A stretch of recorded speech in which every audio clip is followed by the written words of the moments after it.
taken personal responsibility for keeping this contest at a high level of fair, clean, wholesome competition.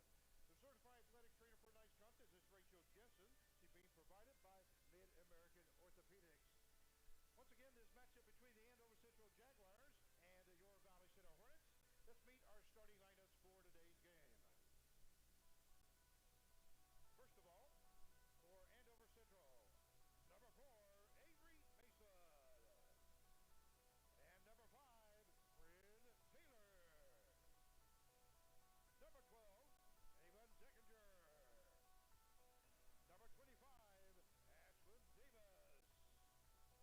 And number 32, Mackenzie Buchanan. The head coach for the Andover Central Jaguars is Jacob Britton. And now, let's meet your Valley Center Hornets. First, we have number 1, Kaylee Kissinger. Number 15, Kaylee Peckner. Number 24, Carson Holdaway. Number 25, Abby Anderson. And number 32, Macy Clear. Coaching staff for the Valley Center Hornets is Caitlin Unrell, Terry Jones.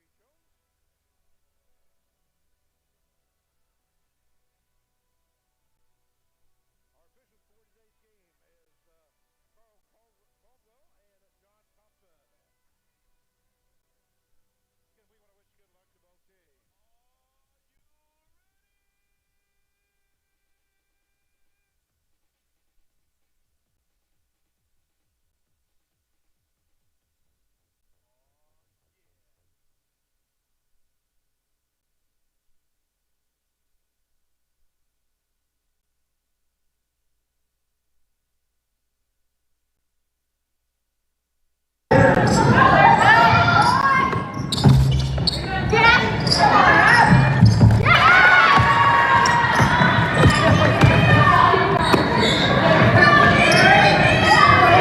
Let's go with number 25, Ashlyn Davis.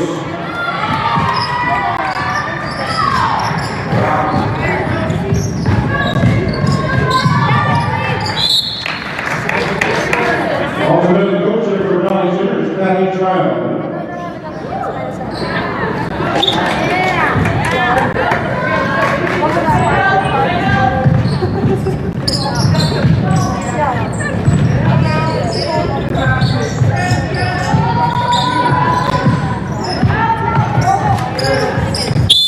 Nope, 2. That's a block.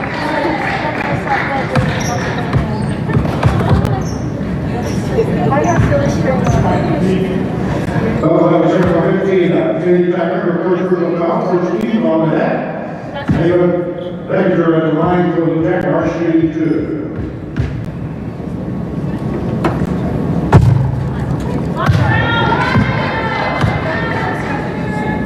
One.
It's on the floor.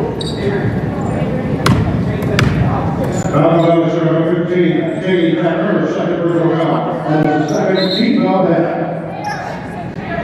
Hey, you got to go to the table. Go to the table. Checking in for Valley Center will be number 5, Abby Bell. All right, Black, here we go. Spot throwing, spot.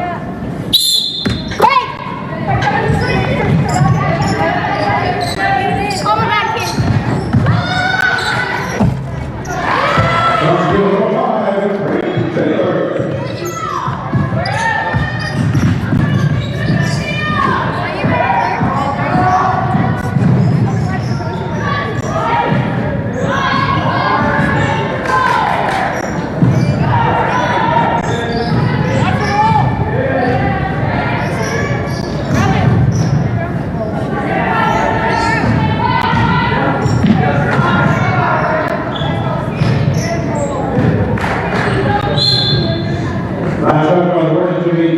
yards long.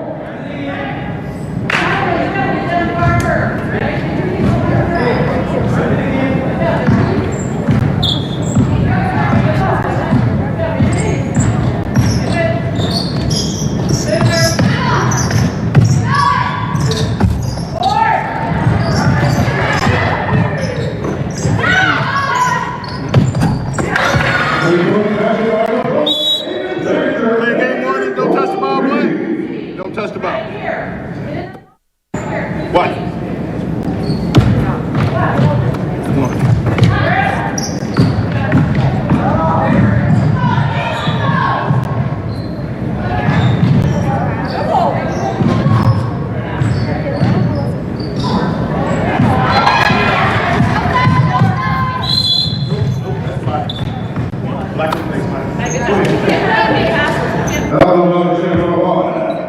Katie gives her first personal foul. That is the third team on that.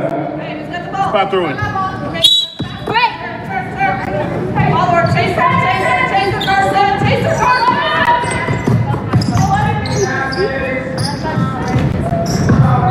Get out! Stay down, get your knees. Go down. Right there. That's number 25, Ashland Davis.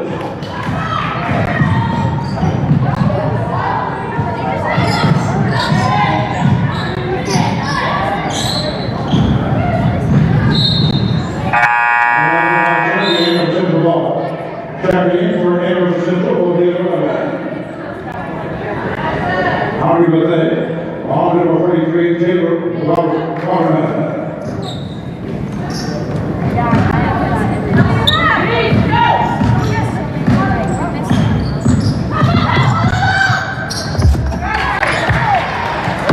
Back to number 12, Aiden Badger.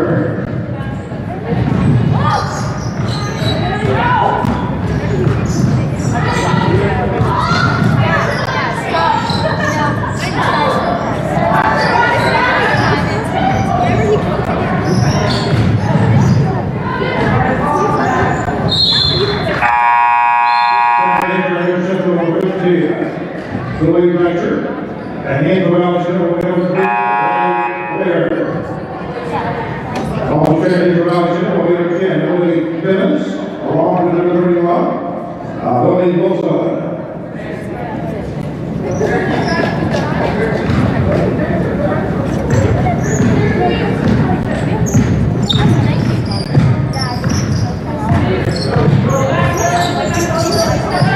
Get out of there.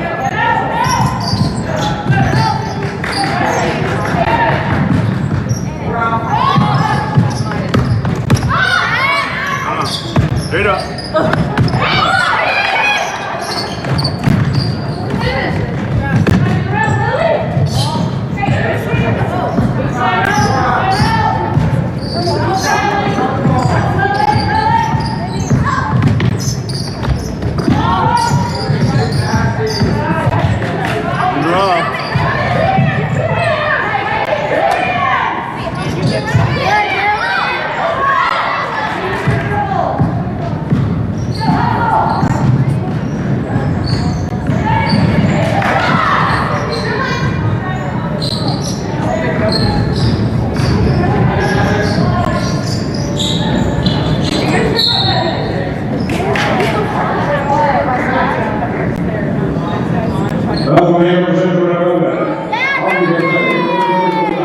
That is the first team on that.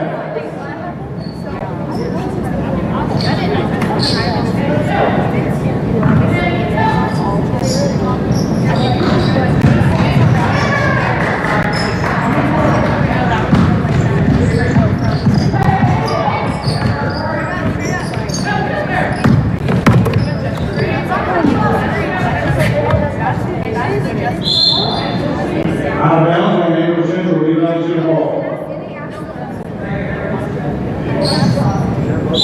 And we're going to get timeout, Andover Central. Will be a 30-second timeout.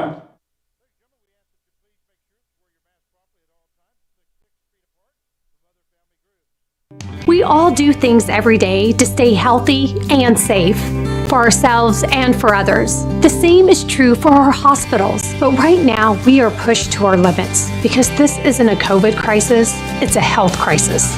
And we need everyone's help. Wear your mask, wash your hands, keep your distance, and avoid large gatherings. This holiday season, doing your part to protect others is the greatest gift you can give. Lives depend on it.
That is the third team ball that checking in for round 0 will be number 15, David Tucker. That's my three.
Second violation against Valley Center, 12 Gables, 3 Andover Central.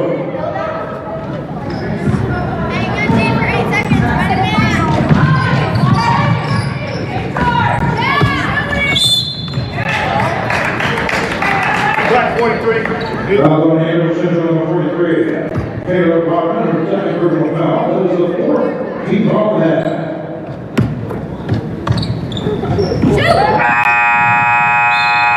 And that is the end of the third period. It's for the Jaguars.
Start off the second period. We're in ball.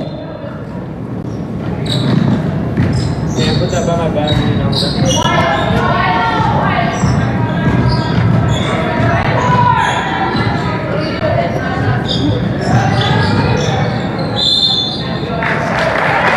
Congratulations, Ryan Ballison. Trevor goes to the Jaguars.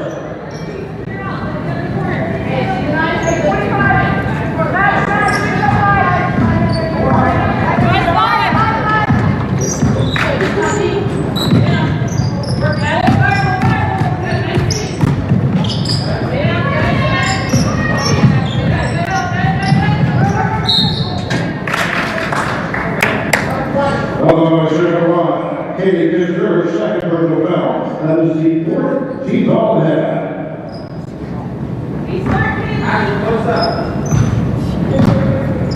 Got it, Lane.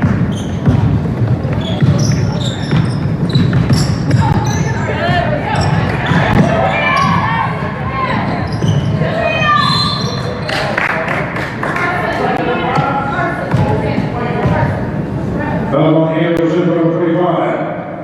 Ashley Davis, her first personal foul. That is the fifth. Keep on that.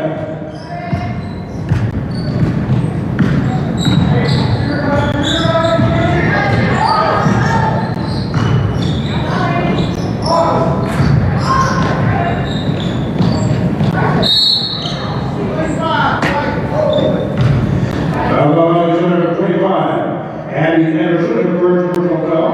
That is the fifth. Keep on that.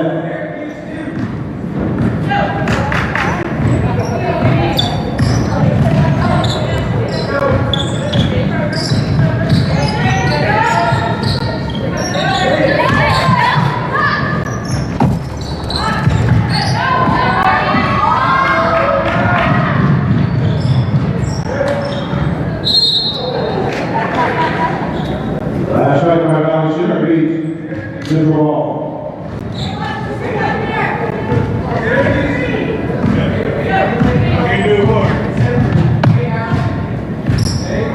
Lane, get out there.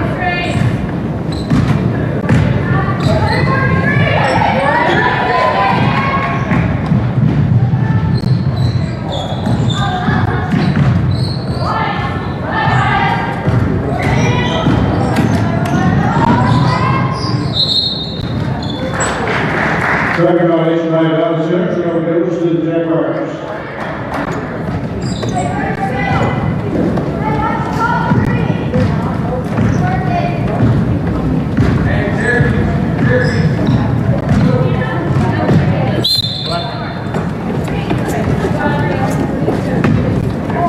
I'm good. How you doing? Watching you all right? What? Don't hold her, girl.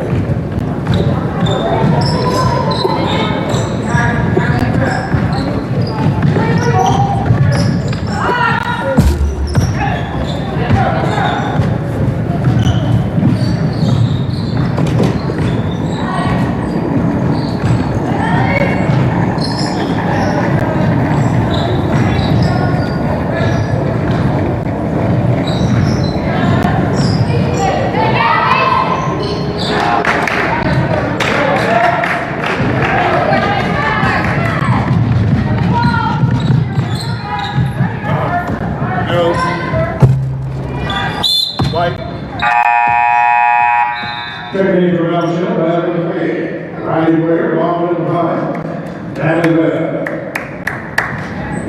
All right, spot. Clear. Hey, go Boomer!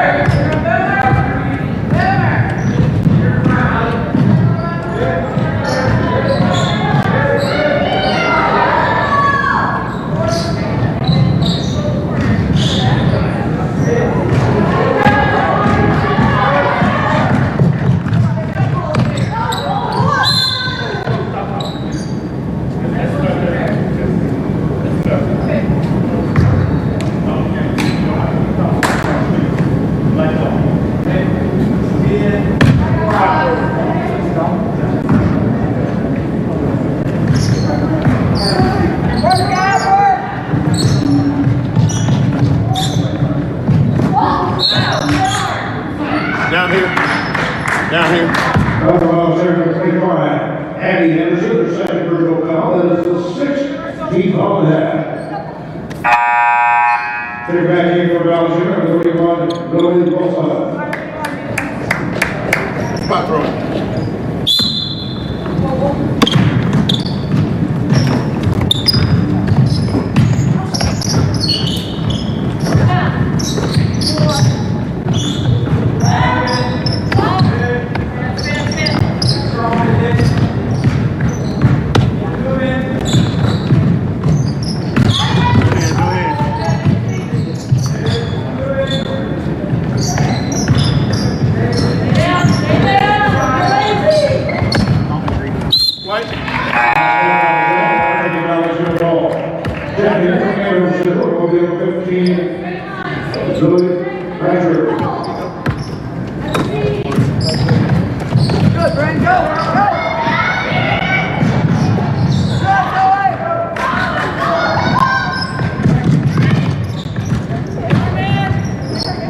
Zoe, post hard. Post hard. There you go.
I'm a patriot and a mechanic, which means I know the difference between a symbol and a tool. The American flag is a symbol of everything that I would die to defend. This is a tool. It says nothing about my politics. I wear it to protect the people that I love. We have a job to do, and this is the right tool for that job.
foul. That is the 7th team foul there. Brent Taylor will be at the line for the Jaguars to be shooting 2.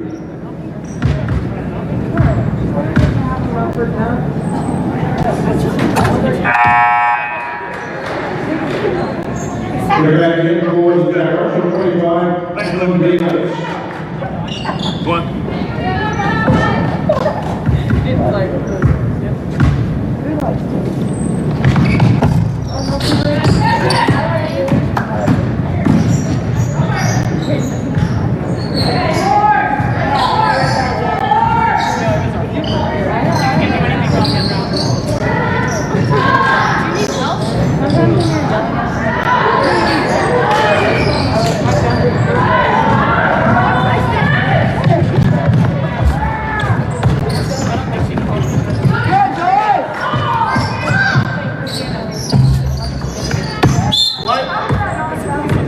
Last time by the Jaguars, and you're on the shoot ball.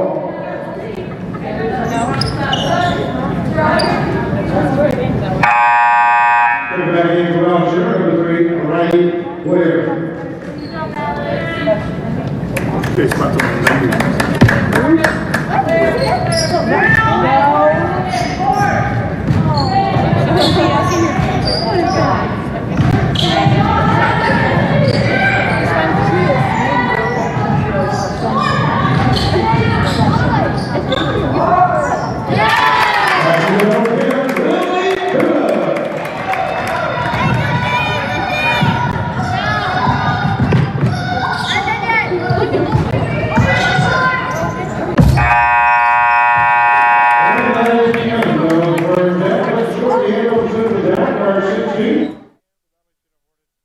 Welcome to Valley Center, a beautiful, friendly community just 9 miles north of downtown Wichita. Come discover Valley Center and take a walk through historic downtown. Check out unique restaurants, shop at locally owned businesses, or play around at Valley Point Golf Course. Valley Center is building on its proud heritage while welcoming new ideas, new businesses, and new families. Valley Center will exceed your expectations. Discover Valley Center, an incredible place to call home.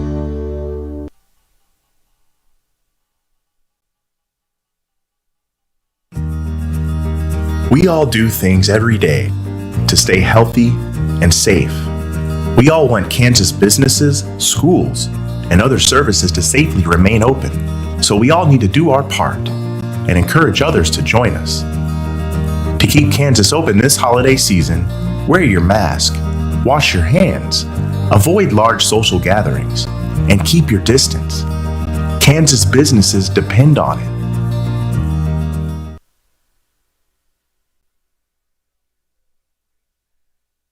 We all do things every day to stay healthy and safe for ourselves and for others. The same is true for our hospitals, but right now we are pushed to our limits because this isn't a COVID crisis, it's a health crisis, and we need everyone's help.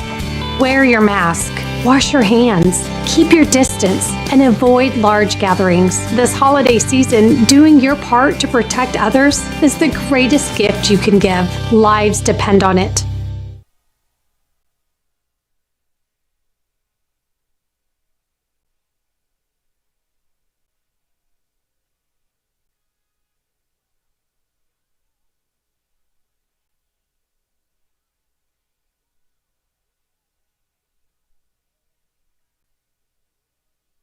Hi folks, Mitch Holters here. Hey, for the Chiefs to stay healthy, wearing helmets is a must. And for all of us, the same is true for face masks, because lives depend on it. Now, to win the battle against COVID-19, we need to stick with the game plan. So, wear your mask, keep a safe distance, and wash your hands. The Chiefs come together when it matters the most, and so can we. Let's work as a team to beat COVID-19.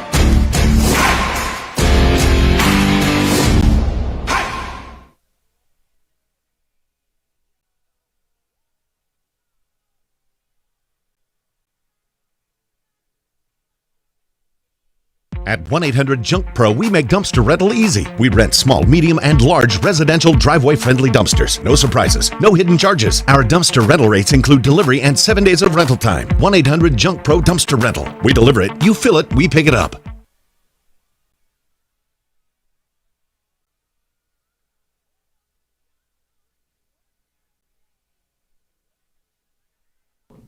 Whenever we go to a local event here in Valley, we all want good food for reasonable prices with a friendly face behind it.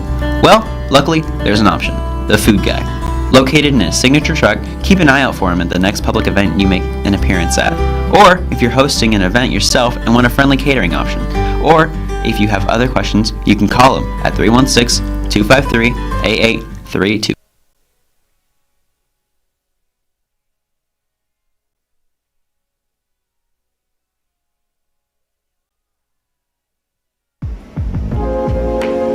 We are dedicated to helping families celebrate the lives of their loved ones. Each creation contains a small amount of cremains, capturing the essence in a swirl of color and ashes, sealed forever within beautiful art glass. Ash weights provide a unique and beautiful way to hold and treasure your memories while honoring the spirit.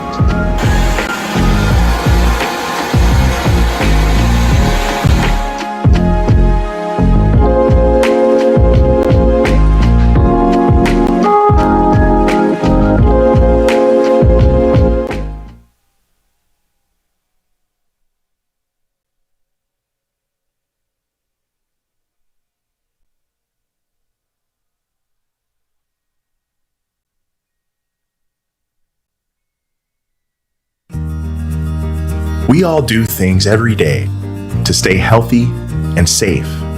We all want Kansas businesses, schools, and other services to safely remain open. So we all need to do our part and encourage others to join us. To keep Kansas open this holiday season, wear your mask, wash your hands, avoid large social gatherings, and keep your distance. Kansas businesses depend on it.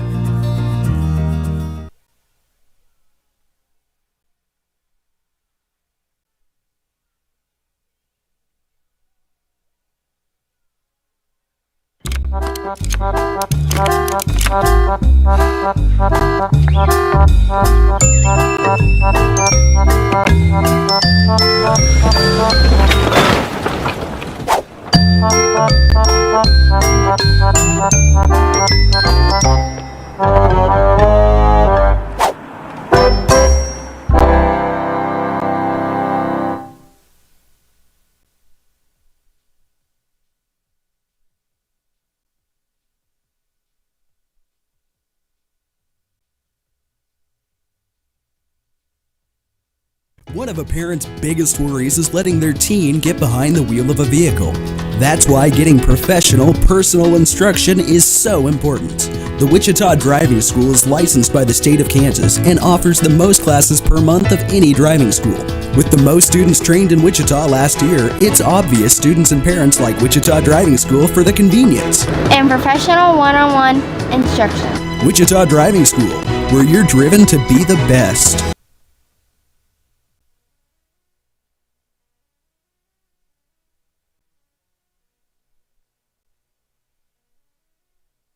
Welcome to Valley Center, a beautiful, friendly community just 9 miles north of downtown Wichita. Come discover Valley Center and take a walk through historic downtown. Check out unique restaurants, shop at locally owned businesses, or play around at Valley Point Golf Course. Valley Center is building on its proud heritage while welcoming new ideas, new businesses, and new families. Valley Center will exceed your expectations. Discover Valley Center, an incredible place to call home.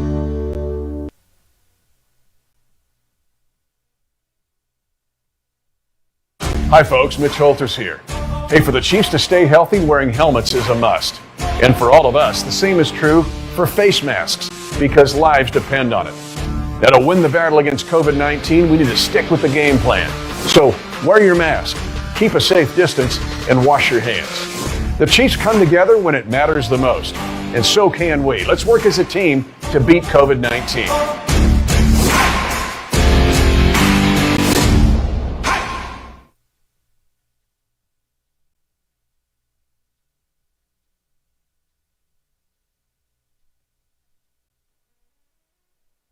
At 1-800-JUNK-PRO, we make dumpster rental easy. We rent small, medium, and large residential driveway-friendly dumpsters. No surprises, no hidden charges. Our dumpster rental rates include delivery and 7 days of rental time. 1-800-JUNK-PRO Dumpster Rental. We deliver it, you fill it, we pick it up.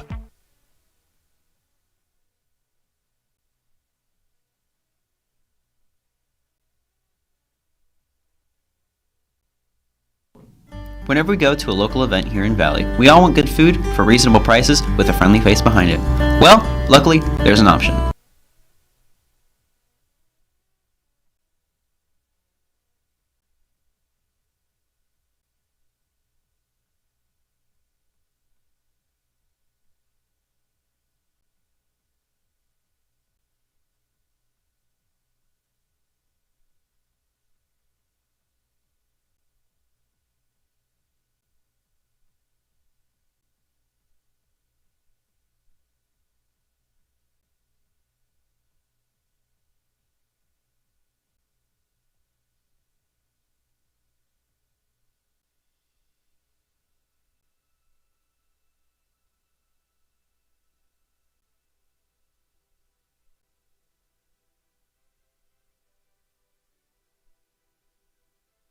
The food guy. Located in his signature truck, keep an eye out for him at the next public event you make an appearance at. Or if you're hosting an event yourself and want a friendly catering option. Or if you have other questions, you can call him at 316-253-8832.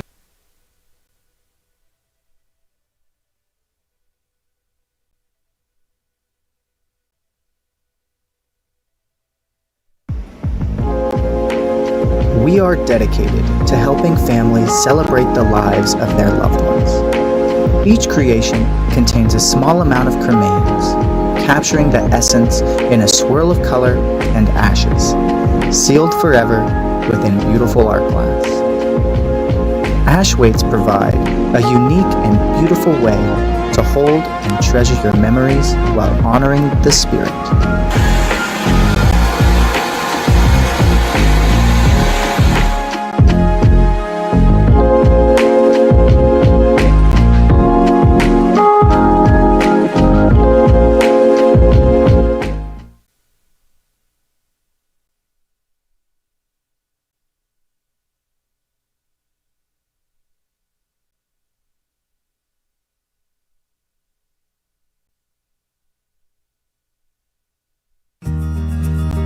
We all do things every day.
Look at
Checking in for about 041, Lily Bosa.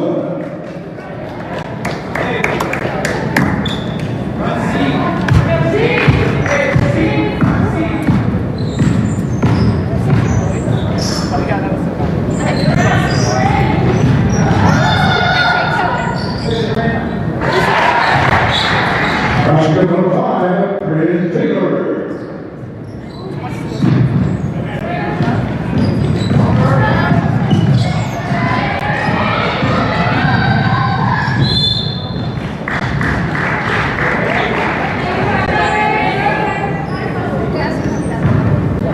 Oh, the bounce number 2, Macy Leader, her first personal foul, is the second key on that.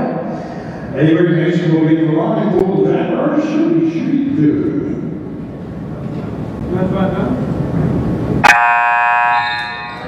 Second name for Valley Center will be Haley Packer, and acting full Jack Arch on 43, Taylor Waterman.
John Hall, that's our belongs to Valley Center. Howard with that, in for Valley Center, middle 10. Little 10, all middle 25, Abby Anderson. All the training gold Jaguars, will be number 15, Zoe Metro.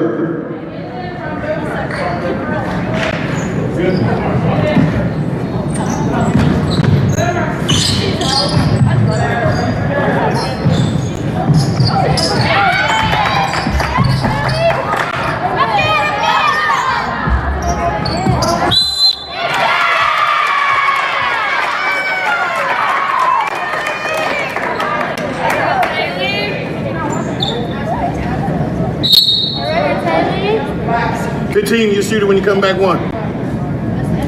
Foul on Anderson, number 43, Taylor Roberts, third personal foul.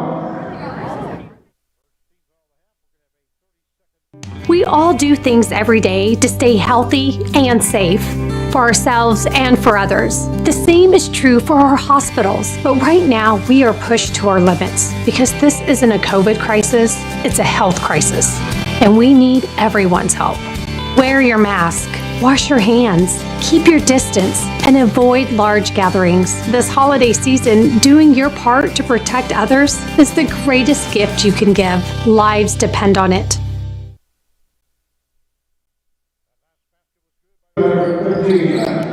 Katie Becker, in the line, shooting one. We got one.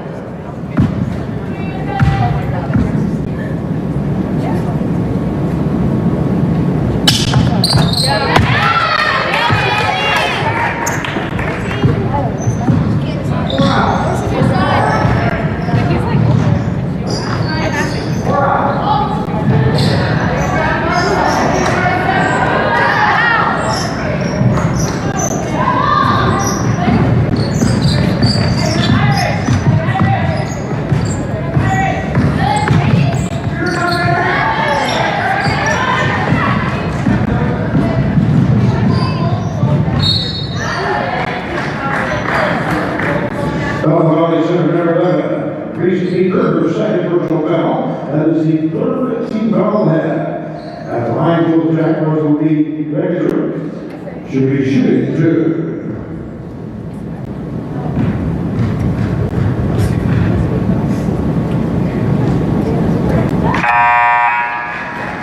Check back in for Valley Center, number 3, Riley Blair.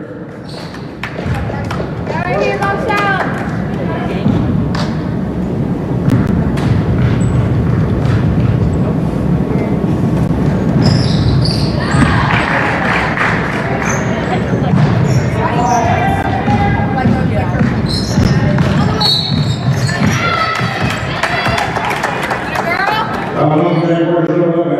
I'll read what they your third personal foul. That is the second team on that.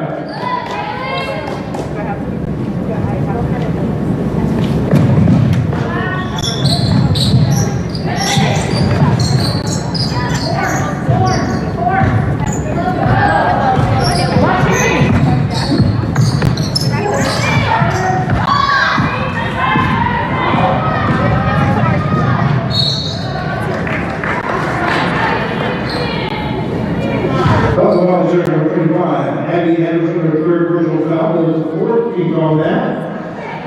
Bobby with the man will be at the line for Andover Central. Shoot 2.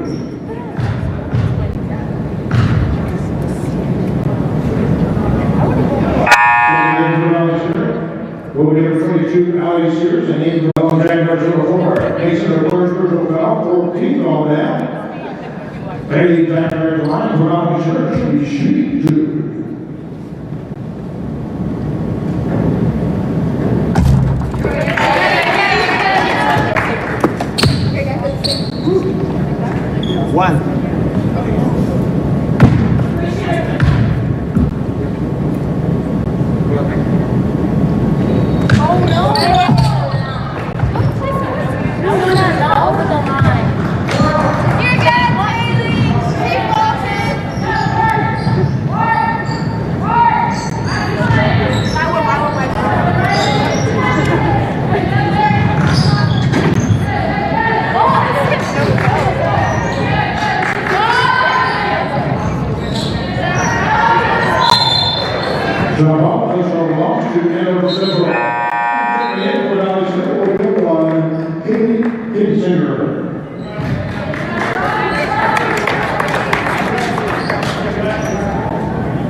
I'm a patriot and a mechanic, which means I know the difference between a symbol and a tool. The American flag is a symbol of everything that I would die to defend. This is a tool. It says nothing about my politics. I wear it to protect the people that I love. We have a job to do, and this is the right tool for that job.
The ball belongs to Andover Central.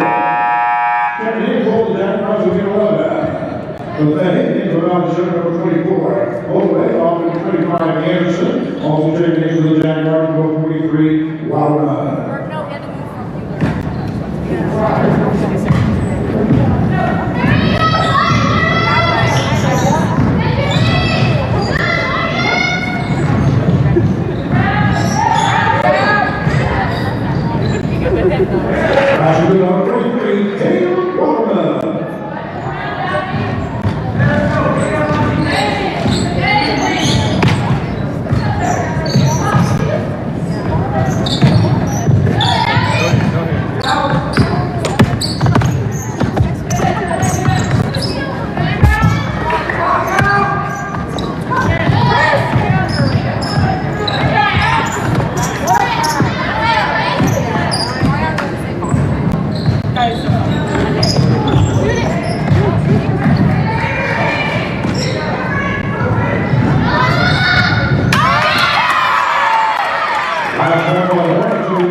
Checking in for Valley Center, we'll get 31, go ahead, Wilson. I think we got it right out.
Andover Central will be number 15, William Walter.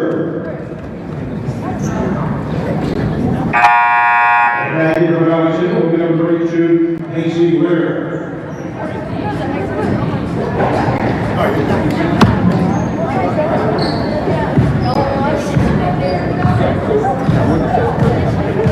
Where we kind of don't have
They're back in for the Jaguars. We'll have number 11, Ari Bethany.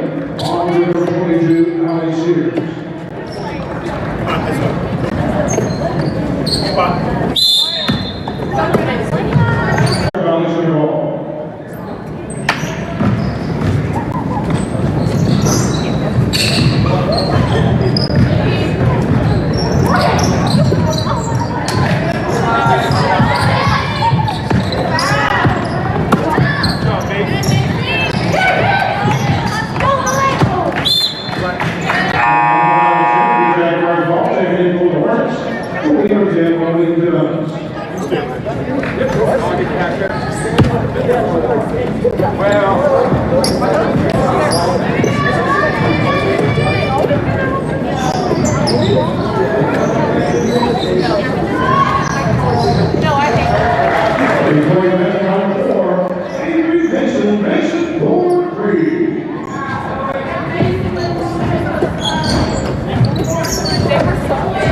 Checking in for Valley Central will be one, Haley Kinsinger.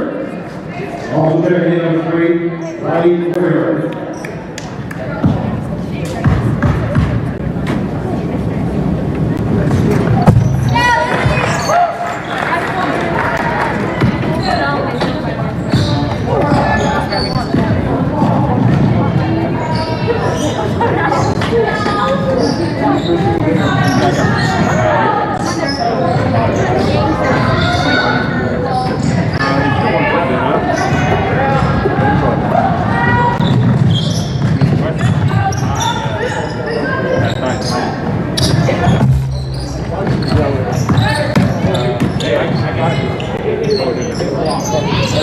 Touched by the Hornets to be Andover Central ball.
Whenever we go to a local event here in Valley, we all want good food for reasonable prices with a friendly face behind it.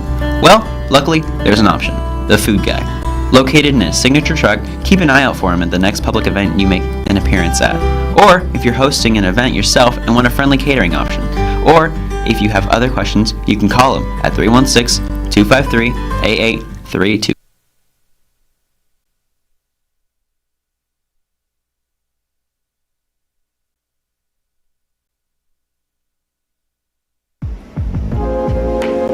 We are dedicated to helping families celebrate the lives of their loved ones.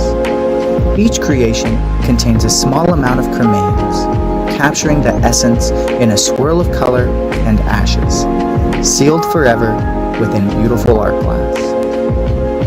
Ash weights provide a unique and beautiful way to hold and treasure your memories while honoring the spirit.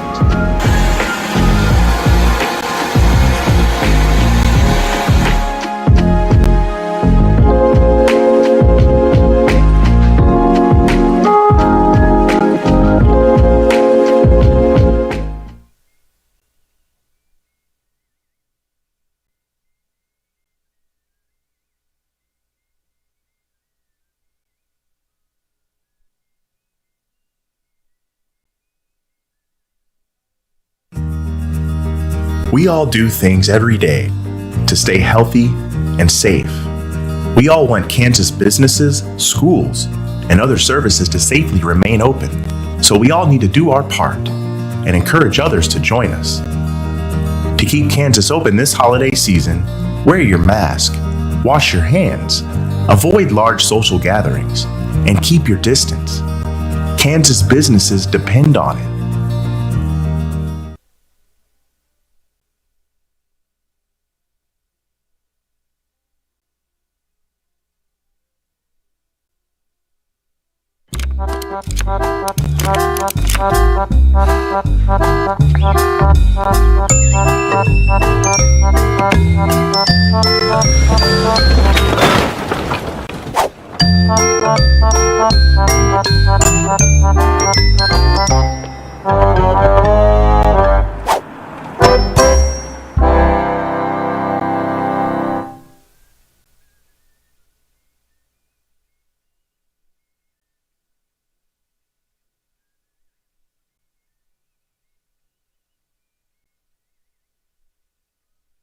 One of a parent's biggest worries is letting their teen get behind the wheel of a vehicle.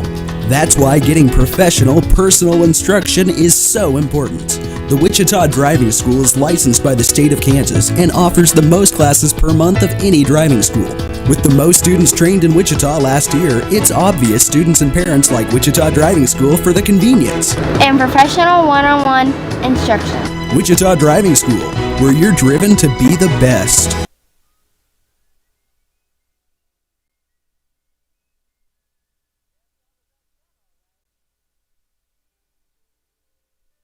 Welcome to Valley Center, a beautiful, friendly community just 9 miles north of downtown Wichita. Come discover Valley Center and take a walk through historic downtown. Check out unique restaurants, shop at locally owned businesses, or play around at Valley Point Golf Course. Valley Center is building on its proud heritage while welcoming new ideas, new businesses, and new families. Valley Center will exceed your expectations. Discover Valley Center, an incredible place to call home.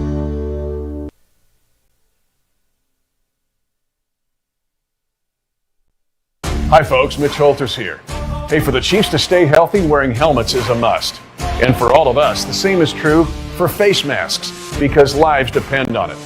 Now, to win the battle against COVID-19, we need to stick with the game plan. So, wear your mask, keep a safe distance, and wash your hands. The Chiefs come together when it matters the most, and so can we. Let's work as a team to beat COVID-19.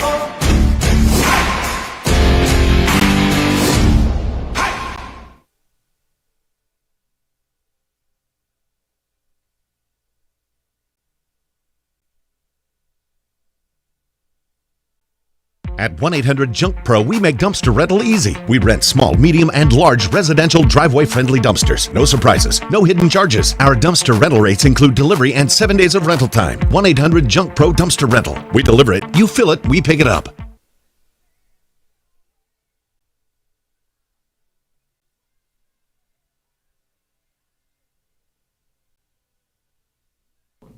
Whenever we go to a local event here in Valley, we all want good food for reasonable prices with a friendly face behind it. Well, luckily, there's an option. The Food Guy. Located in a signature truck, keep an eye out for him at the next public event you make an appearance at. Or if you're hosting an event yourself and want a friendly catering option. Or if you have other questions, you can call him at 316-253-8832.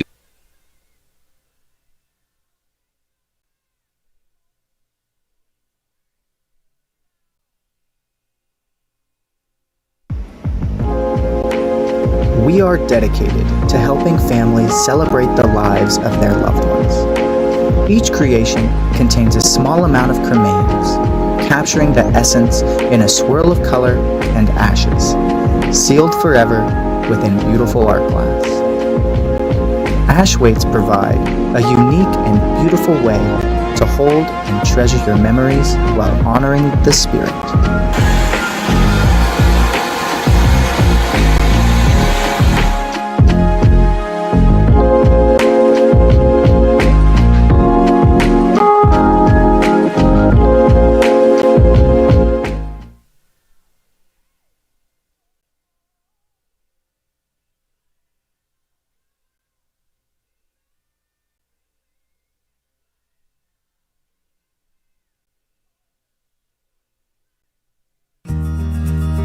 We all do things every day to stay healthy and safe. We all want Kansas businesses, schools, and other services to safely remain open. So we all need to do our part and encourage others to join us. To keep Kansas open this holiday season, wear your mask, wash your hands, avoid large social gatherings, and keep your distance. Kansas businesses depend on it.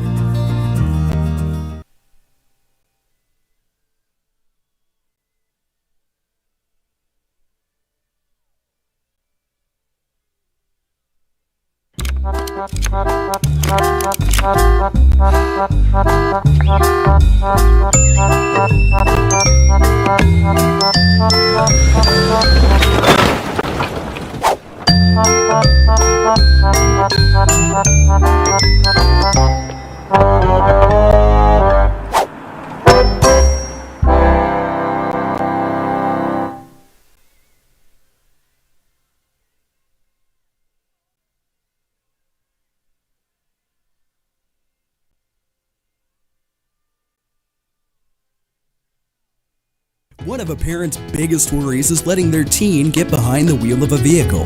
That's why getting professional, personal instruction is so important. The Wichita Driving School is licensed by the state of Kansas and offers the most classes per month of any driving school. With the most students trained in Wichita last year, it's obvious students and parents like Wichita Driving School for the convenience and professional one-on-one instruction. Wichita Driving School, where you're driven to be the best.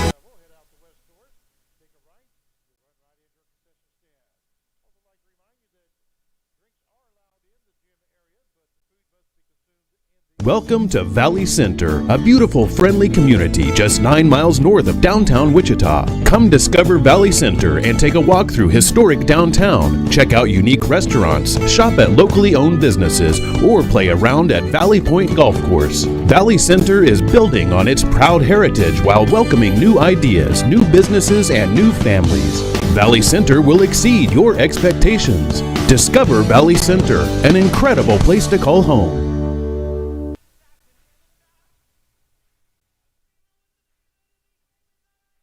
Hi folks, Mitch Holters here.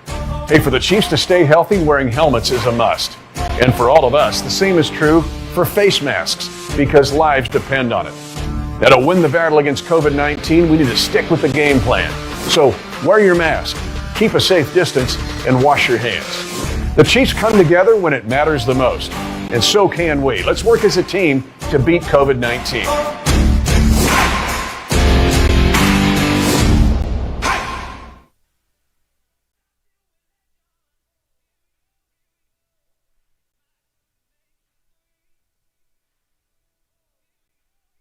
At 1-800-JUNK-PRO, we make dumpster rental easy. We rent small, medium, and large residential driveway-friendly dumpsters. No surprises, no hidden charges. Our dumpster rental rates include delivery and 7 days of rental time. 1-800-JUNK-PRO Dumpster Rental. We deliver it, you fill it, we pick it up.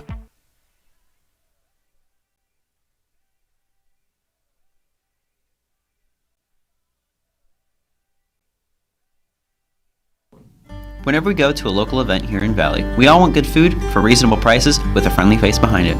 Well, luckily, there's an option. The Food Guy. Located in his signature truck, keep an eye out for him at the next public event you make an appearance at. Or if you're hosting an event yourself and want a friendly catering option. Or if you have other questions, you can call him at 316-253-8832.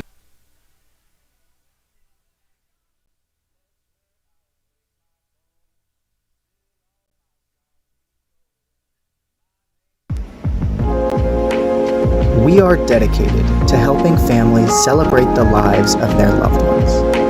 Each creation contains a small amount of cremains, capturing the essence in a swirl of color and ashes, sealed forever within beautiful art glass.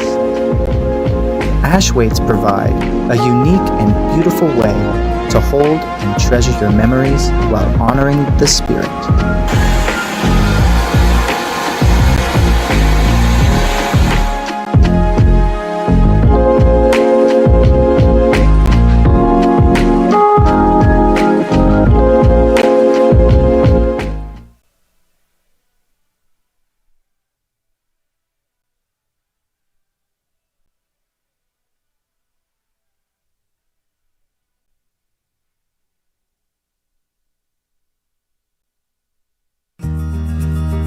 We all do things every day to stay healthy and safe.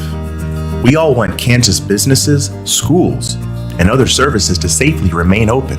So we all need to do our part and encourage others to join us.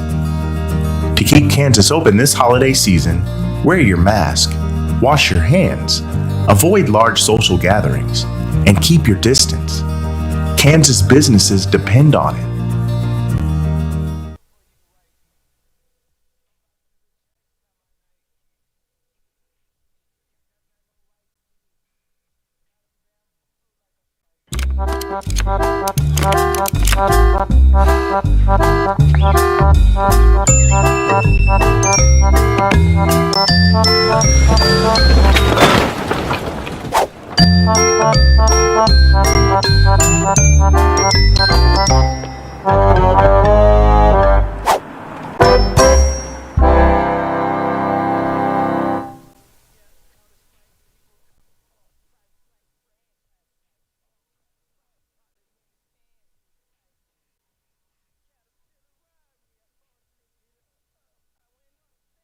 One of a parent's biggest worries is letting their teen get behind the wheel of a vehicle.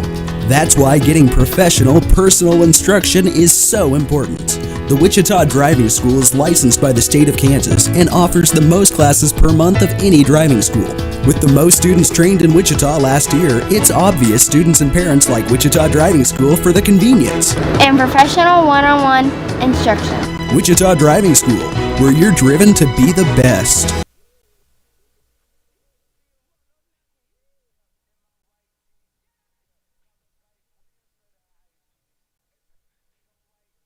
Welcome to Valley Center, a beautiful, friendly community just 9 miles north of downtown Wichita. Come discover Valley Center and take a walk through historic downtown. Check out unique restaurants, shop at locally owned businesses, or play around at Valley Point Golf Course. Valley Center is building on its proud heritage while welcoming new ideas, new businesses, and new families.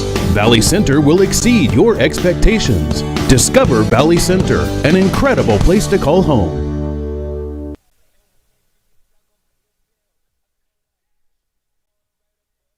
Hi folks, Mitch Holters here. Hey, for the Chiefs to stay healthy, wearing helmets is a must. And for all of us, the same is true for face masks, because lives depend on it. Now, to win the battle against COVID-19, we need to stick with the game plan. So wear your mask, keep a safe distance, and wash your hands. The Chiefs come together when it matters the most, and so can we. Let's work as a team to beat COVID-19.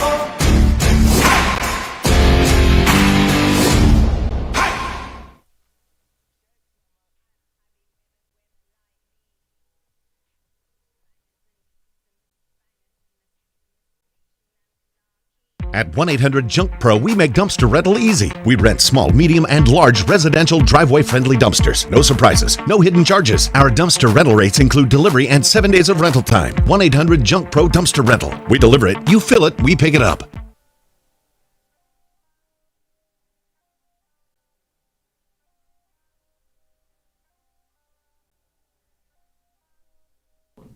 Whenever we go to a local event here in Valley, we all want good food for reasonable prices with a friendly face behind it. Well, luckily, there's an option. The Food Guy. Located in a signature truck, keep an eye out for him at the next public event you make an appearance at. Or if you're hosting an event yourself and want a friendly catering option. Or if you have other questions, you can call him at 316-253-8832.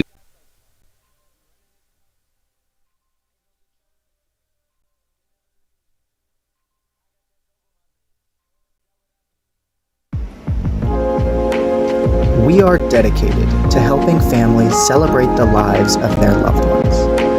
Each creation contains a small amount of cremains, capturing the essence in a swirl of color and ashes, sealed forever within beautiful art glass. Ash weights provide a unique and beautiful way to hold and treasure your memories while honoring the spirit.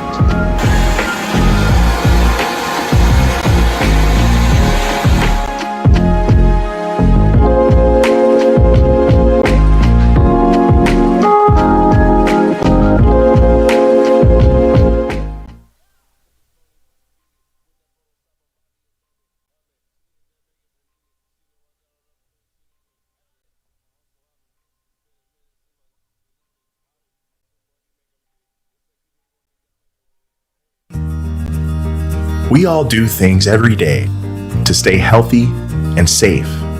We all want Kansas businesses, schools, and other services to safely remain open. So we all need to do our part and encourage others to join us. To keep Kansas open this holiday season, wear your mask, wash your hands, avoid large social gatherings, and keep your distance. Kansas businesses depend on it.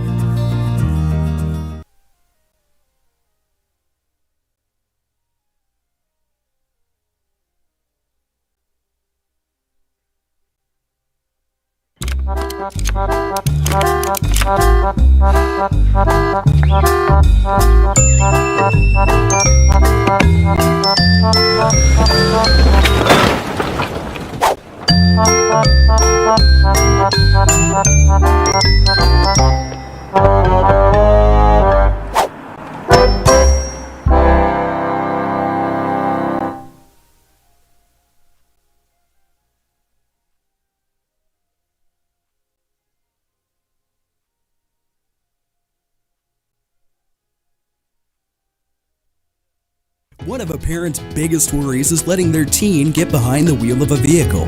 That's why getting professional, personal instruction is so important. The Wichita Driving School is licensed by the state of Kansas and offers the most classes per month of any driving school. With the most students trained in Wichita last year, it's obvious students and parents like Wichita Driving School for the convenience and professional one-on-one instruction. Wichita Driving School, where you're driven to be the best.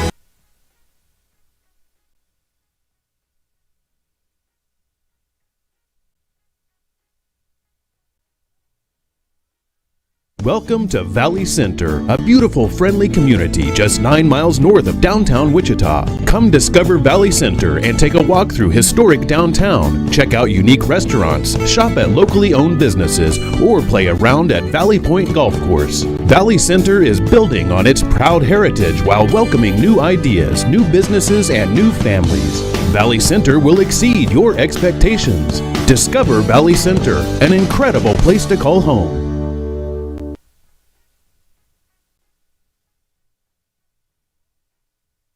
Hi folks, Mitch Holters here. Hey, for the Chiefs to stay healthy, wearing helmets is a must. And for all of us, the same is true for face masks, because lives depend on it. Now, to win the battle against COVID-19, we need to stick with the game plan. So, wear your mask, keep a safe distance, and wash your hands. The Chiefs come together when it matters the most, and so can we. Let's work as a team to beat COVID-19.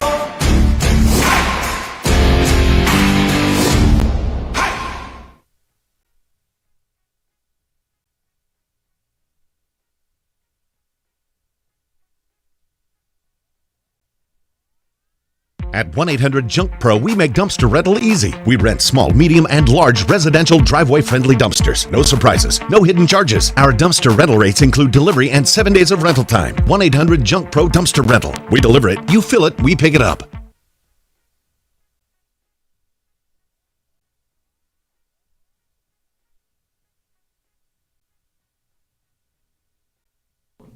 Whenever we go to a local event here in Valley, we all want good food for reasonable prices with a friendly face behind it. Well, luckily, there's an option. The Food Guy. Located in a signature truck, keep an eye out for him at the next public event you make an appearance at. Or if you're hosting an event yourself and want a friendly catering option. Or if you have other questions, you can call him at 316-253-8832.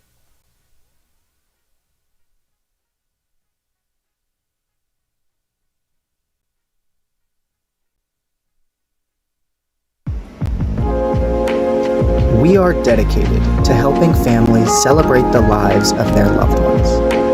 Each creation contains a small amount of cremains, capturing the essence in a swirl of color and ashes, sealed forever within beautiful art glass. Ash weights provide a unique and beautiful way to hold and treasure your memories while honoring the spirit.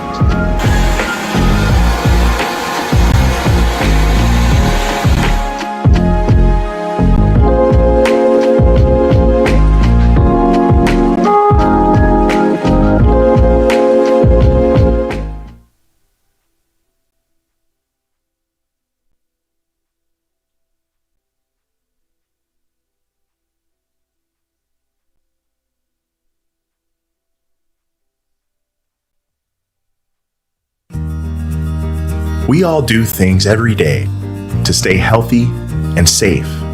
We all want Kansas businesses, schools, and other services to safely remain open. So we all need to do our part and encourage others to join us. To keep Kansas open this holiday season, wear your mask, wash your hands, avoid large social gatherings, and keep your distance. Kansas businesses depend on it.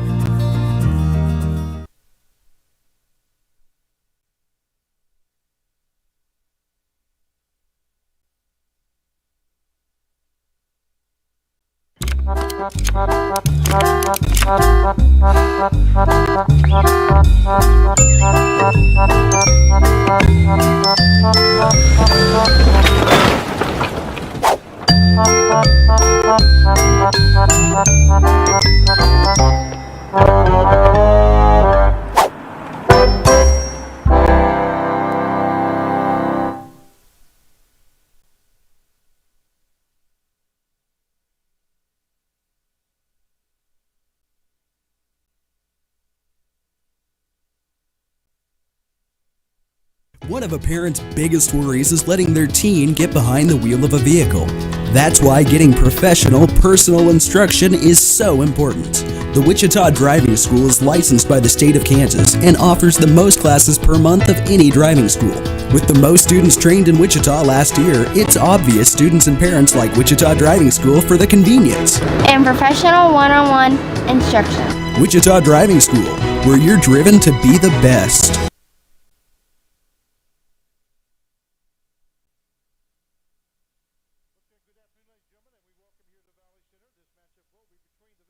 Welcome to Valley Center, a beautiful, friendly community just 9 miles north of downtown Wichita. Come discover Valley Center and take a walk through historic downtown. Check out unique restaurants, shop at locally owned businesses, or play around at Valley Point Golf Course. Valley Center is building on its proud heritage while welcoming new ideas, new businesses, and new families.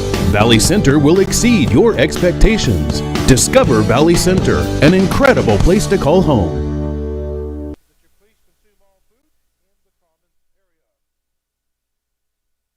Hi folks, Mitch Holters here. Hey, for the Chiefs to stay healthy, wearing helmets is a must. And for all of us, the same is true for face masks, because lives depend on it. Now, to win the battle against COVID-19, we need to stick with the game plan. So, wear your mask, keep a safe distance, and wash your hands. The Chiefs come together when it matters the most, and so can we. Let's work as a team to beat COVID-19.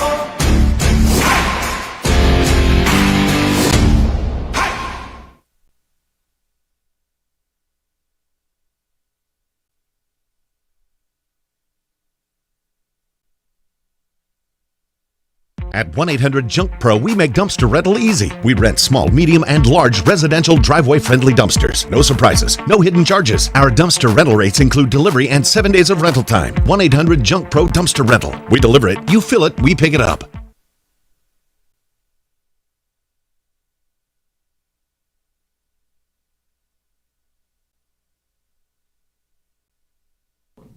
Whenever we go to a local event here in Valley, we all want good food for reasonable prices with a friendly face behind it.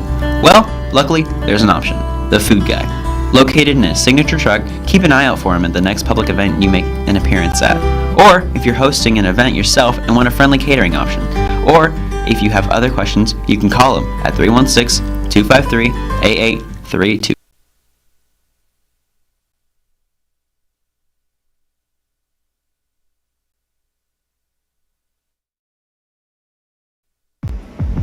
And you're watching Women's Varsity Basketball live here on YouTube.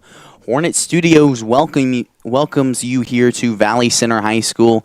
And tonight's matchup between the Andover Central Jaguars, the #1 team in 5A, and then your Valley Center Hornets. And Austin, what'd you see in their last game this Thursday versus Salina Central, and what are your keys here tonight? Well, Caleb, in the last game versus Salina Central, they started out fast and they started out strong. And we knew Salina Central is good. They're one of the top teams in the state for a reason. But now we have the top team in the state.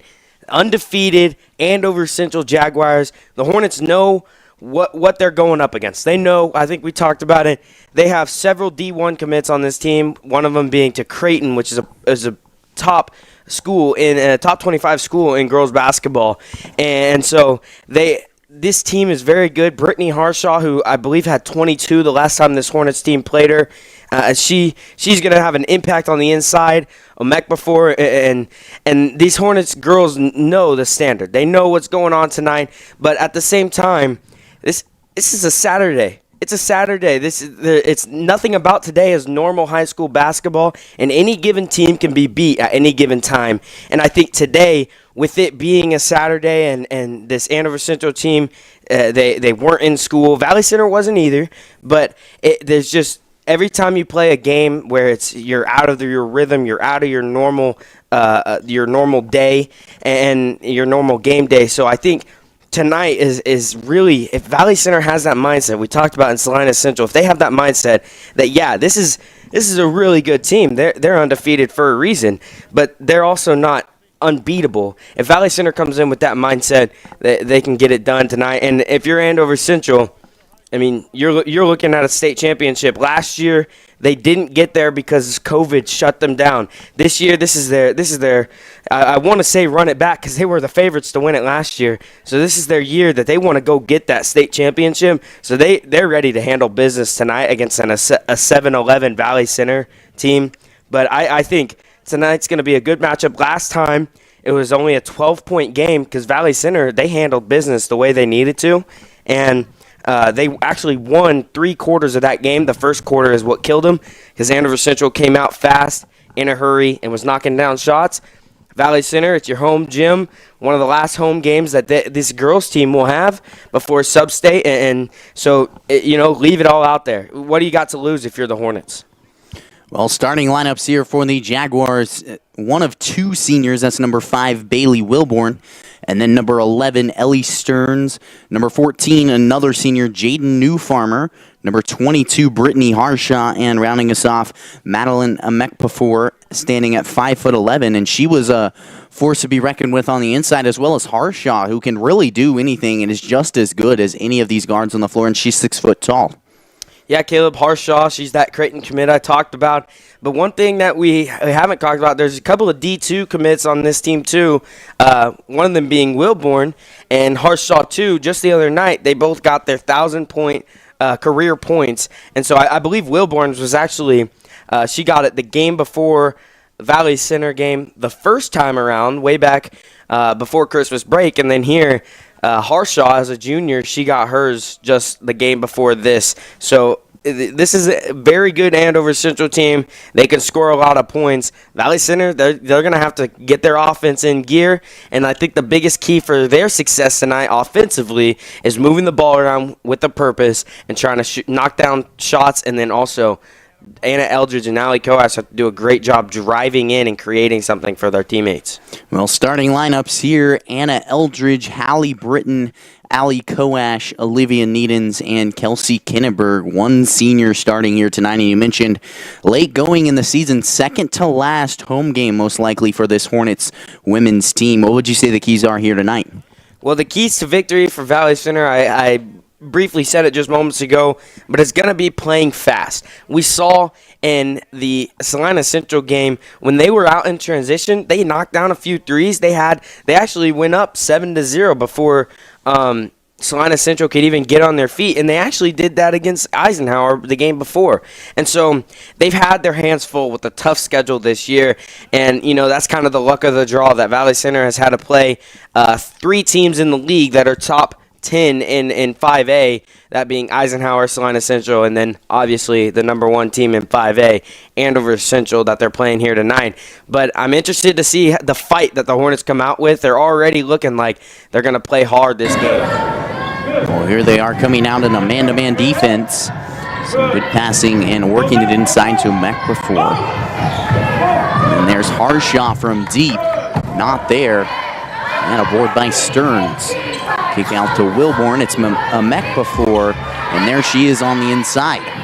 Well, Caleb, this Andover Central team, they do a great job on the boards. They get the basketball and they try to score at a fast and efficient rate, and what they do is they get rebounds and they put it back up, get easy points. Well, another thing they're great at is forcing turnovers. It's Harshaw in transition.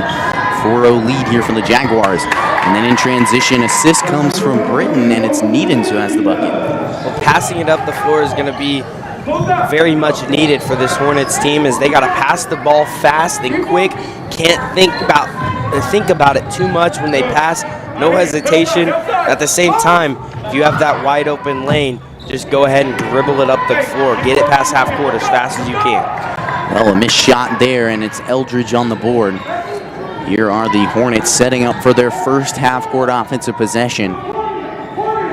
Here's Needens. And then Kinnenberg. She's guarded by Harshaw. And then offense today. Somebody's got to drive in. We saw it multiple times this year, but the Hornets don't do it every possession. Somebody's got to get the ball inside the three-point arc. Don't want to have to play around outside the three-point arc all night and have to force up three-point shots or turn the ball over like they did right there. Get the ball to the inside, but then the three-point shot is going to be very much needed tonight. They're going to have to knock down shots from long range. One of them, one way being somebody driving in and then use the inside-out game, kick it out for 3. Well, right there, 5-second call. Here's Harshaw. The handoff, Wilborn, a kick out to New Farmer. And look at the passing again from the Jaguars. It's Stearns on the missed 3, and an offensive board from New Farmer, thrown out of bounds, Hornet ball. Well, this Andover Central team, they killed the Hornets the first time on the offensive boards, and right now they're looking like they're going to keep doing it. But if the Hornets can luck out and these girls don't score as efficient as I talked about, they're not in their normal setup. They're not in their normal game day, so their shot may not be falling. Valley Center's got to take advantage of it. Inside there, knocked away. Pass was intended for Needens. And then possession in favor of the Jaguars. Early tough start, but the Hornets have held the Jaguars to a mere 4 points in the first 2 minutes. Austin, what would you credit that to? Well, I think a little bit of it is just missed opportunities by this Andover Central team, but Valley Center's defense has got up, and they're in the grill and in the face of this Andover Central team. Right there inside, it's a Mekbafor who has the bucket. And then a light pressure here from the Jaguars. Here's Britton past to Mekbafor, and then a kick out to Eldridge. Pass off the mark, and it's Jaguars ball once again. Well, Caleb, one of the things that this Hornets team has struggled with this year is we see a Mekbafor. That's a great move. We talked about her presence on the inside. Valley Center doesn't have the true center position on this team, and the Mekbafor does it great. But one thing that I've seen so far in this game is that the Hornets, they don't catch the ball with 2 hands. It's kind of trying to dribble off the catch the ball, retain possession to make sure that something else goes right and you can get the ball in your possession and don't give it back to Andover Central. Well, on the other side, it was New Farmer who missed the 3, and then that time Kinnenberg off the mark from deep. Here's Stearns, right-handed drive, and a kick out to Mekbafor. Thought about the shot, and a layup. She's fouled in the process. We talk about her inside presence, but just that rip-through game, the get inside, and she's been incredible at getting layups for them like that this year, Austin. Yeah, Caleb, and really credit it to the Hornets focusing a lot of time and a lot of their practice on, and they've only had 1 day reminder to practice because they had that game Thursday. So they know this team pretty good. They know what they're up against, but at the same time, they haven't had a ton of practice with just specifically going over Andover Central. But one thing we've seen is that they're putting a lot of effort to try to stop Brittany Harshaw and try to double team her when she gets the ball. So Amek is going to have a big night. Well, a corner shot there off the turnover, and then a board by Coash. Well, if you're Valley Center right now, you're lucking out with shots not hitting for Andover Central. Now you got to take advantage of it if you're the Hornets. Well, here's Allie Coash up top, the sophomore. Working on Harshaw. Eldridge up top as well. You talked about their presence driving inside, being the aggressors on this offense.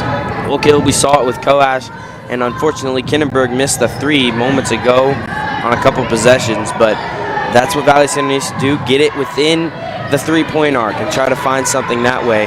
And it's going to have to be off the dribble because right now this defense is pretty stellar from Andover Central. Well, a jumper from Eldridge not there. A move she's developed pretty well throughout the season. Here come the Jaguars in transition. A great move from Harshaw, and then she's fouled. I believe they got Kindenberg on that one, and Harshaw heads to the line for 2. First personal there on Kelsey Kindenberg.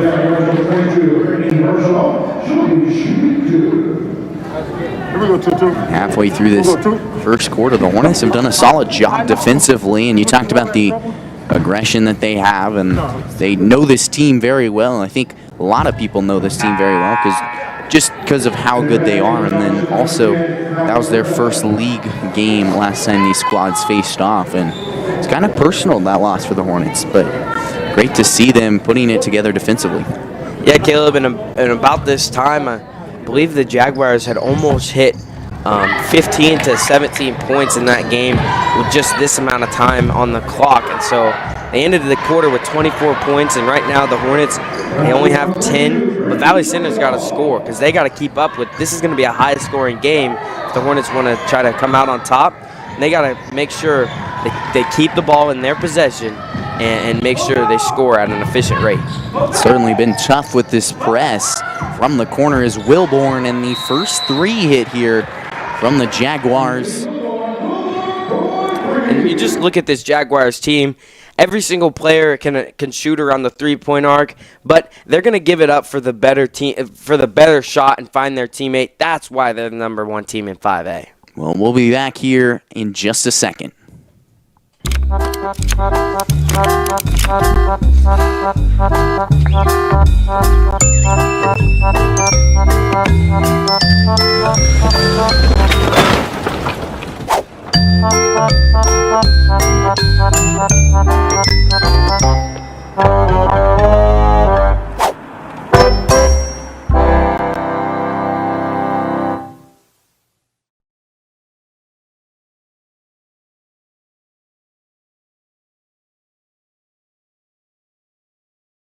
And 10-2 is your score. Hornets have done solid defensively. The offensive piece is what they've struggled with. Well, Caleb, and Wilborn just hit that 3, and that's all due to Andover Central's ability to get the ball and not even hesitate. That's what I said the Hornets need to do. You can't hesitate on a pass. Find the open teammate and just get the ball to her as fast as possible, and good things will happen. Valley Center, right now, this Andover Central team doing a great job defensively on Valley Center, and it's due to the slow pace that Valley Center is rocking with right now. That's what has to change.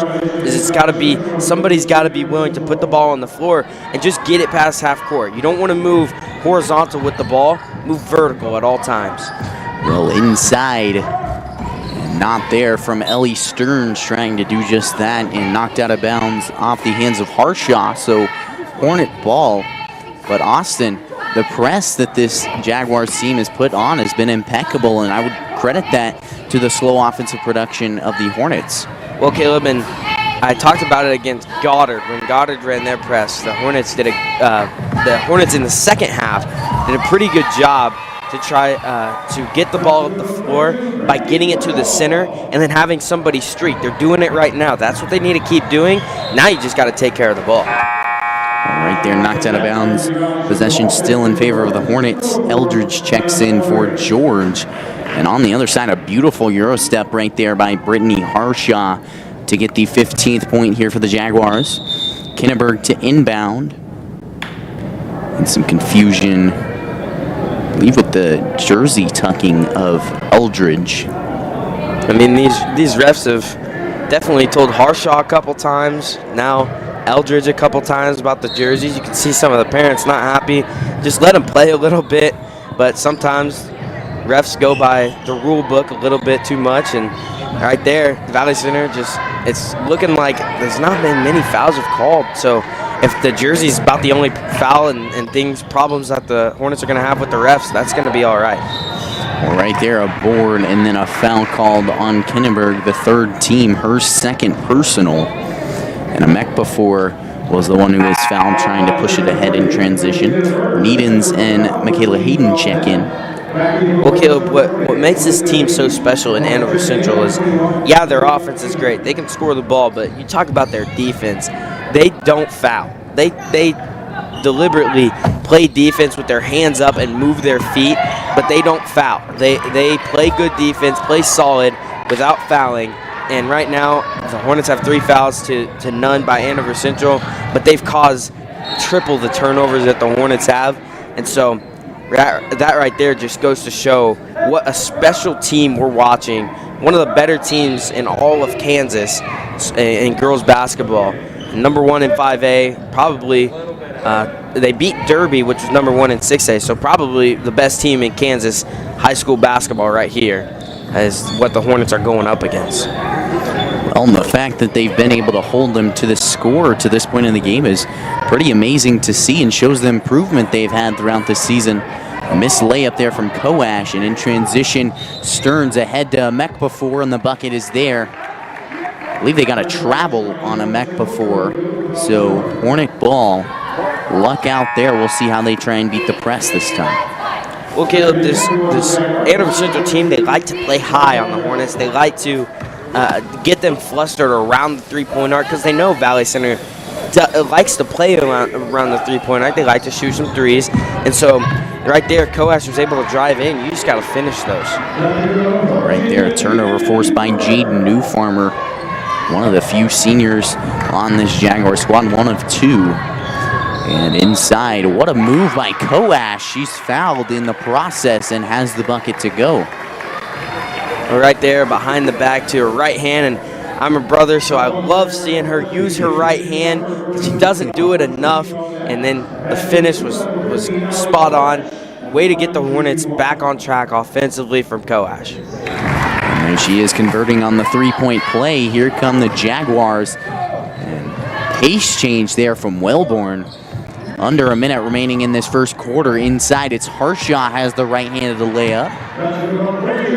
From the Hornets, 45 seconds remaining in the first. Knocked away off the hands of Newfarmer. Well, you just talk about the difference between the Hornets and this Andover Central team. Just look at their passing. This Hornets team, yeah, they have the right idea, but the passes just aren't crisp enough. And Andover Central is able to tip the ball a little bit. I mean, this Andover Central team, they rocket that ball down the floor. You talk about that change of pace. That was all due to the passing, and they rocket that thing down the court, and that's impressive. Not for one, but at the same time, it's also something you love to see if you're just a basketball fan. Here is Eldridge at the line. Shooting 2 after being fouled, 32.5 seconds remaining in this first quarter. Well, for how many points the Hornets had up to just a moments ago when Koash hit that and Eldridge hit that free throw, they can't ask for too much when it comes to, with the way Valley Center's played on offense. They can't ask for not even having 0 points. They had 2, and Koash was able to get some some buckets, but they just have not shot well. And so in the second quarter, they're going to try to get this last shot, try to make something happen, try to get momentum, right, bring it within, just chip away at the lead. That's all they have to do in this game. Well, inside, it's Britton. Kick out to Needens from deep. She hits it as the buzzer sounds. 19-9, your score. Rounding off this first quarter. Another look at that one from Olivia Needens. What a shot to end it off, and we'll see you back here at Hornet Studios in just a minute. I'm a patriot and a mechanic, which means I know the difference between a symbol and a tool. The American flag is a symbol of everything that I would die to defend. This is a tool. It says nothing about my politics. I wear it to protect the people that I love. We have a job to do, and this is the right tool for that job.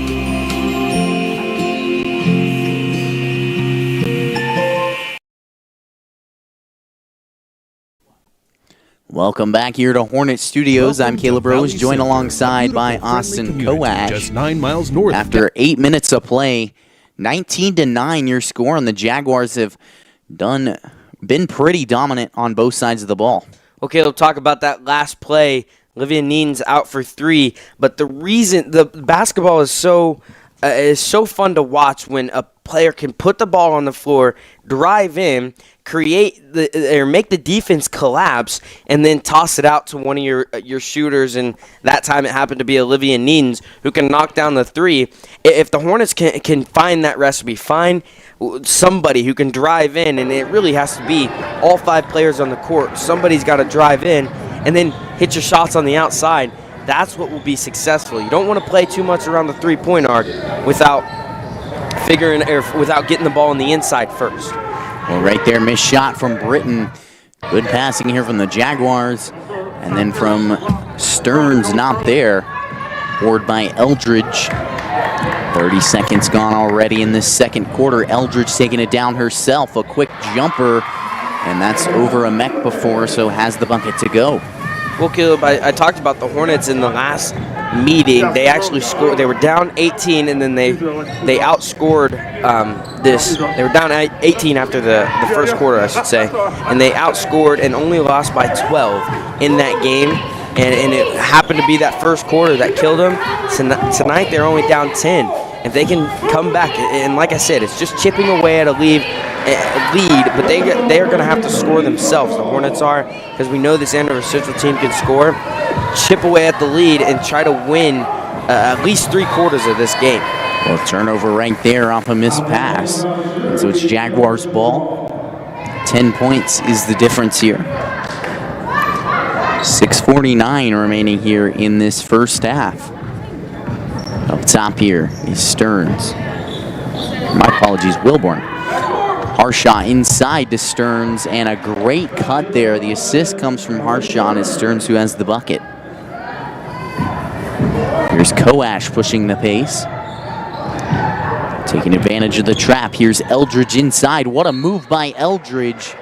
And she misses the shot, though fortunately she is fouled, and she'll head to the line for 2. A 74% free throw shooter. Well, Caleb, and that's what the Hornets need to do. Coash saw on this trap, the pressure, that there was an opening. Get it past half court, because you don't want to spend too much time. And when the Hornets do get it past half court, the Andover Central Jaguars they triple teamed Coash right there. But what they're trying to do is get a trap, and if the rotation's not right, we see it on the boys team. The Valley Center boys team does a great job with their rotations on defense. But if the rotation isn't there, that will leave somebody open cross court and for easy 2 points. That one being in free throws on that time. But that's what Valley Center needs to do. Get the ball up the floor as fast as possible. Well, inside is Harshaw, knocked away by Needens. She's fouled before the shot went up. So Harshaw will head to the line as well. There's that pace we're talking about. The Hornets have started to develop it later in that first quarter and early on in this second, trying to match the pace of this Andover Central team, and we've talked about improvement so far this year, Austin, but I think that's one of the biggest categories the Hornets have improved in, and that's adapting to situations and being able to play a faster paced game, and that's certainly great to see, and it makes it a lot easier to compete with teams like this. Yeah, Caleb, and we talk about that Salina Central game that the Hornets had a pretty bad loss, and that was just last Thursday. Number one, the Hornets have come out a little bit more hungry today, and number two, I think they realize what the pace that they need to play with, and unfortunately, Salina Central, they just got shooters. I mean, they can just shoot from deep, which Andover Central can do, but right now, they're not shooting at a high efficient rate, but they like to dribble the ball in. They remind me a lot of our boys men's team, Caleb, because our team, the Valley Center boys, they like to drive in, and they'll shoot the occasional three, but Valley Center does a little bit better against teams that don't shoot the three and at a super efficient rate. They like to guard on the inside, and right now, that's why they're sticking around. It's a 12-point game, and I know scoreboard, it doesn't look 100% the way this game has gone because 12 points, but the way it feels, the Hornets are still sticking around. But that's because right now Andover Central is missing a lot of the shots they normally hit. Knock away there by Emekpa. She stepped out of bounds before recovering it. So it's Eldridge to inbound once again. And another deflection. Wilborn has certainly had a night on the defensive side. And then not to mention, I do not believe the Jaguars have subbed in anyone so far in this game. A forced turnover right there. Here comes Andover Central. Harshaw from deep, not there. An over-the-back called on Jaden Newfarmer. Well, Caleb, and the Hornets, again, they're still lucking out because they're turning the ball over, 1 every 3 possessions right now. And credit that a lot to Andover Central. They're doing a great job. But they're missing shots on the other end because this game could be, a lot worse than what it is right now, only 12 points. Valley Center just got to keep taking care of the ball. That's the big thing that they need to change is they got to make sure they take care of the ball a little bit better, but then just keep pushing the pace. If they play fast, they play better. And I've said that all season. We've seen it all season. Push the pace. Right now, there's a little bit too much hesitation. Somebody catches the ball, and they don't just find the teammate and push it up the floor. They wait a second or half a second. When against this Andover Central team, you can't do that. Well, the first substitution while you were talking there, Kellen Rogers checks in for the Jaguars. And then it's Kinneberg with the left-handed layup to make this a 10-point ball game. Here comes Wilborn pushing the pace ahead to Stearns. And then it's Harshaw, baseline drive, past 4 Hornet defenders, and has the offensive board as well. And out of bounds called. They'll say it's off the hands of Kinneberg, and then Oliverson checks in for Hayden. Well, the Hornets just have to come down with those rebounds. They did what they needed to do. They made Harshaw, her shot was different than because a couple of Hornets were there, and she changed up her shot, and it missed, and then she got her own rebound. Hornets did a good job right there to knock the ball, and it looked like the ball fell out of her hands a little bit. But what Valley Center needs to do is just, grab the rebound and then push the pace because right now they're getting outboarded, and that's one of the reasons that Andover Central is up so much. Oh, here come the Hornets. And Oliverson missed it on the other side. It was a missed 3-point shot from deep by Stearns. Here are the Jaguars now. Rogers over to Wilborn. What a move by Wilborn. And then Emekpa with the fake pass and the bucket. So here come the Hornets once again. And right now they've done a decent job of keeping it at that 10-point range. We saw Needham's 3-point right before the end of the quarter make it 10 points. And here they are sticking around. I mean, it's 12 points right now, but they've been able to match this team possession for possession pretty recently, Austin. Yeah, Caleb, and a lot of that due to Andover Central's defense giving up some easy buckets. But the Hornets are doing what they need to do when it comes to passing the ball and passing it up the floor. They're breaking the press a little bit better. They're starting to get situated with that press, and they know how to break it. You talked about early on the Hornets were struggling to hit their shots. They've had some easy shots, and in this second quarter, they've done a great job of knocking them down, which is why they find themselves in this ball game. Some great passing by the Jaguars, and Harshaw's not been the same tonight from outside. She misses another one, and it's off the hands of Eldridge. Well, Caleb, that's what I talked about at the beginning of the game. Valley Center, you just got to go back to the basics. Grab the ball with two hands right there. Yeah, maybe not. Eldridge was maybe not expecting the air ball from Harshaw because nobody really does, but looked like she just kind of went up with one hand. Just always use that just the two hands, and grab the ball and secure it before you try to do anything else. Well, charge called right there on Ellie Stearns. And so the 3-point does not count. Here are the Hornets pushing it ahead. Here comes Eldridge. And they've certainly found a way to break this press most consistently. Here's Koash working on a Mekpafor and a block, and then an offensive board by Oliverson. It's off the mark. So here comes Wilborn pushing the pace. Looking inside over two defenders and a kick out to Rogers. Harshaw with a great move, and then a right-handed layup, not there. And a foul called, and they will get Oliverson for that one.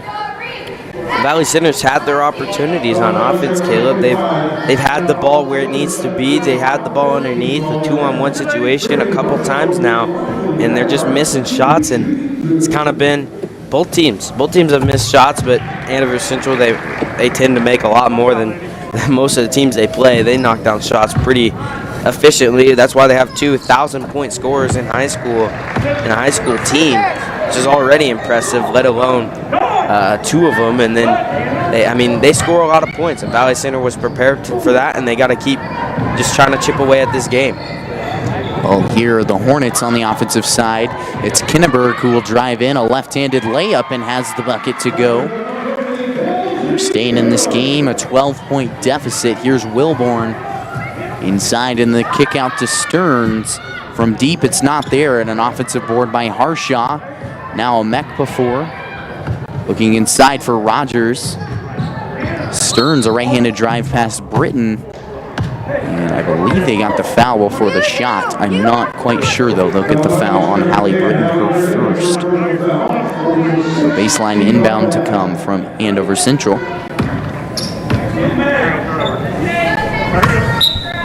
Wilborn to inbound. Stearns over to Wilborn, shot fake.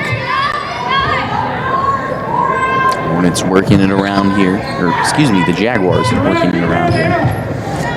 Harshaw over to Rogers, and a block from Kinneberg, but she'll be called on the foul.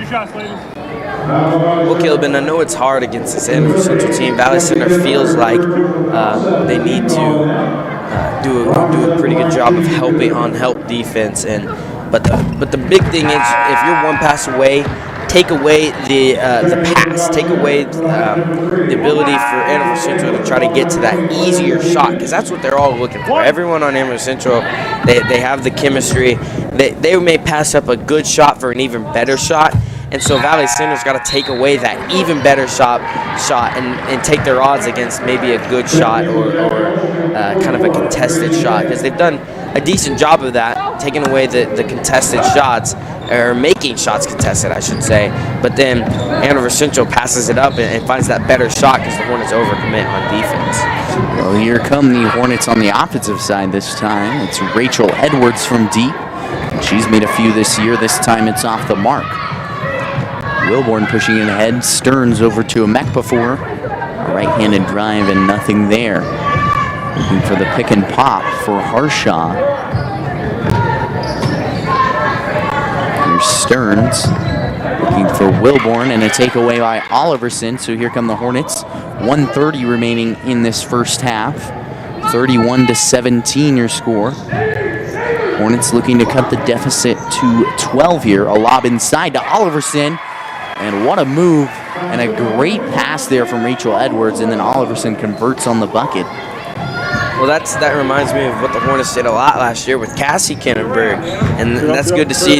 You can see, even though she's been gone for almost a year now, Oliverson has done an amazing job. Credit that a lot due to her playing behind Kinneberg last year. She has the post moves.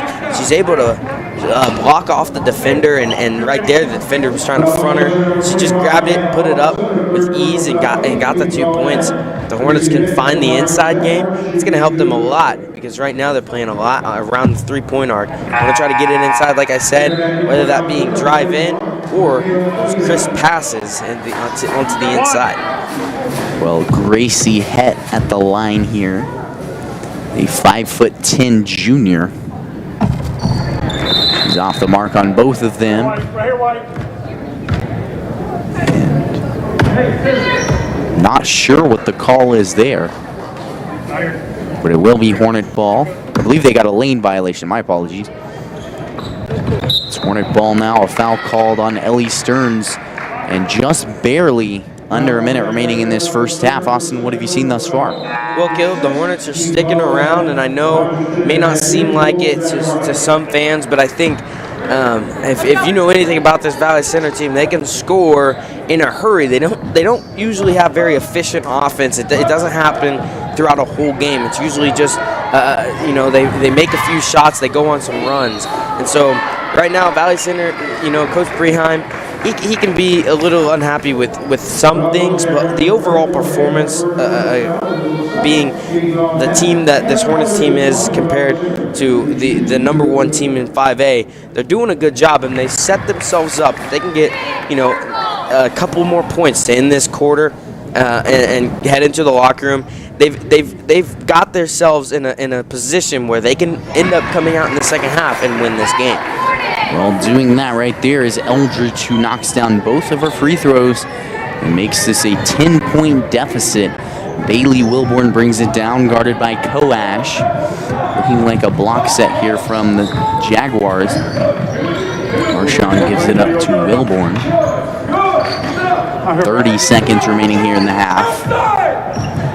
It's a mech before inside, kick out to Rogers. She'll drive inside, and then a kick out to Harshaw, and looks like the Jaguars intend on taking the last shot of the half. Well, Caleb, the Hornets, their defense has picked it up a little bit. Coash doing a great job on ball. And there she is with the steal in transition. 10 seconds remaining up ahead to Needens, and there's the bucket to cut it to single digits. Here comes Wilborn ahead to Harshaw, and the 3 off the mark. So that is going to round off the first half. Your score, 31-23. Another look at this play from Coash to Needens, and that is going to do it here for the first half on Hornet Studios. I'm Caleb Rose, joined alongside by Austin Coash, and we'll see you back here in 10 minutes.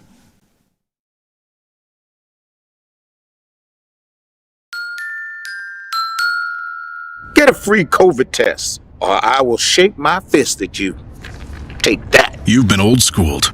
Get a free COVID test. Anyone can get tested. At 1-800.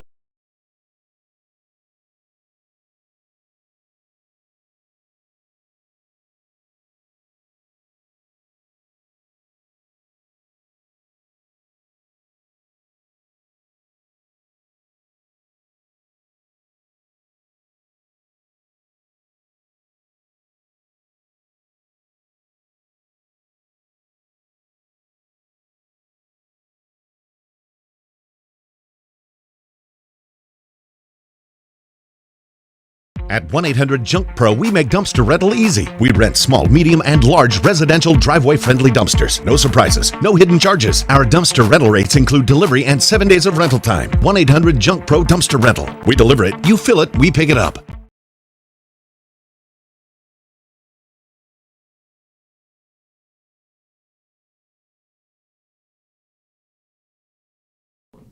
Whenever we go to a local event here in Valley, we all want good food for reasonable prices with a friendly face behind it. Well, luckily, there's an option. The Food Guy. Located in a signature truck, keep an eye out for him at the next public event you make an appearance at. Or if you're hosting an event yourself and want a friendly catering option. Or if you have other questions, you can call him at 316-253-8832.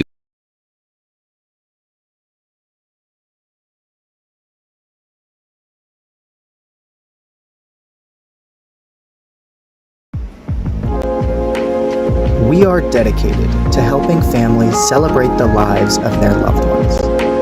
Each creation contains a small amount of cremains, capturing the essence in a swirl of color and ashes, sealed forever within beautiful art glass. Ash weights provide a unique and beautiful way to hold and treasure your memories while honoring the spirit.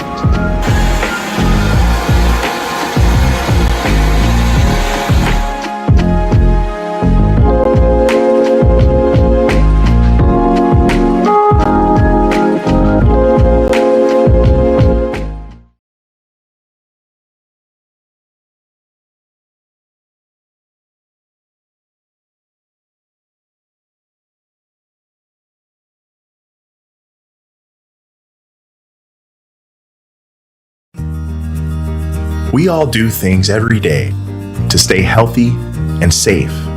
We all want Kansas businesses, schools, and other services to safely remain open. So we all need to do our part and encourage others to join us. To keep Kansas open this holiday season, wear your mask, wash your hands, avoid large social gatherings, and keep your distance. Kansas businesses depend on it.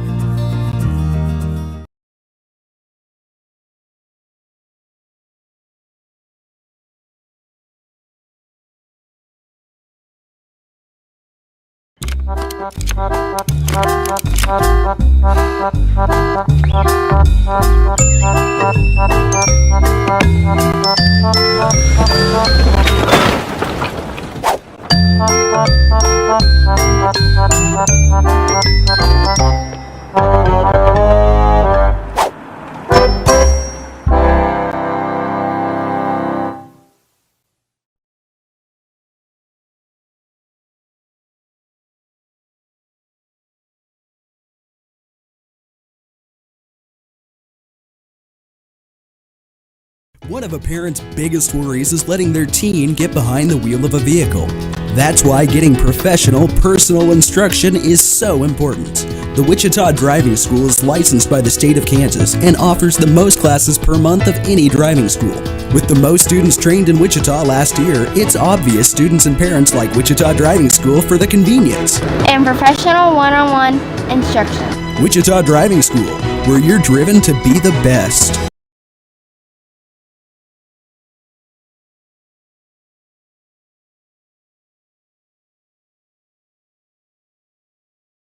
Welcome to Valley Center, a beautiful, friendly community just 9 miles north of downtown Wichita. Come discover Valley Center and take a walk through historic downtown. Check out unique restaurants, shop at locally owned businesses, or play around at Valley Point Golf Course. Valley Center is building on its proud heritage while welcoming new ideas, new businesses, and new families. Valley Center will exceed your expectations. Discover Valley Center, an incredible place to call home.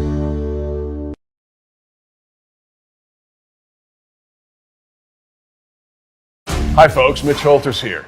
Hey, for the Chiefs to stay healthy, wearing helmets is a must. And for all of us, the same is true for face masks, because lives depend on it.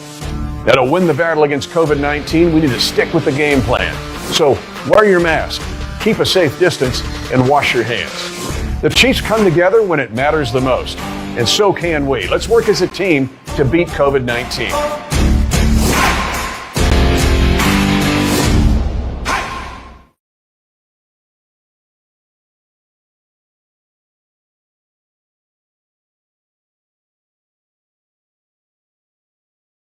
At 1-800-JUNK-PRO, we make dumpster rental easy. We rent small, medium, and large residential driveway-friendly dumpsters. No surprises, no hidden charges. Our dumpster rental rates include delivery and 7 days of rental time. 1-800-JUNK-PRO Dumpster Rental. We deliver it, you fill it, we pick it up.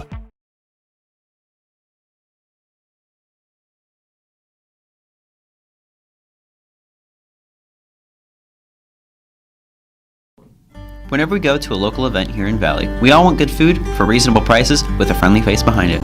Well, luckily, there's an option. The Food Guy. Located in his signature truck, keep an eye out for him at the next public event you make an appearance at. Or if you're hosting an event yourself and want a friendly catering option. Or if you have other questions, you can call him at 316-253-8832.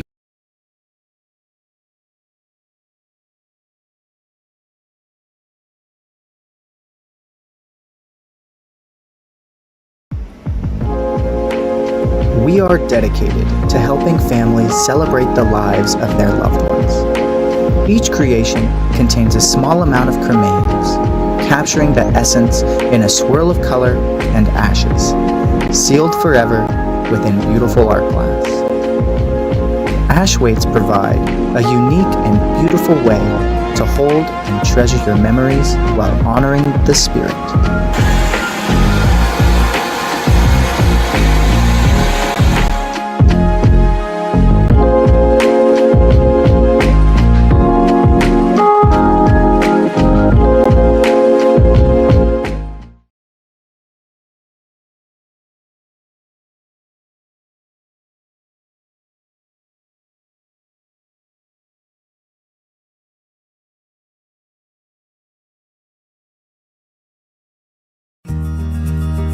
We all do things every day to stay healthy and safe.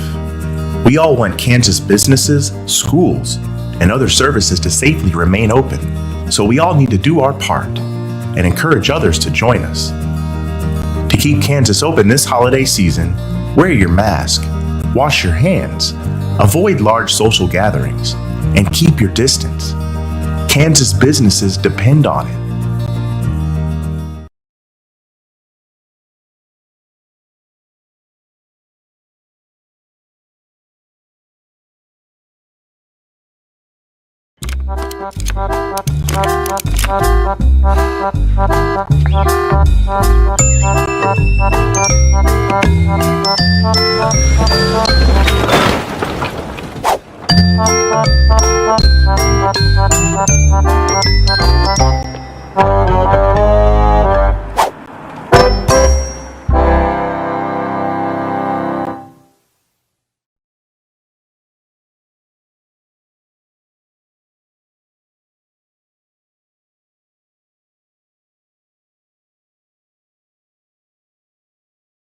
One of a parent's biggest worries is letting their teen get behind the wheel of a vehicle. That's why getting professional, personal instruction is so important. The Wichita Driving School is licensed by the state of Kansas and offers the most classes per month of any driving school. With 16 minutes of play gone and 16 minutes remaining in this contest between the Valley Center Hornets and the Andover Central Jaguars. I'm Caleb Rose, joined alongside by Austin Coash, and you're watching live here on Hornet Studios. One half gone, 31-23 your score, and the Hornets have done a great job of sticking in this game. Austin, what'd you see in that first half, and how do statistics look? Well, Caleb, that first half, the Hornets started playing a little bit faster, and you know, it was 9-19. We talked about the 10 points that the Hornets were hanging around. Now, with the little surge at the end, they outscored this Andover Central team in that second quarter, 14-12 by 2. And the biggest thing for Valley Center was they turned up the pace. We talked about the defense. It was Coash who got the steal at the end of the game, or end of the quarter, right there, and it was all due to the intensity. There was that mindset that this team is good, but we're in this, guys. We're in this, and for the Hornets, that needs to be their message. And I would hope that Coach Breheim, knowing him the way I know him, that's his message to these girls is, we are in this. We're in this. We have some things to fix, but we're in this game. We've given ourselves a chance to come out in the second half and get a win against the number one team in 5A. Now they just have to execute. And looking at that first half, it was Eldridge and Needens who led the team in scoring at 7. And then for Andover Central, Harshaw, she pretty much did it all herself with 15 points, and then Amek before added on 7. Well, after a few missed shots and 2 offensive boards, a foul called on the Hornets. It's called on Kinneberg, her 4th of the game, first team foul of the half. And it's Oliverson who checks in for Kinneberg, and she'll likely be staying on the bench for most of the half. Here's New Farmer to inbound from the baseline over to Wilborn, guarded by Coash. It's Stearns looking for a pick and pop. Not there. Amek before out to Stearns. A jumper, and it's through. Well, we talked about the 17 to 10-foot jumper in high school basketball. It's such a valuable shot. I was talking to Gabe Phillips. Phillips guy on the boys team that has almost perfected the jumper, and he told me the reason it's so popular is because teams have started to just guard the three-point line, and they do those rondo closeouts, which are lazy closeouts around the three-point arc, and then they love to guard on the inside and try to create hard shots on the inside. So that jumper by Ellie Stearns just shows how good of a player she is, but we've seen Andover Central take that shot multiple times this game, and that's a very developed shot that not a lot of high school players will take. Well, inside and out. The Hornets trying to put together some pace after forcing a turnover last time, and then a lob inside to Oliverson. It's off the mark. She had a big one of those late in that second quarter. A steal by Coash, and she is single-handedly leading the defense. Here's Eldridge. A move by Eldridge, but a block by Emekpafor to match it. And talk about the aggression of this game. A charge called on Maddie Emekpafor. And a lookout call, a 50-50 call right there. Well, Caleb, and it was all due to Coash. She got the steal on the other end, and then, unfortunately, Eldridge, she couldn't put it in the hoop. But then Coash, she didn't back down and run back on defense like normally the Hornets would. She's playing with the intensity, and that's that catalyst that the Hornets need. She tried to stop ball, and she knew Emekpafor is not as good of a ball handler as some of these other girls. She just straight up had the ball in her hand, but it ended up being a charge too. Right there, a 3-second call. And so it is Andover Central ball now. 10 points separate these teams. And just under 2 minutes gone in the third. There's Wilborn up top. Well, Caleb, when we talk about this Hornets offense, and I'll keep it short, but with Coash and these Hornets, they need a drive. They need to be able to put the ball on the floor and drive in. But what can't happen is the big centers on the inside, the Olivia Needens and Oliverson too. And you got to get out. You got to clear the lane so that there's room, so that they don't have to turn the ball over if they get on the if they get in on the inside. Well, New Farmer right there, who had 7 points in this last matchup, has a 3 on the other side, and then it's Oliverson off the mark. Emekpafor knocked away by Needens. Here comes Coash over 2 players with the left-handed layup and cuts it down to 11 after New Farmer's 3. Here's Emekpafor inside. Great passing, and the assist comes from New Farmer. Here come the Hornets yet again. This, what I believe is a 2-2-1 press. It's kind of phased between the defenses throughout the game, but it certainly worked for the Jaguars. And then it's Britton from deep, not there, aboard by Stearns. Pushing it ahead to New Farmer.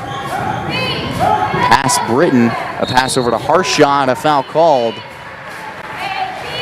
Harshaw will likely head to the line. Well, Caleb, the Hornets, they're getting their chances, and right now, Andover Central doing a good job grabbing the rebounds that they need to grab and pushing up the floor, and they're getting their easy points too. The Hornets need to get back a little bit better on defense, but then talk about Valley Center, their offensive production. It hasn't skyrocketed a whole lot because they're not hitting some of the shots that they need to be hitting, but they're just playing a little bit faster than normal, and that's what you like to see. That's why they've set themselves up for just a little bit of success against this really good Andover Central team. Well, right there, both free throws made. And then it's Britton who brings it down. Coash inside. Sakura Smith trying over 2 defenders who just checked in. Here's Britton to Coash, one-on-one with New Farmer. And then Anna Eldridge. Sakura Smith playing on the inside. And then it's Britton, guarded by Harshaw. It's working it around the arc. Some good cutting. This time it's Eldridge and then an offensive board, but a foul called. And I believe they're getting Harshaw on that one. And that is her first personal of the night. Eldridge will head to the line, a 74% free throw shooter on the year. Well, that right there happened all because the Hornets, they cut with purpose, and the off-ball movement was there. And then when a player had a ball, every single girl was putting the ball on the floor. And that's one thing that we didn't see a whole lot last year. Last year was a lot of passing, and at the beginning of this season it was too. But these players have started to kind of found their purpose on a varsity floor and found confidence in themselves to put the ball on the floor. And as a young team, that's very important. A timeout there, and we'll be back here at Hornet Studios in just a minute.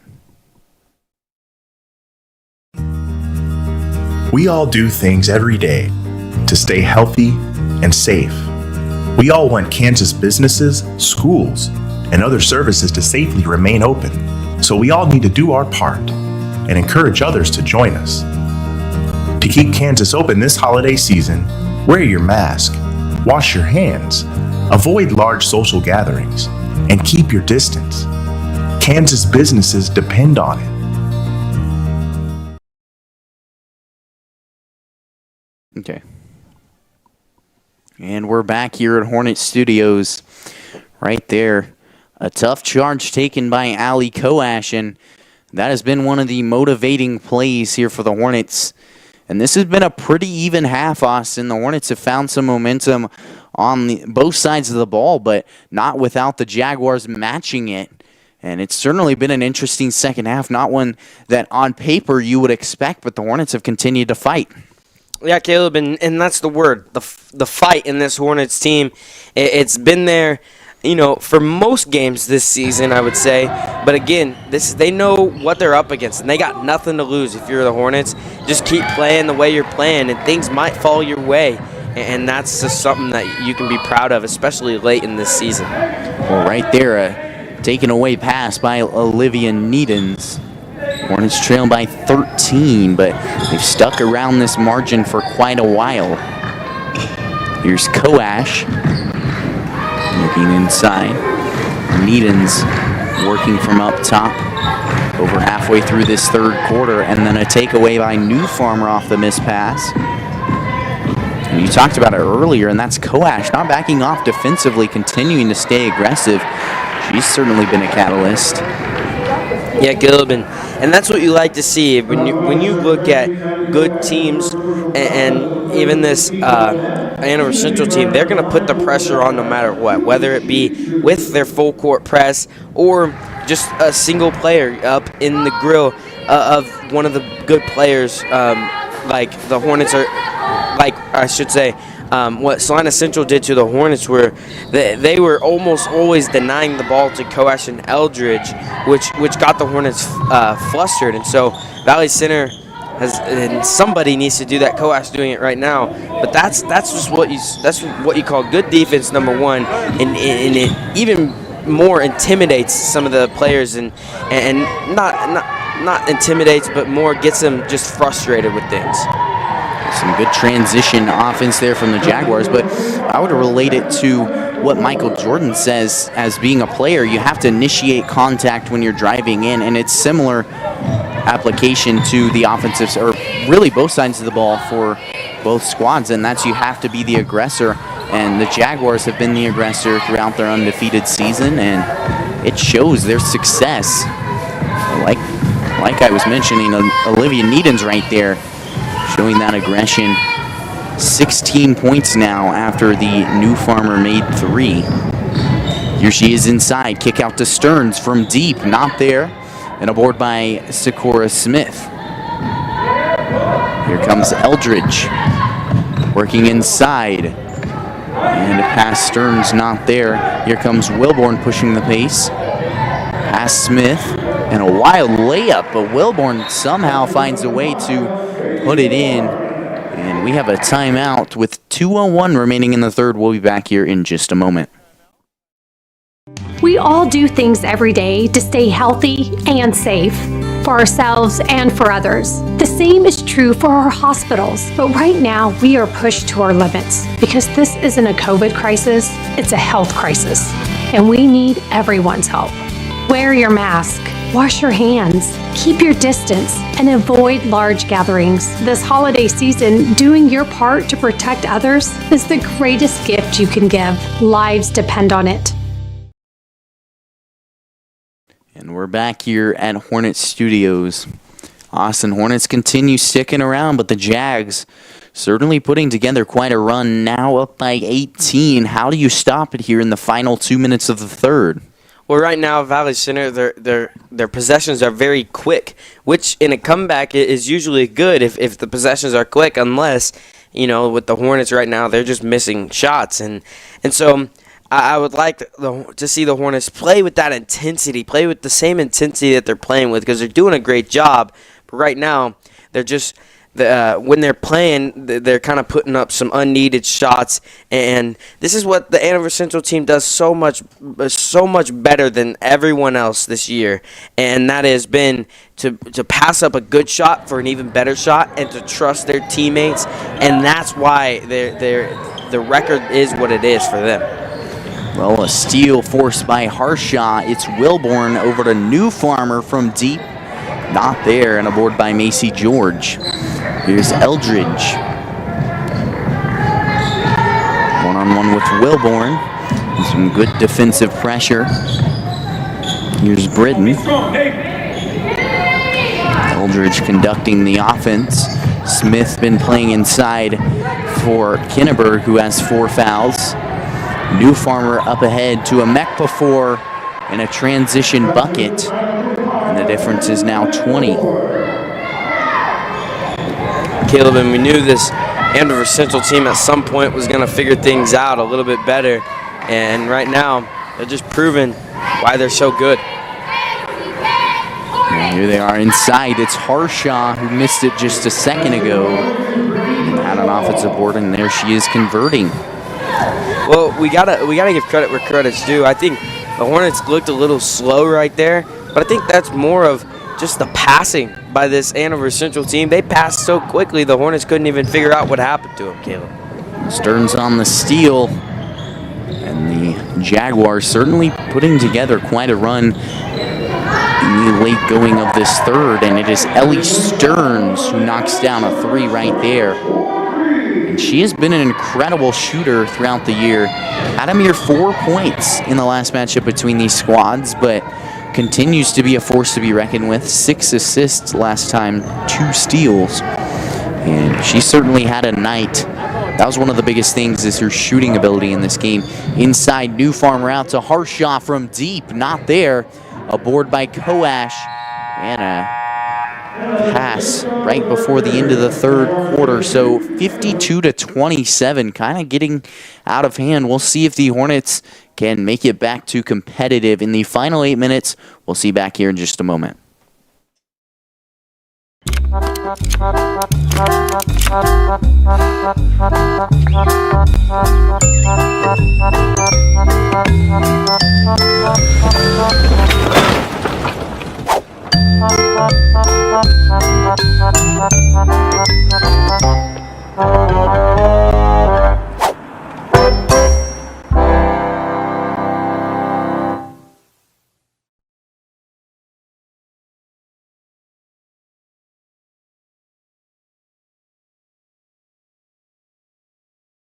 For the final 8 minutes of this AVCTL Division II contest.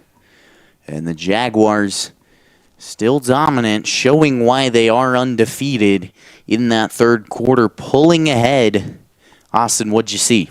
Well, Caleb, I saw what's been successful for the Jaguars all season.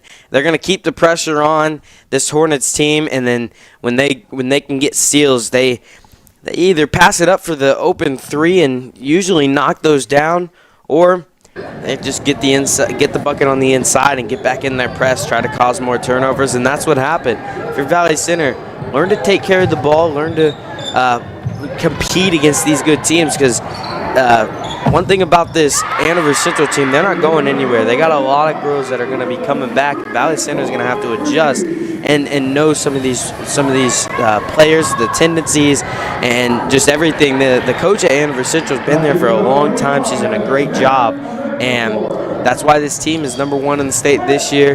They were #1 in the state last year before COVID hit, and so this team has been good for quite some time now, and they're all juniors, a couple of seniors, like I talked about, but they're all really young, just outstanding players. Well, Britton earlier hit a 3 to start us off in the fourth quarter, and then a Mekpafor had a bucket and a double dribble from Anna Eldridge. Just moments ago, it's Stearns Here's Harshaw inside, a kick out to the open. New Farmer not there, and a board by Amek before, and then a right-handed layup to make the difference 26. When you see Wilborn, she's not backing off. It's a 26-point lead, but she's going to guard Coash the full court, and that's what Andover Central's done so well this season. They don't, and like I talked about, it's not just one person, it's the whole team. Inside and a missed shot. A board by Wilborn, she'll push the pace. Up ahead to Stearns from deep, not there, and a board by Harshaw. Great defense by Hallie Britton, and she'll get the steal. And weaves her way through the defense, gets it ahead. Coash open from deep, just bobbles out, and then out of bounds. Let's say it's out the hands of Harshaw, and then Rachel Edwards checks in, along with a few new Jaguars, that being number 4, Jaylee Jefferson, and number 35, which we do not have on our roster, unfortunately. Here are the Hornets working from the baseline. A lob into Hallie Britton. And Austin, the next game coming up is Andover, who Coach Trent Preheim feels confident that they can beat. They lost to them last time, and it was a very competitive matchup. We'll talk more about that after the timeout.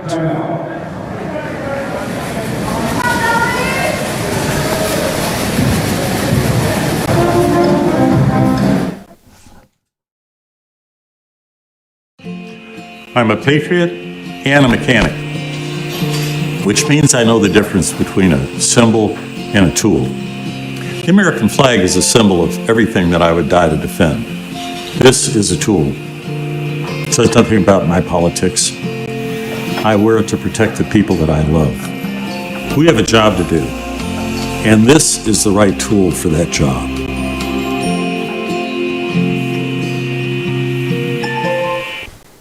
And here are the Hornets after the timeout, but as I was talking about, Austin, Hornets coming up, playing Andover right here at home, which will be live on Hornet Studios, but a team they already lost to, and Coach Trent Preheim feels confident that they can beat. What would you say to these girls, and what do you expect them to do in that game? Well, Caleb, they're going to come out with the firing on all cylinders, I think, when it comes to just the mental aspect, because they know it's going to be their last home game. Because with their record, they're going to have to play sub-state all on the road if they do end up winning, and so they're gonna, the playoffs are all going to be on the road for the Hornets. So Valley Center, what they need to do is just remember this is the last time that Olivia Neatons, Michaela Hayden, and Samara Rice will be playing on this floor, and it's a good opportunity to get a win, because I feel like last time the Hornets did not want to lose to Andover, and they took that loss a little bit more personal than maybe in Andover Central, where, you know, they're kind of, I wouldn't say expected to lose, but Andover Central is a very good team.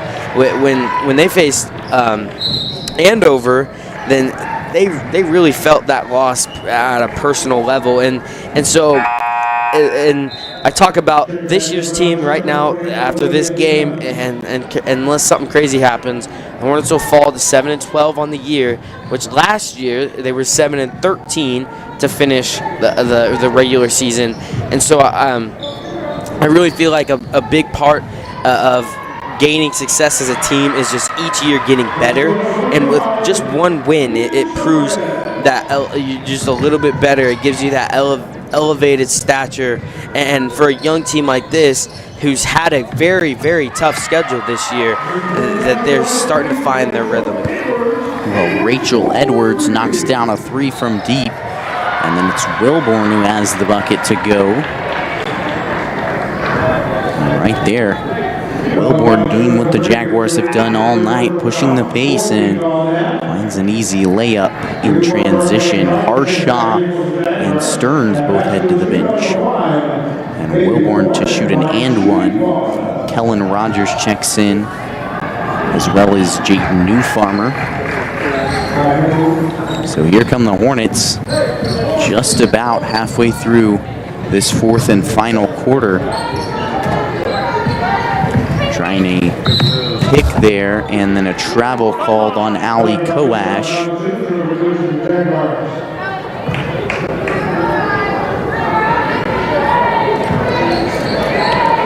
So here come the Jaguars.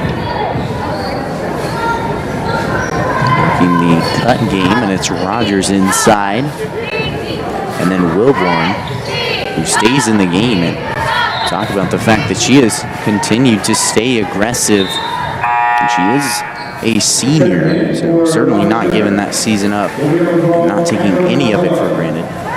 Well, Caleb, we talk about it with the boys team, but a championship winning team, and they're 17-0, about to move to 18-0 on the year. This girls team is for Andover Central, and the reason they're so good is they've had games where they're up 30, 35 points in a game, but they don't quit shooting. They don't quit because they're not playing just to win a league game. They're playing to make sure that their shot and their confidence and everyone on their team is prepared and on the same page, because they got playoffs ahead. They got another game to finish the season, and they have what it takes, or they need to have what it takes to win the championship. And that's what I like to see out of our boys team, that this year they've had some close games, but at the beginning of the season they were putting it 2 teams throughout all 4 quarters and never giving up, and that right there just proves that they're a championship team. And for Valley Center, you know, some of the starters are out there, but some of the younger girls are getting some playing time too. They're probably going to get some playing time in the late going. Samara Rice looks like she's about to check in, and Andover Central's not going to quit. And so I advise Valley Center not to quit right now, because they got another game left, and then Sub-State, which will be against a pretty good team. They're going to have a hefty opponent there. But Valley Center, you just got to have that mindset to finish this season strong. Basketball's a long season. It's hard to play all spans over Christmas break and into March if you're a playoff team. And so it's a long season, and Valley Center got to keep that mindset with them in this next game and just shake off these last 2 losses. Well, here are the Jaguars. Under 3 minutes remaining in this contest. But Austin, upcoming schedule is going to be tough here for the Jaguars. They have 2 games 2 days in a row, and one is Monday at Arc City, which is quite a trip in itself. And then the very next day they have to travel on to Eisenhower, which we know that what the Eisenhower team can do. They have beat Eisenhower, obviously, with being undefeated, but regardless, the 2 games in a row, day after day, and both away, that's got to be tough for a team, and it'll certainly be a challenge. Yeah, Caleb, and that's what makes this team so special, is they can do that. They can go out there and they can perform both nights, both games in a row, and that's why this team's special. But for Valley Center, they had 1 day in between to prepare for 2 very good teams. It's Salina Central and Andover Central. But now you're only going to have 1 more day of practice. I believe there's a shoot around on Sundays, but that's not too much of a practice. But now you're going to have Monday, and then Tuesday the Hornets are up against another quality opponent. So, and it's at home. It's going to be senior night for this for basketball, and it's just going to be the last home game. And so I advise this Hornets team, don't take this loss too personal, but at the same time, take it personal enough to want to win and try to get that 8th win on the season. And instead of being 7-13 like last year, 8-12 this year, and try to get this young core to be even better next year. Oh, under 2 minutes now, but Austin was planning on talking about it, but winter weather going away, and we're talking about second to last home game here for this women's team, most likely, as they will likely be away in the playoffs. But it's starting to feel real. I know I'm certainly having some emotion seeing this season come to an end. Going to be your last season calling games for Hornet Studios, and then last basketball season for both of us. And Dominic Santiago as well on the TriCaster. Ryan Goebel is out there running the main camera, but it's been a fun 4 years calling for this team, and to see the ways they've improved has just been incredible. And being able to watch them and call for them has been such a pleasure. Yeah, Caleb, and it's one of those things where I actually did girls basketball. I didn't do boys, but in 8th grade, and that was the year that Coach Breheim and there was a lot of good players on that team, and I saw how good they were. Taylor Latimer being one of them, who's at K-State. She's doing track and field. But if you can think back that far, I mean, Coach Breheim has had some pretty good teams in his career, and now with a young group of girls that have an opportunity to be very talented. There's a few freshmen on this Hornets team that we haven't seen. They don't suit up varsity, but they'll have to step up in their sophomore year, try to get some minutes on the varsity level, and they have the stepping stones to do what they need to do and try to get back to where they want to be as a team.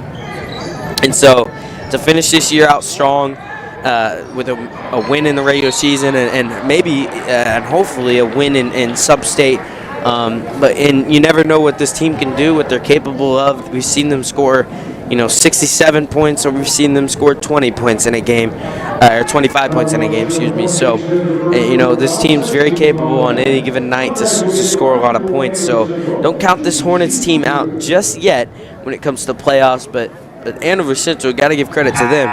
They're number 1 in the state for a reason. We saw it here tonight. Well, Michaela Hayden checks in, and then Ashlyn Nelson, Samara Rice, Sakura Smith, and Rachel Edwards on the floor as well. A few players that we'll see in years to come. And so it's Rice on the board. 45 seconds before this contest ends. And it's Edwards up top. And not to mention, we talked about the Hornets having a young core. The Jaguars have a young core as well. Only 2 seniors, as we talked about, a few sophomores that start, a few juniors that start, and that's huge to see. We talked about how talented this team is, and from here, you can only expect it to grow. Here are the Jaguars holding it out for the final 20 seconds of this contest, and early on, the Hornets showed a lot of signs of life, and it was great to see them competing with one of the best teams in the state, if not the best team in the state. And that just shows their improvement, Austin. Exciting to see. But that is going to do it here at Hornets Studios. Your final score, 62-37. Hornets put together quite a fight, but in the end, this Jaguars team comes out on top. I'm Caleb Rose, joined alongside by Austin Koash, and join us back here in 20 minutes for the start of the men's varsity game.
At 1-800-JUNK-PRO, we make dumpster rental easy. We rent small, medium, and large residential driveway-friendly dumpsters. No surprises, no hidden charges. Our dumpster rental rates include delivery and 7 days of rental time. 1-800-JUNK-PRO Dumpster Rental. We deliver it, you fill it, we pick it up.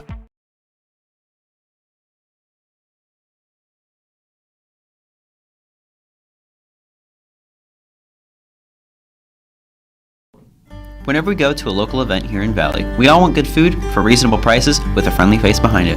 Well, luckily, there's an option.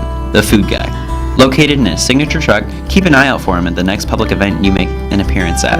Or if you're hosting an event yourself and want a friendly catering option. Or if you have other questions, you can call him at 316-253-8832.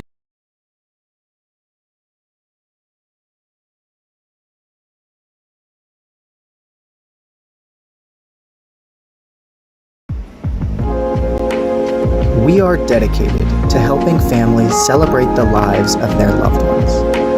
Each creation contains a small amount of cremains, capturing the essence in a swirl of color and ashes, sealed forever within beautiful art glass.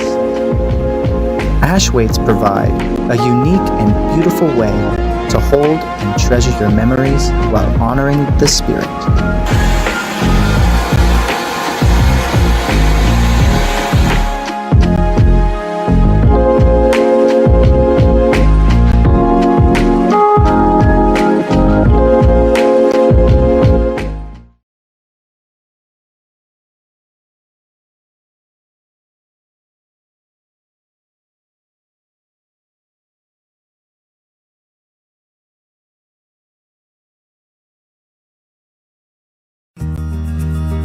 We all do things every day to stay healthy and safe.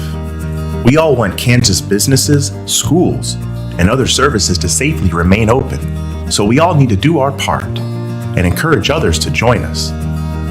To keep Kansas open this holiday season, wear your mask, wash your hands, avoid large social gatherings, and keep your distance. Kansas businesses depend on it.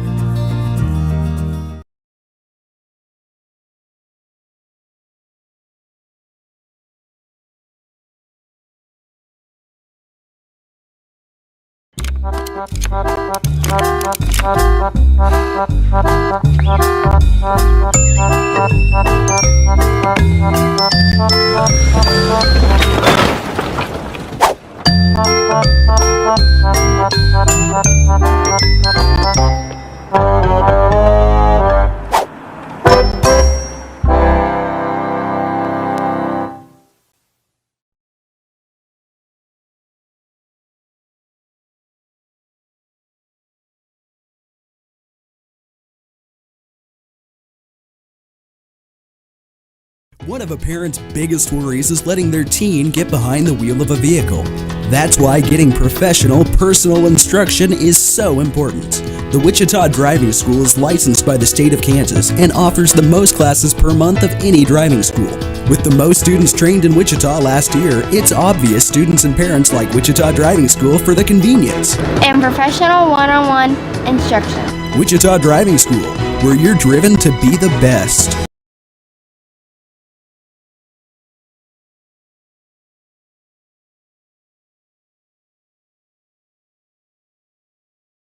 Welcome to Valley Center, a beautiful, friendly community just 9 miles north of downtown Wichita. Come discover Valley Center and take a walk through historic downtown. Check out unique restaurants, shop at locally owned businesses, or play around at Valley Point Golf Course. Valley Center is building on its proud heritage while welcoming new ideas, new businesses, and new families. Valley Center will exceed your expectations. Discover Valley Center, an incredible place to call home.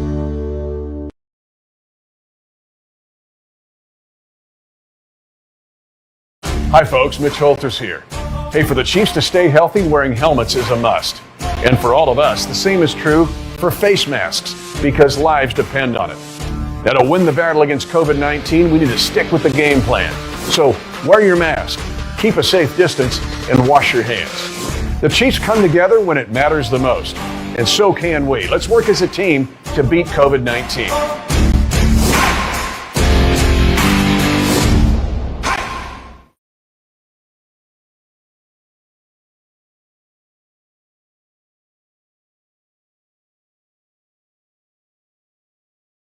At 1-800-JUNK-PRO, we make dumpster rental easy. We rent small, medium, and large residential driveway-friendly dumpsters. No surprises, no hidden charges. Our dumpster rental rates include delivery and 7 days of rental time. 1-800-JUNK-PRO Dumpster Rental. We deliver it, you fill it, we pick it up.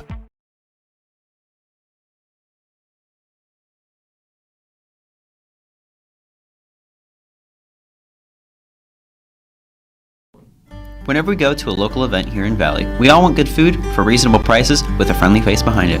Well, luckily, there's an option. The Food Guy. Located in his signature truck, keep an eye out for him at the next public event you make an appearance at. Or if you're hosting an event yourself and want a friendly catering option. Or if you have other questions, you can call him at 316-253-8832.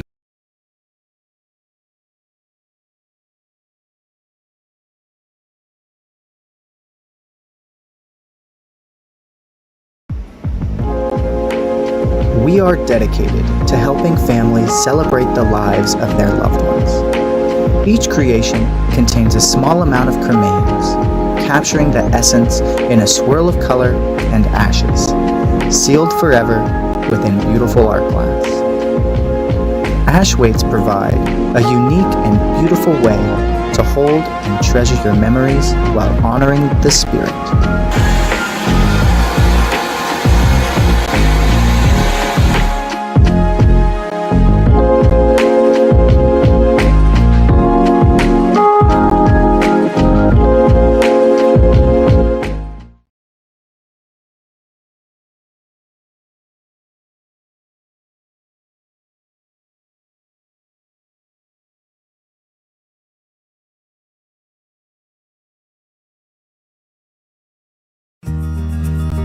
We all do things every day to stay healthy and safe. We all want Kansas businesses, schools, and other services to safely remain open. So we all need to do our part and encourage others to join us. To keep Kansas open this holiday season, wear your mask, wash your hands, avoid large social gatherings, and keep your distance. Kansas businesses depend on it.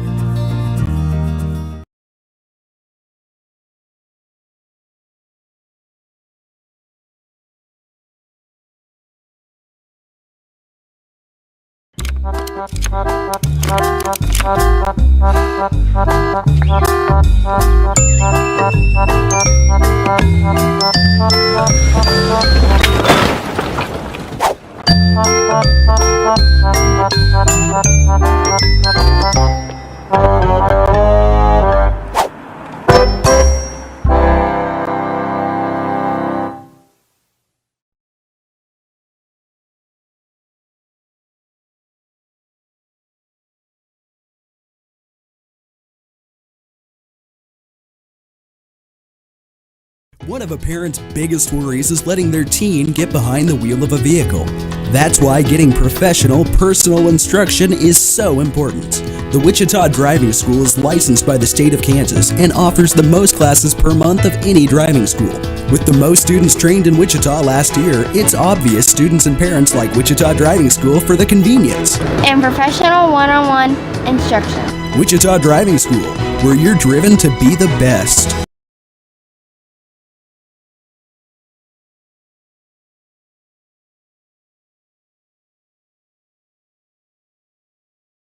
Welcome to Valley Center, a beautiful, friendly community just 9 miles north of downtown Wichita. Come discover Valley Center and take a walk through historic downtown. Check out unique restaurants, shop at locally owned businesses, or play around at Valley Point Golf Course. Valley Center is building on its proud heritage while welcoming new ideas, new businesses, and new families. Valley Center will exceed your expectations. Discover Valley Center, an incredible place to call home.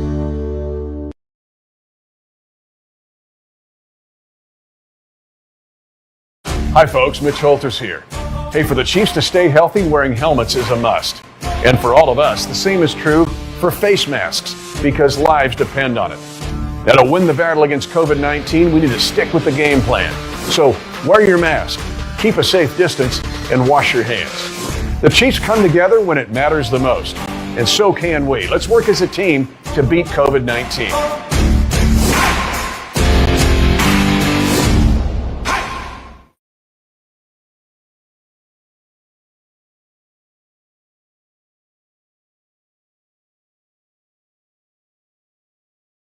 At 1-800-JUNK-PRO, we make dumpster rental easy. We rent small, medium, and large residential driveway-friendly dumpsters. No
Also, fans like to remind you that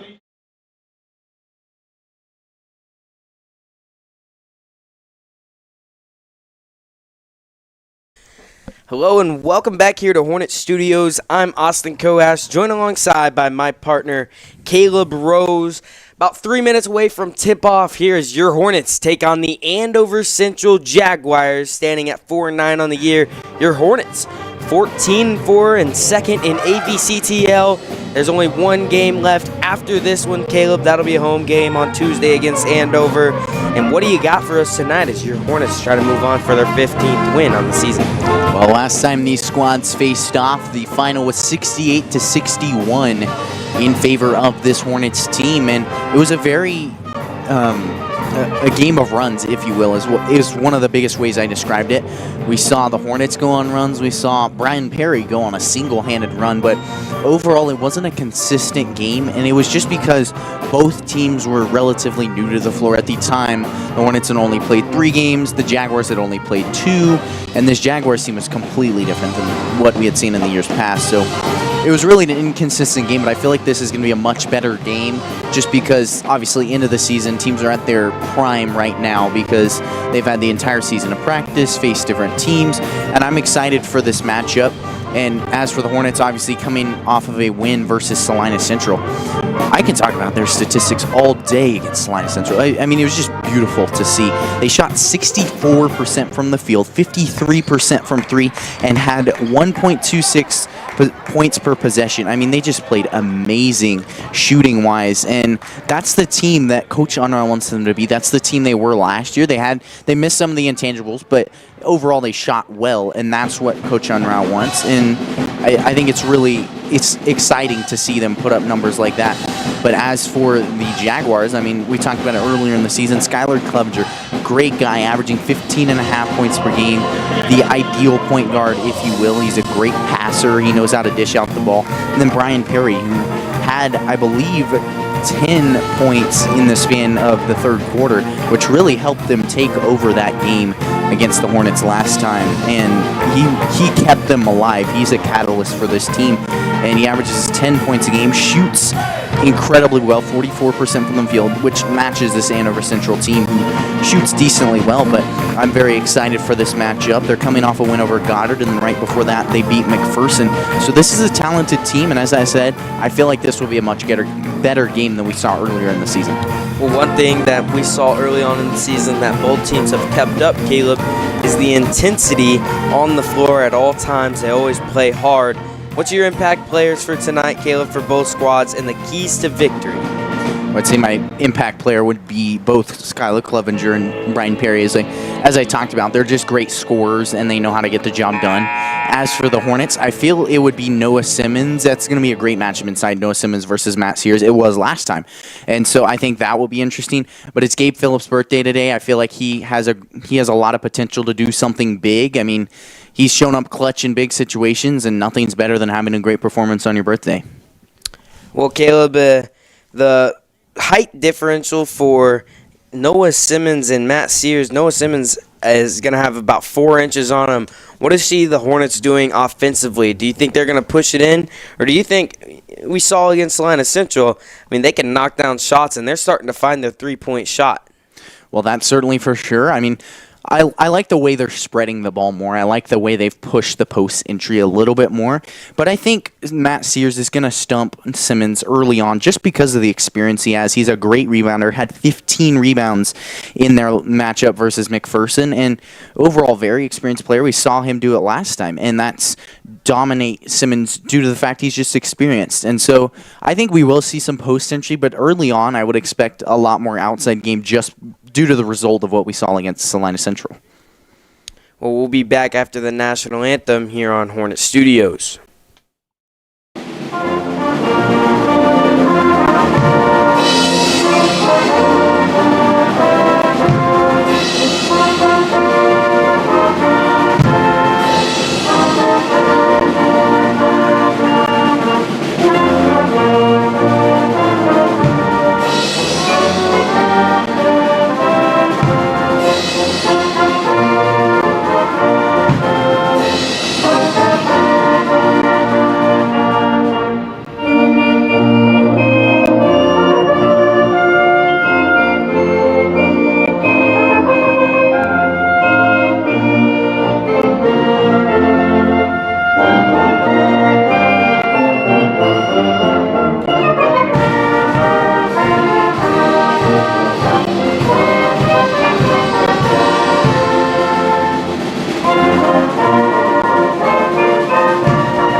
Back here, getting ready for starting lineups. Caleb, one more question for you.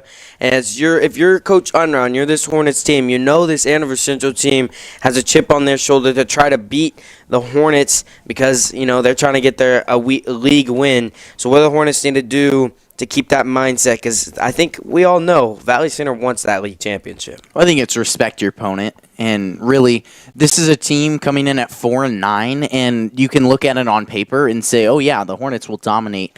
But we've seen in the past, against Eisenhower the first game, Eisenhower came back and made it an incredible game. But the biggest thing is respecting your opponent, and that's the mindset you have to come out with. You have to come out from the very first time you have possession and attack the entire time.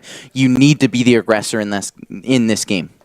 Well, starting lineups for your Valley Center Hornets is going to be number 1, Caleb Harden, number 2, Eli Isaacs, number 5, Braden Dalrymple, number 20, Gabe Phillips, and number 32, your impact player tonight, Noah Simmons. Want to talk about Gabe Phillips real quick. It is his 18th birthday. He told me last night he wants to get at least 18 points on his 18th birthday. It'd be way better if he scored more. We all know that. But he's had 19 points multiple times this year, one of them being the last game. He's averaging 15.2 on this season. But he also said, 18 points would be cool, but over 20 points is what he hasn't cracked too many times this year, and he wants that really bad. But he also knows his teammates have been scoring pretty efficient. Talk about number 1, Caleb Harden, what he's done in the last couple of games, knocking down big shots, and also his defense. Well, that's certainly for sure, and we can talk about the leadership, but he's also shot well from around the arc. He's leading the team in three-point percentage at 43%. That is an impeccable margin, and he's really started to heat up here as of late, and it's exciting to see. He was more of an intangible player, a catalyst, a leader, and not so much of a scorer, but he's developed that scoring aspect, and to see Caleb Harden, after missing all of last year, start to find that shot once again, it's very exciting. Well, starters for the Jaguars was number 3, Max Holcomb, number 5, Brock Stupka, number 23, Matt Sears, number 25, Brian Perry, and lastly, number 11, Skylar Clevenger. And so Andover Central will start with the ball, but just like last time, Eli Isaacs got a steal. He's done that multiple times on the beginning possession of a game, but right there he got blocked. Well, right there, you see Andover Central understanding the Hornets are going to come out with aggression. And so you have to expect that. And right there, an incredible play by Stupka to stop the transition bucket. And that'll be over the back call right there, or excuse me, backcourt violation, as there was a miscommunication by the Jaguars. Valley Center has it now. Well, right here, I want to talk about the 2-3 extended zone that Andover Central plays. This is a very, very aggressive defense, one the Hornets saw similar to Heights. And as the game goes on, they're not doing it right now, but they might end up going into trap. That's what they do a lot of. They'll trap this Hornets team, and it's a very aggressive defense, but when it's on, it works. Right there, that one was out of bounds off the Jaguars. Caleb Harden did a great job after his miss to try to go get that offensive rebound. So Valley Center will keep possession of it. Here's Isaacs underneath the basket, out to Harden. You talk about this 2-3 zone. Everyone on the defense has their hands up. It's stolen right there by Holcomb.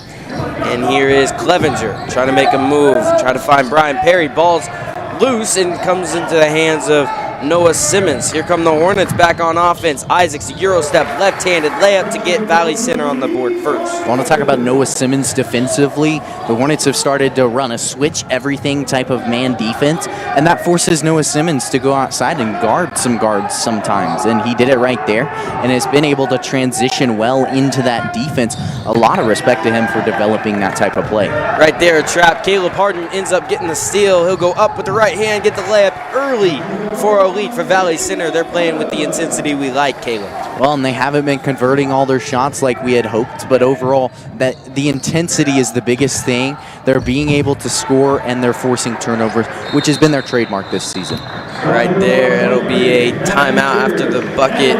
That bucket was by Andover Central's Matthew Sears. So we'll be back with 6:06 left in the first quarter here in a moment.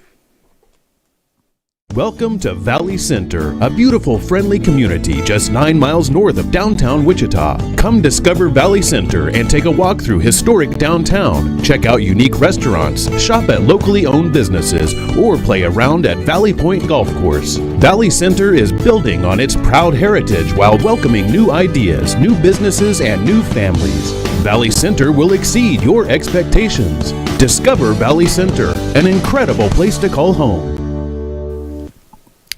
And back here, it'll be Valley Center ball after that timeout. Caleb, what have you seen so far from both teams, and what was the reason for that timeout right there? Well, I said it in pregame, and that's simply respect your opponent and be the aggressor. That's what they've done so far here tonight. The problem is transitioning that after a timeout, whether or not the Jaguars are going to go on a run. Well, here is the run by the Jaguars. That was Brian Perry who knocks it down from deep after the steal from their zone defense. Well, that's what I said right there. The runs right there, and it's Brian Perry who was able to knock down the three-point shot, but that's why it was a game of runs. One team comes out and plays with intensity, and the other one matches it. It's that three-point shot from Caleb Harden. He knocks it down, and he just extends his shooting ability for this year right there inside. That'll be number 5, Brock Stupka, who gets the bucket to go over Isaacs. Well, another good baseline cut there by the Jaguars, and we've seen them do it all season. We've seen both squads really do it all season, and those are the little plays that have the big impact to make it a tie ball game. Here's Isaacs, a baseline drive, kick out to Phillips. He's going to take another baseline drive, and that'll be a foul called. That foul will be called on number 3, Holcomb, as he tried to get Phillips to run out of bounds. Here's Isaacs in the Hornets with the ball. I don't know if you caught that right there, Austin, but understanding the short corner and the jumper ability of Gabe Phillips is incredible, and great scouting by Andover Central. You saw Phillips run to that short corner or dribble to that short corner. It was an immediate trap. They understand the damage he can do right there, and in that first possession where he tried doing that, they were able to shut it down. Well, Gabe Phillips traveled as right there. He caught the ball and tried to set his feet. Smelsley and Wilson came in just moments ago for the Hornets. That'll be a missed shot right there by Clevenger.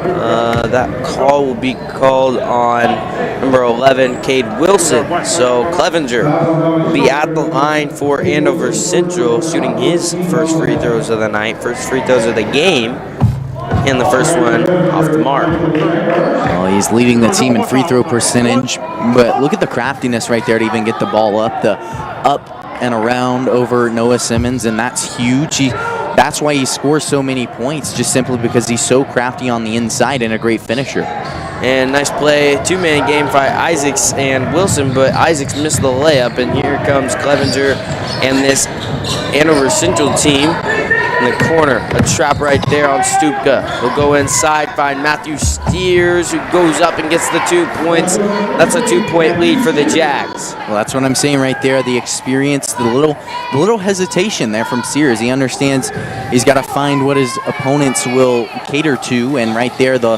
little hesitation got him enough height to get up there and get the bucket in, but that's what experience does to you as a player. And that's the play that's worked all season for Valley Center, as you can talk about it a little bit better than me, Caleb, but Isaacs gets the bucket. Well, and right there, I mean, we've seen Phillips do it so far in the season, and then Unruh understood that his opponents are going to be scouting that. They know when that's coming, and so because of that, they threw Isaacs in there in that same play. You talk about it, it's just an ISO on one side and then a back cut, and just, you know, a simple strategic move right there by Coach Unruh and the Hornets to get the easy 2 points, tie the ball game up. Right there, a couple of Hornets checked in, one of them being Kanoa Ashley, and so here is the Hornets back on offense, 3:46 to go in this first quarter. Well, we really haven't seen much of the aggression here from Andover Central, but they've managed to stay in this game. They've shot at a decent percentage, and they've played tight defense. Even though it's not their typical aggressive defense, they played tight man-to-man, or I shouldn't say man-to-man, but they played tight on their man and got the job done. That's why they're in this game. Well, number 30, Camden Wilson, checks into the game for the first time tonight for the Jaguars. It was Davin Schmelsley who missed the three. Braden Dalrymple got the rebound, and right there he scores. That's one of Coach Unruh's biggest fears, is that play being scouted, because it just works so well, and teams are easy to recognize it, but clearly right there the height advantage works out for Dalrymple. Isaacs tried to get the steal, but Clevenger is going to take a three. He knocks it from downtown. Skylar Clevenger puts the Jaguars up 1. Well, just when you think he's just a crafty finisher, there he goes, pops off, hitting a three.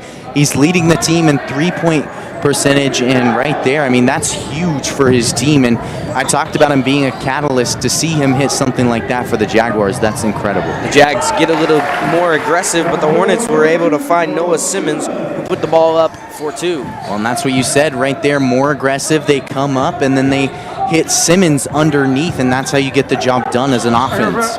Wilson in trouble, trying to find Brian Perry. He does. They're going to get the ball out and redo their offense, as the Hornets, their defense is playing solid right now. Kanoa Ashley doing a great job on Perry. He's still kept his dribble alive. He'll get it to Skylar Clevenger, who's the point guard, and he's going to take a three. He's feeling it.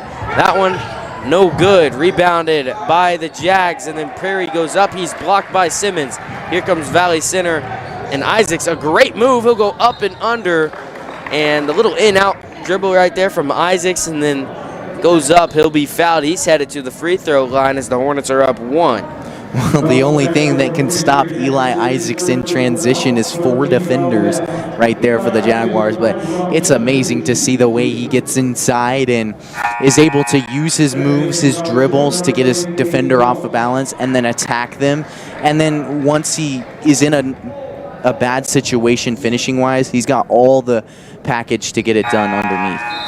He makes 1 for 2 right there at the charity stripe, and so it'll be Central ball, and 14-12 our score.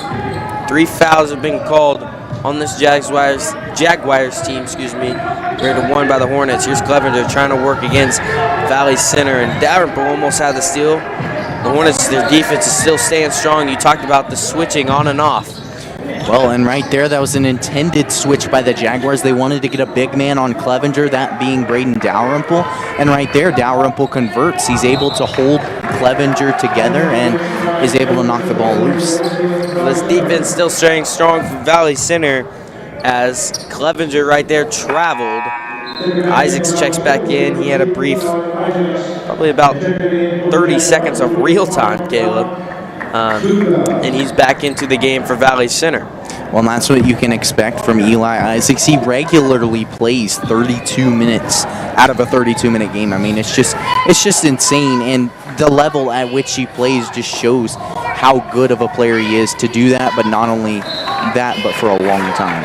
Dalrymple found Harden, who missed the three, but then it'll go out of bounds off the Jaguars. That one was off the hands of Stupka. So here's Isaacs inside that play you always talk about. Usually it's a lob pass. Right there was a bounce pass, and it got stolen. Here comes Buffington trying to make a move. He spin move to the inside. Crafty pass, but Stupka wasn't ready, and it goes out of bounds. Well, that's the tough thing about being a team, is you always have to be on the same page. So while one guy makes a great play, the other guy's not ready for it. And right there, a good example. You always have to be on the same page to be a championship team. And I would say for the most part throughout this season, the Hornets have done a great job of it. We apologize about the technical difficulties as well.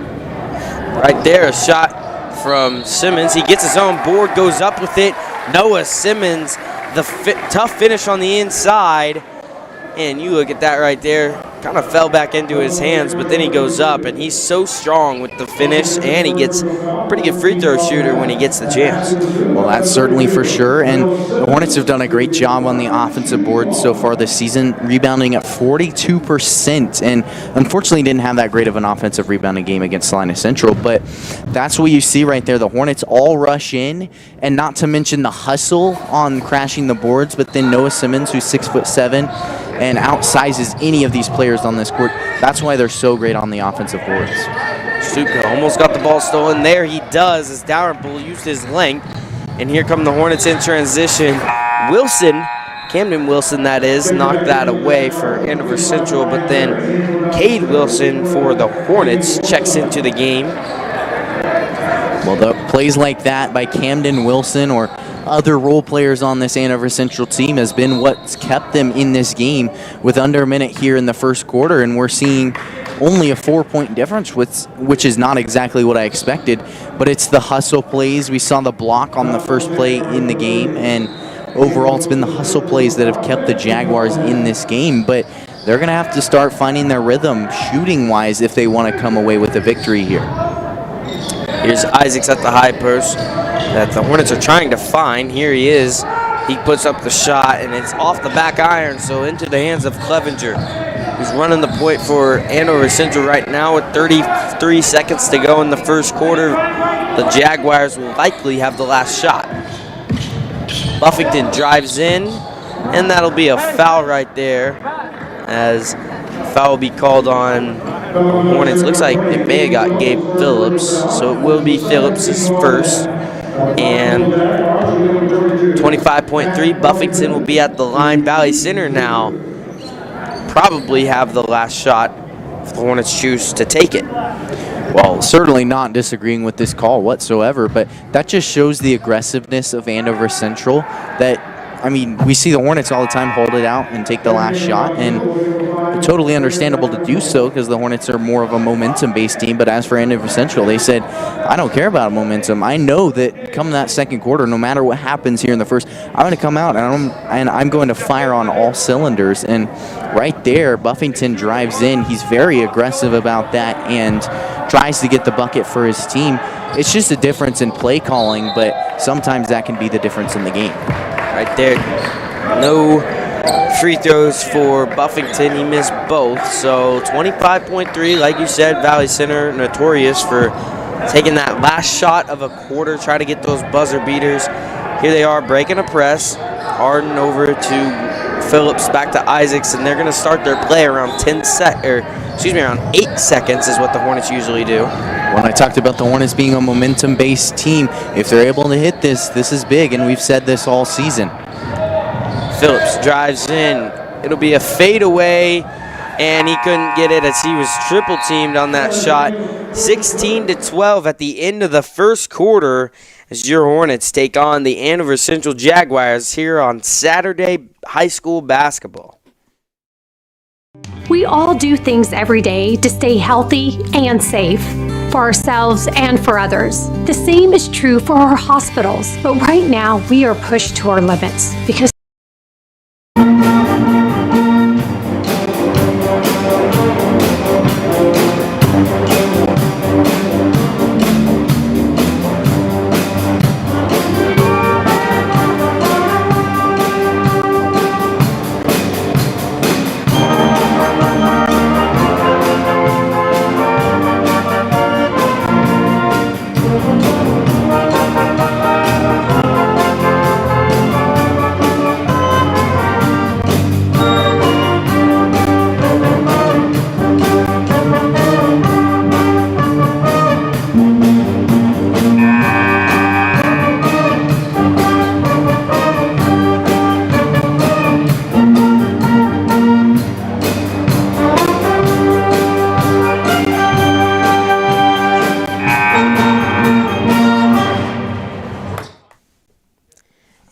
the start of this second quarter right there. During that break was tunes by the Valley Center Pep Band. But Caleb, Hornets, like you mentioned, it's a 4-point game. We didn't totally expect this, but we knew Andover Central was going to give the Hornets the best shot. What did you see in that first quarter? Well, I expected Andover Central to be a little bit more aggressive, but instead of being aggressive, they just stuck in the game, and they understand that, yeah, the Hornets are probably going to go up by a little bit. We're just going to ride this little margin here, and we're going to match them possession for possession. And as for the Hornets, I saw some great things. They were the aggressor early on, and a little bit of that died late first quarter. But if they're just able to find that energy once again here starting off this second quarter, that's how they keep the Jaguars from holding on to that 4-point difference in this game. Well, the Hornets do that same play, and Dalrymple, who had the points off of it earlier, gets another bucket to go for Valley Center off the inbound. Here's Clevenger. Thought about the three, he'll drive in, the ball gets stolen. Here's Phillips, one-on-one with Brian Perry, and he'll go up with the layup. No foul called, Arden missed, but then Eli Isaacs finally puts it in for Valley Center. Just like that, an 8-point ball game. And that's where crashing the boards comes in handy. Right there, everyone's surrounding it, and the Hornets, fortunately enough, have the height advantage over Andover Central, and then Eli Isaacs, who has the vertical advantage, that's for sure, and is able to get up there, put in the bucket. That's where the extra effort counts. So right there, it was a foul on Phillips, who went to the bench with his second.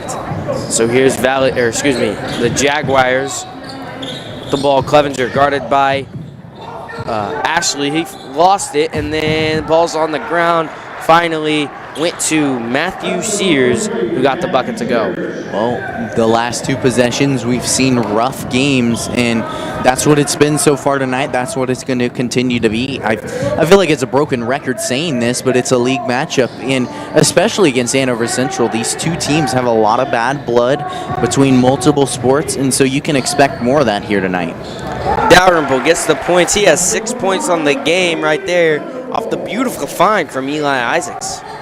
Well, that's what an ideal point guard does. He's the guy who knows how to dish it out, and then Isaacs puts scoring ability as well, along with 4 assists per game. I mean, that's exactly what you want in a point guard. That'll be a travel called on Perry as a couple of Hornets went down there, double-teamed him.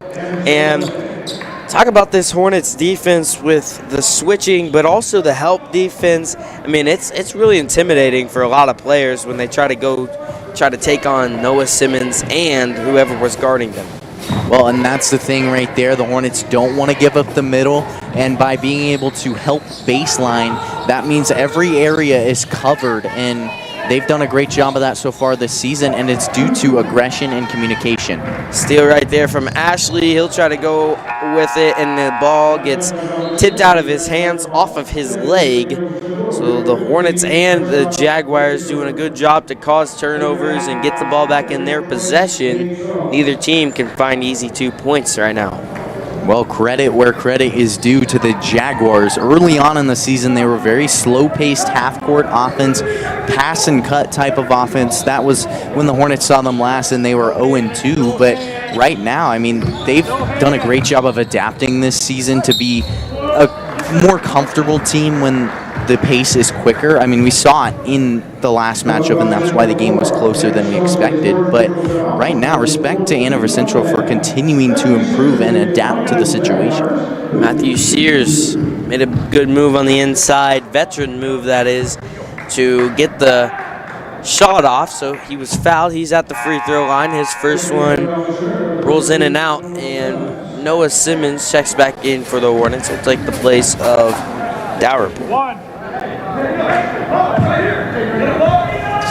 Second free throw right here from Sears. 5:35 to go in the first half. He knocks down 1 for 2 at the line, and 22-15 our score. So your Hornets up. It's the Andover Central Jaguars right now. Isaacs and company trying to run the offense. Here's Ashley with it. Ashley had a couple of big threes in the last game. There he is on the inside is Noah Simmons, who got fouled. That foul will be called on Sears, and Simmons is headed to the free throw line. Well, we haven't really seen as much post-entry that I expected at the beginning of the game.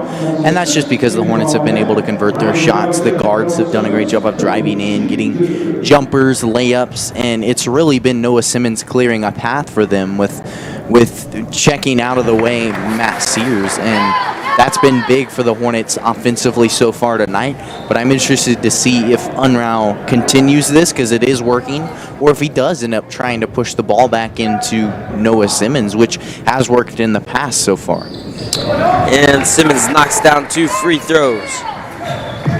24-15 now. Here is number 15, Deckinger with it.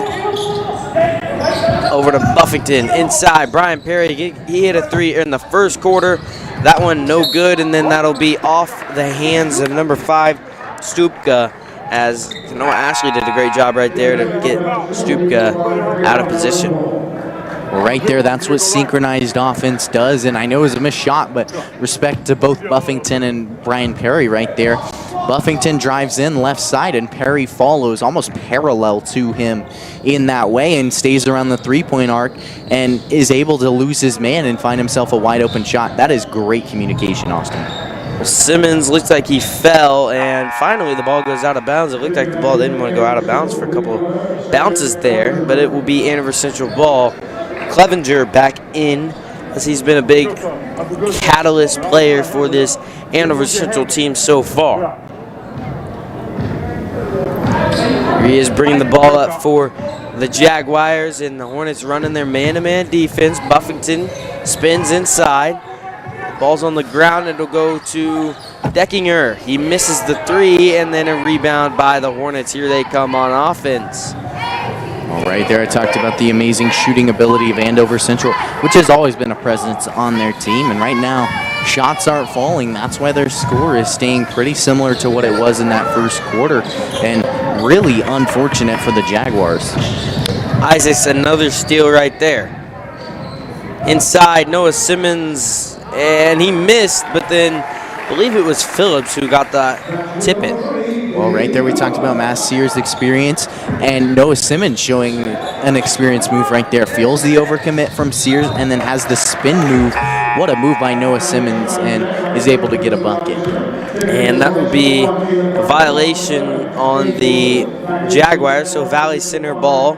Cade Wilson just checked in for the Hornets. He'll pass it into Isaacs, and the Hornets are going to run a play. 3:50 to go in the second. Here's Isaacs with the ball now. Set play. Here's a dribble drive offense from the Hornets.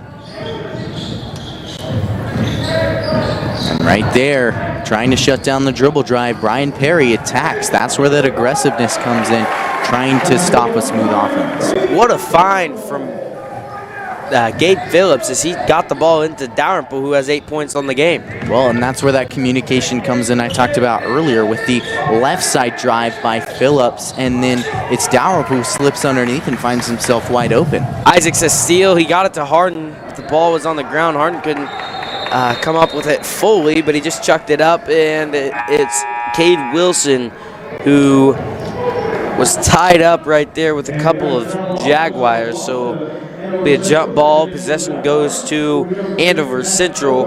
Hornets up 13. 3:10 left, and it'll be Jaguar ball now. Well, as for the Jaguars, I haven't seen much of their extended 2-3 defense that includes traps. They played their 2-3, but it hasn't been aggressive to their normal levels. And I would expect to see some of that change early on, or late here in this first half. But then from there, they need to start hitting their shots. That's the biggest key here. Stupka missed, and then Dalrymple missed on the other end. Ball's loose. A couple of Hornets trying to get it, but Clevenger comes up with it for his team. 3-point shot by number 3, Holcomb, who missed. And now Valley Center lucks out. They're coming the other way. Phillips, a baseline drive. He'll go up with the right hand, and it bounces in and out, rebounded by the Matthew Sears, and then Clevenger with it. He's trying to work against a couple of defenders. Inside, Holcomb, the hop step inside, missed. Great defense by Cade Wilson, and back to the Hornets the ball goes. When you said it was a great move by Holcomb, an experienced move, and Cade Wilson, just a junior, being able to stay with that is huge. And it was a foul called. I believe they're going to get number 20, Gabe Phillips, as he was just going for the rebound off the miss shot by Dalrymple, but that's the third personal foul called on Phillips, and he'll head to the bench. So you don't want to pick up more than 3.5, that's for sure. 2:07 to go. Likely Phillips will be on the bench for the rest of this half. Here is the Andover Central offense. Camden Wilson over to Perry. Well, that's where this experience comes in from Phillips, and being a 2-year starter, that's big because he understands how he needs to play with 3 fouls. And he's been in foul trouble a couple times this year, which is really tough as a player, but we've talked about multiple times this season, the Hornets don't gain or lose anything when one player comes in. And so I think the Hornets they'll play just as well without him, but to see him step off the court, that's really tough.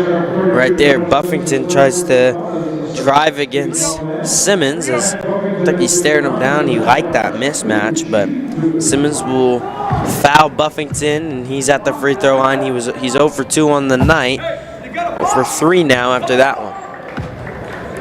That's what I'm talking about, Austin. The Jaguars struggling to hit their shots. They're really struggling to hit those shots. And if they could get over that hump, just making more shots, then that's when they find themselves in this game. But right now, they haven't been able to convert, and they've dug themselves a hole, a 12-point hole to be exact. But that's going to be the biggest thing, is they're going to have to make up for that in the second half. And the question is how.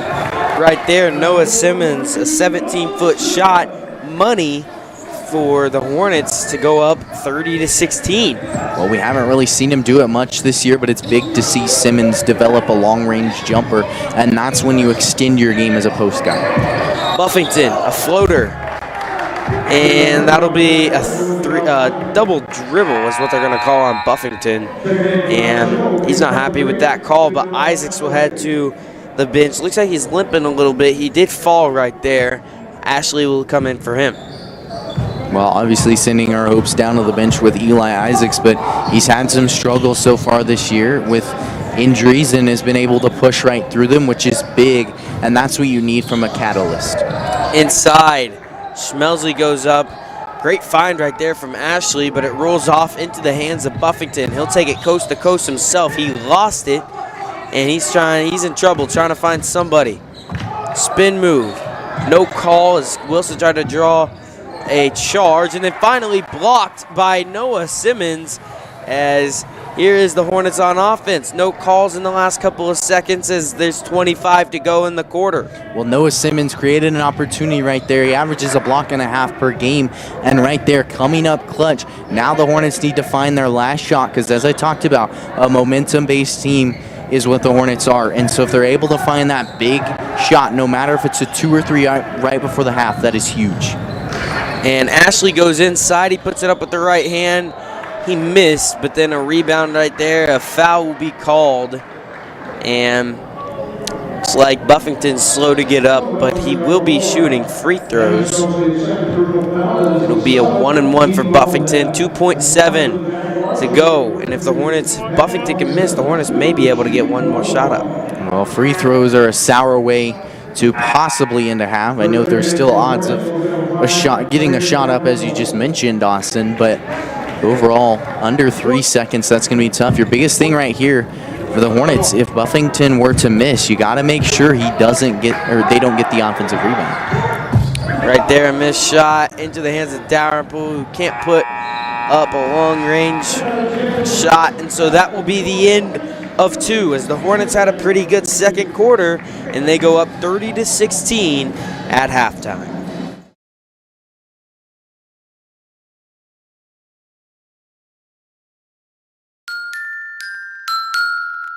Get a free COVID test, or I will shake my fist at you.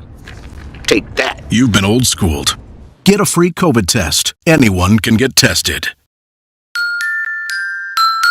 At 1-800-JUNK-PRO, we make dumpster rental easy. We rent small, medium, and large residential driveway-friendly dumpsters. No surprises, no hidden charges. Our dumpster rental rates include delivery and 7 days of rental time. 1-800-JUNK-PRO Dumpster Rental. We deliver it, you fill it, we pick it up.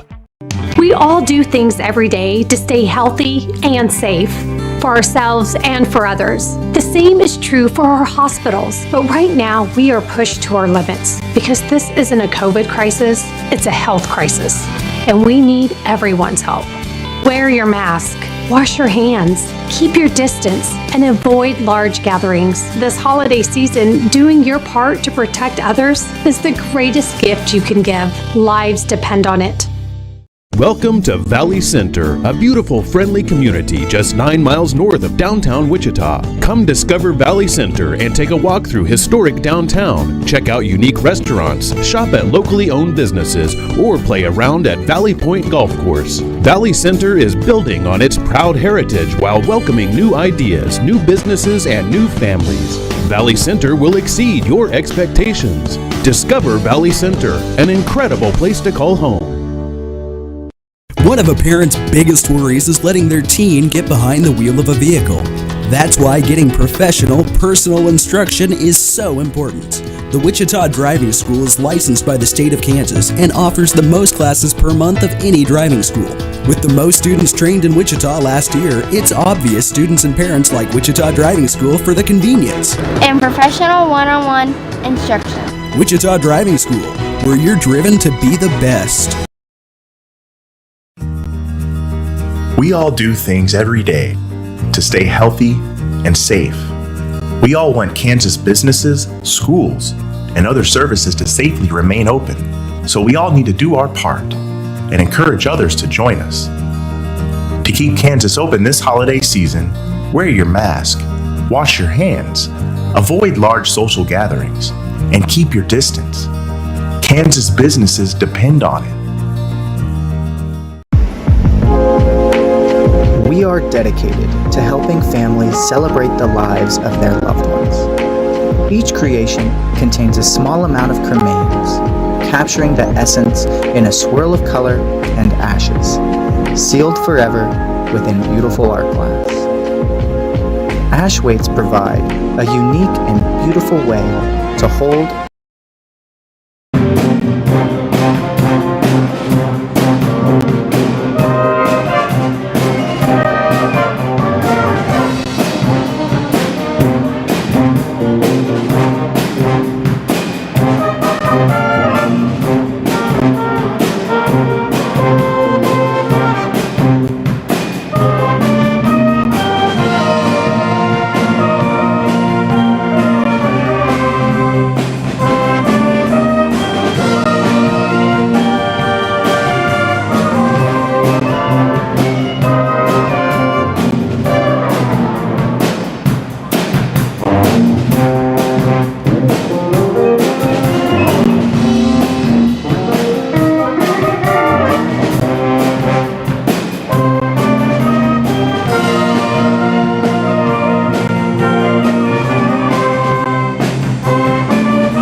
treasure your memories while honoring the spirit.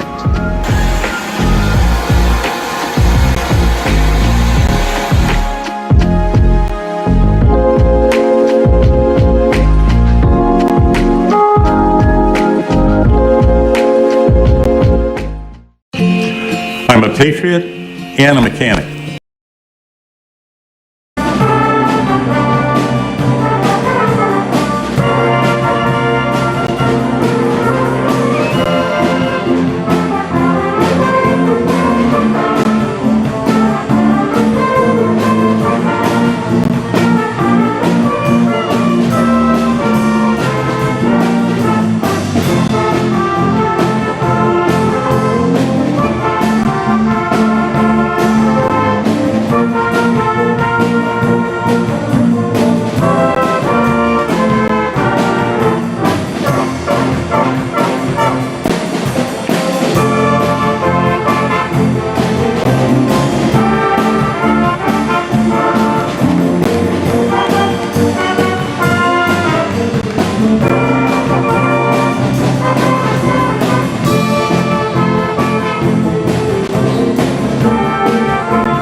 We all do things every day to stay healthy and safe for ourselves and for others. The same is true for our hospitals. But right now, we are pushed to our limits because this isn't a COVID crisis, it's a health crisis.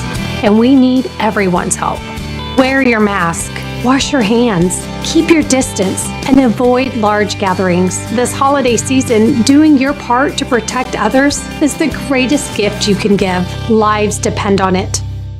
Welcome to Valley Center, a beautiful, friendly community just 9 miles north of downtown Wichita. Come discover Valley Center and take a walk through historic downtown. Check out unique restaurants, shop at locally owned businesses, or play around at Valley Point Golf Course. Valley Center is building on its proud heritage while welcoming new ideas, new businesses, and new families.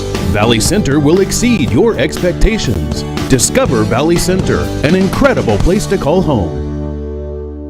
One of a parent's biggest worries is letting their teen get behind the wheel of a vehicle. That's why getting professional, personal instruction is so important.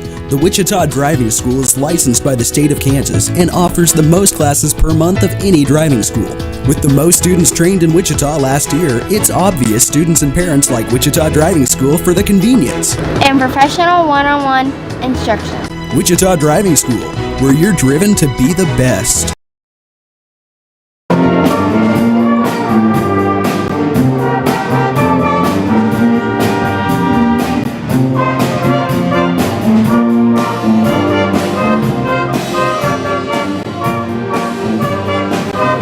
We get the second half underway here on Hornet Studios. I'm Mosley Coash, joined alongside by Caleb Rose. Your Hornets have a 30-16 lead.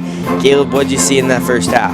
Well, I talked about it, and we talked about it at halftime, and Andover Central didn't shoot at a high percentage. They shot at 43%, which on paper isn't bad, but in the first half, first quarter, they shot pretty well. That's why they stuck in that game. And then really after that, it's very much a slump that we saw in that second quarter that they went on, and that's why they're out of this game at the moment. I'm not saying they're out of the game for good, but 14 points is a lot of points to come back from.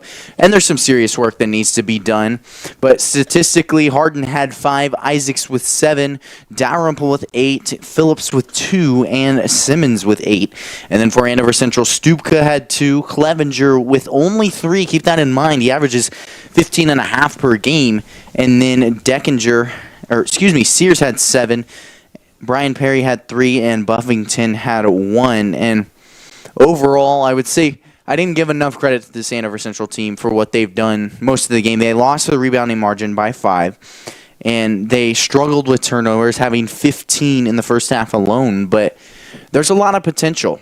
They keep possession of the ball. They start hitting their shots. I like what they can do in this game. As for the Hornets, they did pretty much everything right. Maybe they could finish a little bit better. They shot at 42% from the field, but overall, I think they did a great job of forcing turnovers, obviously, with the margin 15-8. They did a great job of rebounding, and they've scored the ball incredibly. And there's a lot to be worked on here from the Jaguars, but overall for the Hornets, I think they had a really solid half. Here's Gabe Phillips going to take the first shot of the half for Valley Center. He missed on 3. Ball's on the floor. A lot of people fighting for it. Finally, it will be a jump ball. Possession goes to Andover Central, and so the Hornets come up empty on their first possession of this third quarter. Right here, if you're the Jaguars, you get a fresh start after halftime. You have to be able to convert, set the tone for the half. Clevenger going to take a 3. Long rebound. That one bounced off a couple of heads. And it will be Valley Center ball. Actually, 2 referees said different things, but it will be the Hornets ball. So Caleb Hardin and Isaacs set to check it in. Well, right there, not the ideal shot from Clevenger, but I understand where he's coming from. He's struggled scoring-wise throughout this game, and he's consistently been the catalyst this year. So he attempts a long 3, and that's understandable as to why he wants to get his team started. From downtown, Caleb Hardin, the leading 3-point shooter, and he's been knocking them down very efficiently in the last couple of games. Right there, gets everyone up on their feet after that 3 ball. Well, and that's what he does with every one of his big plays. He's able to start a run, start something big, and he's constantly been the focal point in games just because he knows how to get it done. Inside, Sears trying to work against Simmons. Ball was tipped by Perry off the bad pass, and look at this. Gabe Phillips drives in. We've seen this play so many times this year, and then Harden just knocks it down. Well, that's simply spatial awareness, knowing where to be, and really Harden doesn't have to do much on that play. It's Gabe Phillips drawing his electric driving in ability, and then Harden just sits right there and is able to take the three. Another one barely bounces out for Caleb Harden. That one from the corner. Brian Perry, a rebound. He'll take it out himself. Try to work against Isaacs over to Stupka. And Clevenger, the leading scorer, still can't find anything. Back to Stupka, almost a steal. And then Perry inside, out for Holcomb. A three-point basket for Holcomb, and this Central team gets on the board for the first time in the third quarter. Well, that right there is big for the Jaguars, finding their scoring ability with a three-point shot. That's exactly what they needed. Now the biggest thing is keep possession of that ball. Dalrymple, who had 8 first-half points, him and Simmons led the team in scoring. You don't see that with the big guys in the inside scoring, leading this team in scoring. Usually it's Isaacs and Phillips and Harden, but they're doing a good job taking what's given, and there he knocks down his first free throw for 9 points on the game. Well, and that right there is something I want to point out, Austin. Early on in the season, we saw Isaacs lead the team in what I believe was 12 different statistical categories, and really his stats haven't changed, but he's waned it down to 4 different statistical categories, and that's just simply because the team around him has grown. We've seen Simmons develop, we've seen Dalrymple find his normal form, and Harden has found his shot once again. It's not that Isaacs is not good anymore, because he's certainly playing at a higher level than we've seen him play throughout the year, but his team around him has developed, and that's made everyone a better player. Well, Caleb Harden steps in, sets his feet, gets the charge drawn. That one was drawn on the number 25, Brian Perry, as I believe who that was, and no, it'll be number 5, Brock Stupka, excuse me, and he'll head to the bench. But that was a great job by Harden. We've seen him do it all season. He's leading the team in charges drawn. Isaacs inside, little dump off to Simmons, who gets his 10th point on the game. And that's the middle presence that I talk about from Simmons, and as every player develops, the whole entire team gets better. Here's Buffington. That'll be a foul called. Nope, never mind. Not going to be a foul called, but it will be a technical on Buffington, who shot it way after the whistle was blown. And referee's going to figure something out. The technical will be called on Buffington, but I believe the foul before that was also on Andover Central. So at the line, the 80% free throw shooter, and Gabe Phillips. And the Hornets will get, I believe, on this one, 2 free throws and the ball. Phillips knocks down his first. Well, and that's the toughest thing as a team. Obviously we're not in the gym, so not quite sure what happened there. Well, obviously with the late shot, but foul-wise, and that's tough to see if you're Andover Central. Now the Hornets going up by an even bigger margin. We're at 19 right now, and this is a much different game than what we saw in that first quarter. And if you're the Hornets, now's the kill shot. Ideally you want a 3, and that's personally what I would call right now is I want a 3-point shot. That's my biggest thing. But overall, you're just looking to extend the lead and find the kill shot on this Jaguars team. Noah Simmons knocks it down for this Hornets team. Clevenger trying to make a move, and that'll be a foul called. That one, and it looks like it's going to be on Gabe Phillips as he sighs, and that'll be his 4th, so he'll have to head to the bench. With 5:06 in the third quarter, I suspect he's there for quite some time. He hasn't had the best outing tonight on his birthday when it comes to his points, but he's done a lot for this Hornets team so far. And here is Clevenger trying to work against Wilson. Gets to the high post, but then that'll be that one called on Clevenger for a travel. He's not happy with the call, but his coach trying to coach him up a little bit. And the Jaguars, nothing seems to go right. And the Hornets can try to put that kill shot, like you said, Caleb, on this possession. Here is cross-court pass. Well, and we're going to see the Jaguars' shooting percentage go way down. They've yet to really convert by any big means so far this quarter, and that continues to be their woes. They've been a decent shooting team in the past, and overall tonight they're struggling. I mean, really struggling, Austin. They usually shoot 40% from the field and 26% from deep, which are pretty decent margins, but as I talked about, it's not been impeccable so far tonight. That would be my biggest thing to really improve on if you're the Jaguars. Well, Clevenger and Holcomb miscommunicate, and so the ball goes out of bounds. Valley Center with another opportunity to extend a lead right here on offense. Well, right there, not calling out Clevenger or Holcomb, but really the whole team seems very flustered. We talked about the 15 turnovers that the Hornets were able to force in that first half, and I think part of that is due to the fact that right now the Jaguars are flustered and they're doing anything they can to get some points. Well, Cade Wilson missed the three-point shot. Smelsley did a great job to fight for it, and it went off the foot of Clevenger, so Valley Center retains possession. And Brian Perry checks in for this Andover Central team as the Jags need something going their way. Here's the Hornets on offense. Still, Isaac's trying to make a move. He's double-teamed. Wilson, good ball movement for Valley Center right now. Well, and you talk about the good ball movement. There's the inside out, the short corner where Davin Smelsley was standing, the dunker spot, and then gets it inside to Wilson. And the passing has been phenomenal so far this year. And another great pass right there from Smelsley to Wilson, and Wilson gets the 2 points. That'll be a timeout called as we see this. I mean, just the back cuts and everything in between. Everything's going right for Valley Center right now. Well, that's certainly for sure. And as I was talking about, just really take any piece of their offensive possession so far tonight, and they've done a great job of spreading the ball, spreading the love, and it's really been great to see. They struggled with that early on. They struggled with that in this last matchup between these squads. That was one of my biggest things, is not being able to spread the love, and it shows the improvement that they've had throughout the season, understanding that every player is a really good scorer. So let's get it to anyone who's open. I mean, you mentioned it during the girls game, and this Andover Central girls team is great at giving up a good shot for an even better shot. The Hornets have developed that mantra here, and it's amazing to see. And right before playoffs, I mean, it couldn't have come at a better time. Yeah, Caleb, and we'll talk about a little bit. I mean, the Hornets, this is their second to last home game. For those of you who don't know, it's a Saturday.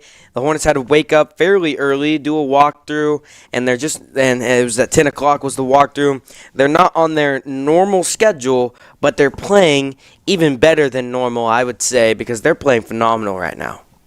Well, and that's certainly for sure. And any team is beatable, but right now the Hornets had the locked-in mindset, and that's due to coaching.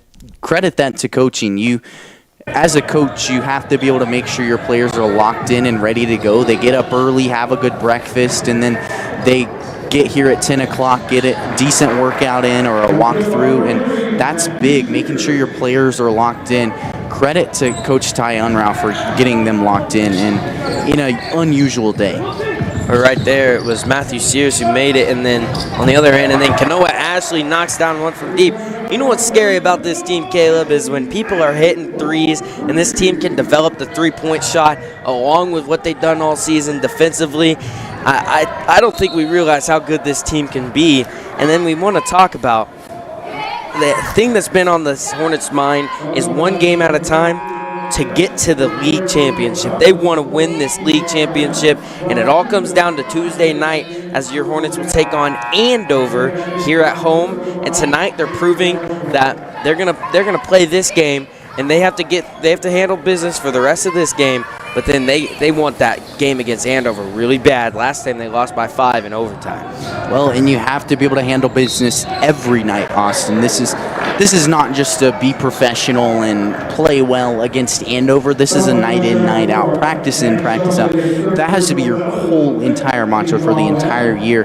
And the Hornets have struggled with that from times, but overall they've done a great job of that, handling stuff, what we call a business trip. And I mean, it's just been incredible. Great group of seniors this year have kept a lot of players in check, and that is huge. And I see no reason why it won't be just as good, if not a better of a game next time.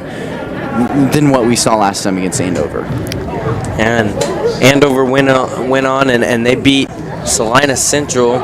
That the Hornets beat just Thursday night. Salina Central had back-to-back games. So here are the Hornets back on offense right there, 47-21. Everything going right for Valley Center with 2:45 to go in the third quarter. Well, you said it. Everything is going right. They're forcing turnovers. They're forcing a flushed Jaguars team. And then once they get those opportunities, the Hornets are certainly taking advantage of them. They've shot at a great rate so far. And the times they've missed, they've been able to get offensive rebounds. Their offense has been impeccable here tonight, Austin. And I can't credit that enough. That was a steal right there, or a turnover right there by this Andover Central team. So Valley Center, another opportunity to put the nail in the coffin. Dalrymple finds Harden, goes up for 2 points, and Caleb Harden finishes around the bucket nearly every time. Well, right there, forcing the ball to one side and then a direct middle cut. Caleb Harden is so good at it, and we've seen him do it all season. Another example there. Clevenger knocks down a long three, but the Hornets still pushing the pace, trying to get something to go. Here's another steal by Andover Central. Clevenger goes up. He'll be fouled by Wilson. He's headed to the free throw line for the Jaguars. Right there, the shot from Clevenger and then a steal is reminding the Hornets, hey, this is still a game. There's still 10 minutes of basketball to be played here. And 25 points, I mean, I'm not saying it will be a comeback. I'm not saying it won't be a comeback. It's just not out of reach. So you got to stay professional. You got to do everything right in the late going here if you're the Hornets. And I think that little stretch right there is just a reality check that, hey, this is still a game. We still got to keep playing. Right there, both free throws were made by Clevenger. So it's the Hornets and Kanoa Ashley running the point right now. You talk about championship teams, they never give up and they always push the ball down the floor, score a lot of points in a game. Here's Valley Center with an opportunity to do that now. It's a turnover right there on the last couple of possessions. Clevenger goes up. That will be a foul called. I believe they're going to get a charge. So it's going the other way. As Caleb Harden drew another one. Well, right there, that is huge. And we talk about both Hardens, Cade Wilson as well, have done a great job of drawing charges so far this year. And it's been incredible. I believe it was halfway through the season, the Hornets have drawn more charges this year than they did last year. And we've talked about so much on this live stream how much Coach Unround loves charges. And that's big for the team. That's big for leadership. That's big down the stretch. I mean, it's really a big play to make, and Caleb Harden has done it well this season. Well, I'm not sure they take or they have records for that, but I'm sure this Hornets team is up there with the record on how many charges they've drawn this year. Missed shot by Clevenger, offensive rebound by Camden Wilson. 1:15 to go in the third, a baseline drive by Stupka. He gets blocked, but the ball goes out of bounds, and it will stay with the Jaguars. Well, we said in the first half, Clevenger didn't have a great game, only 3 points, which is not the expected performance out of him, but here he is trying to be competitive for his team. We saw Brian Perry go on a single-handed run in this last matchup in the third quarter, and he really took over this game single-handedly and was able to give Andover Central a solid lead of what I believe was 5 at one point. But Austin, this is still a game. There's still almost 9 minutes to be played, and you got to keep the mindset of you still got to work hard. And the Hornets try to push the ball up the floor fast. Brian Perry gets a steal, and then he gets the bucket. So 38 seconds to go. A little run right here, but it may be silenced by this Hornets team having an opportunity to score the last bucket on the third quarter. Isaacs, cross-court pass to Phillips. He has 4 fouls, but he's in the game for offensive purposes. The Hornets trying to get the last shot. They're going to run this play around 10 to 12 seconds. And they're still looking for that kill shot, Austin, trying to put the nail in the coffin. And Dalrymple with it. He missed on the shot. Clevenger's going to have an opportunity to shoot it. And a long three bounces in and out. So the Jags have the momentum right now, but they're down 49-28. And we'll be back at the start of the final quarter here in Valley Center.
And after those tunes by the Valley Center Pep Band, we're back for the final 8 minutes here in the fourth quarter.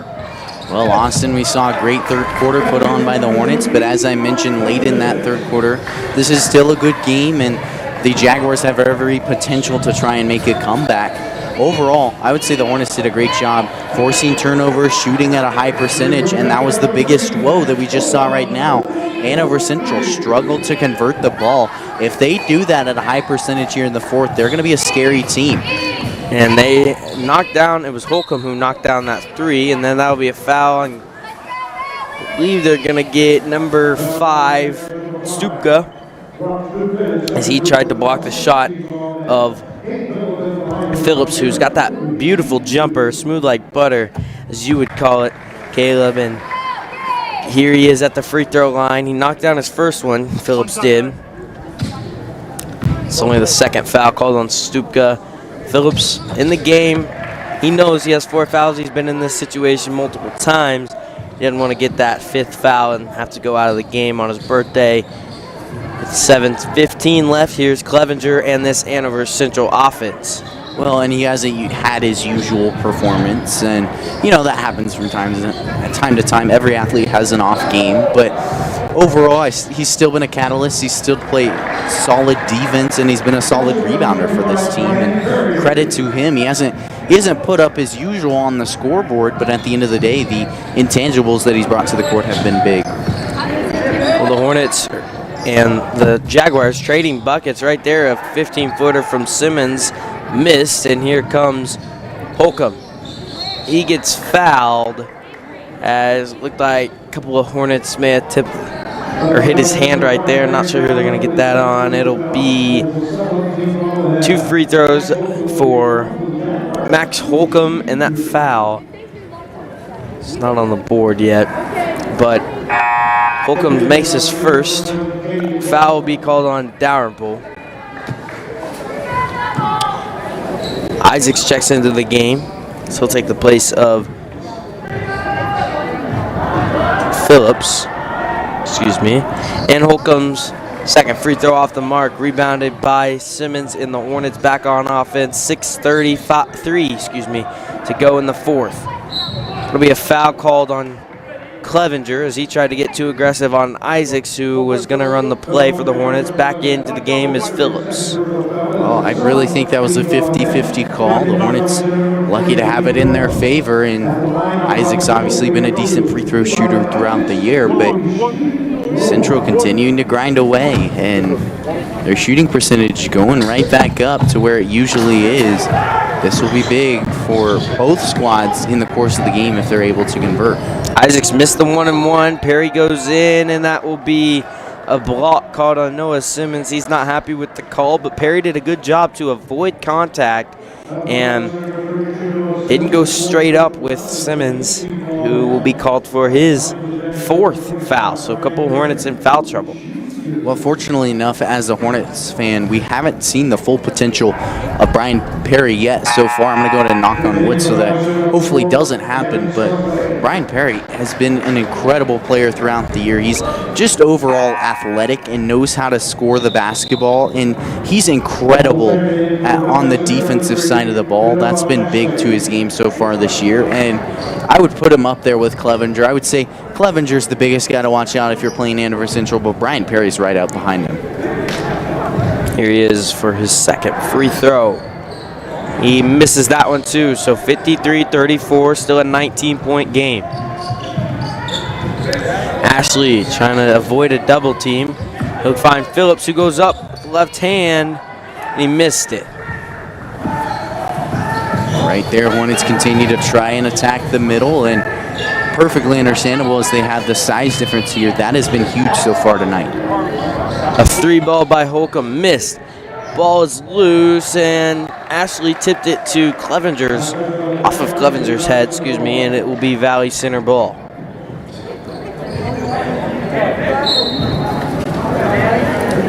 Here come the Hornets on offense. They're 53-34 the score. And Caleb, if you're Valley Center right now, what do you do to just keep playing your game? And if you're Coach Unruh, what are you telling your players to keep that level head? Because it looks like Andover Central still has the fight in them. So how do you essentially just win the game and make Andover Central pay?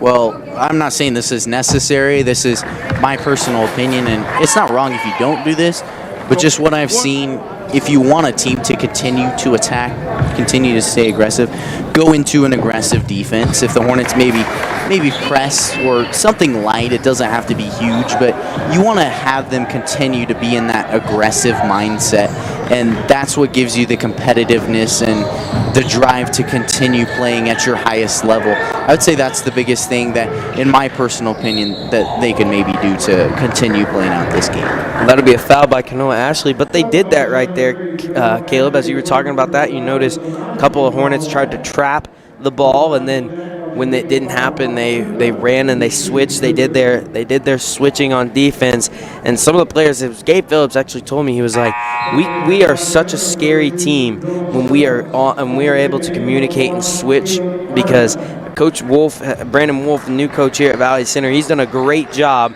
and he says, you know, they're on the border of being a very elite defense, but Gabe Phillips told me he's probably never going to admit that we were an elite defense this year, because he always wants the boys to try harder.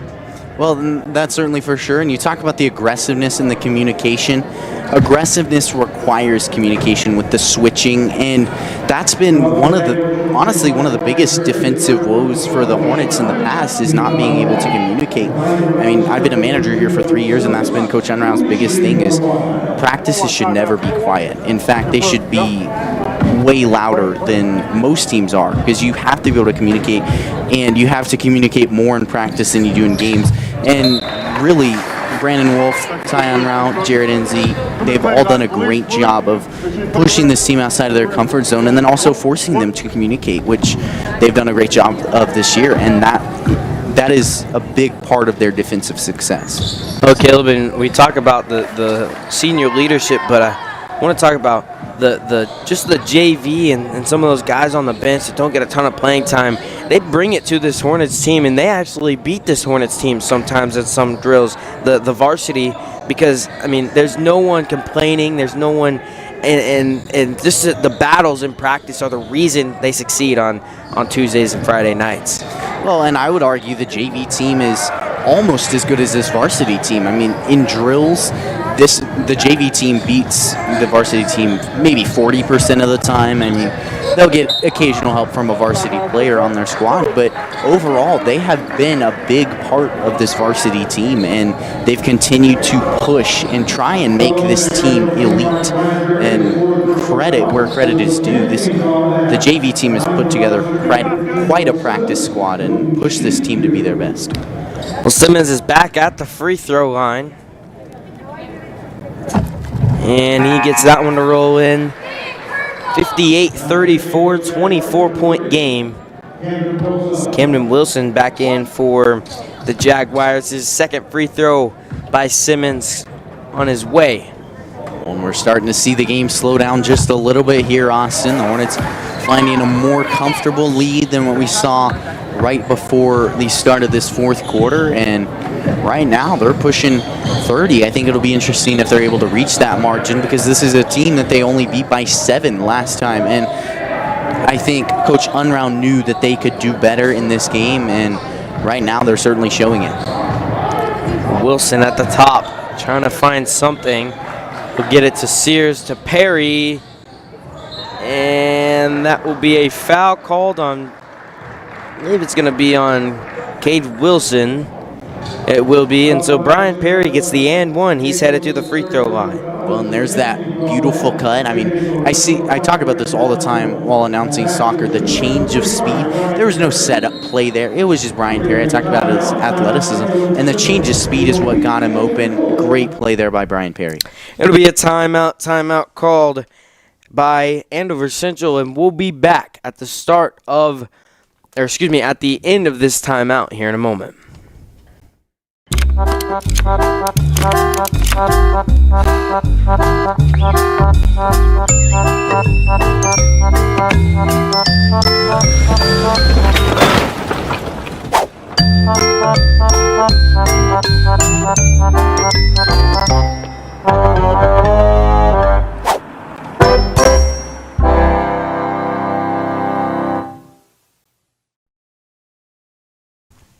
59-36. Your Hornets have put on a pretty good outing so far, Caleb.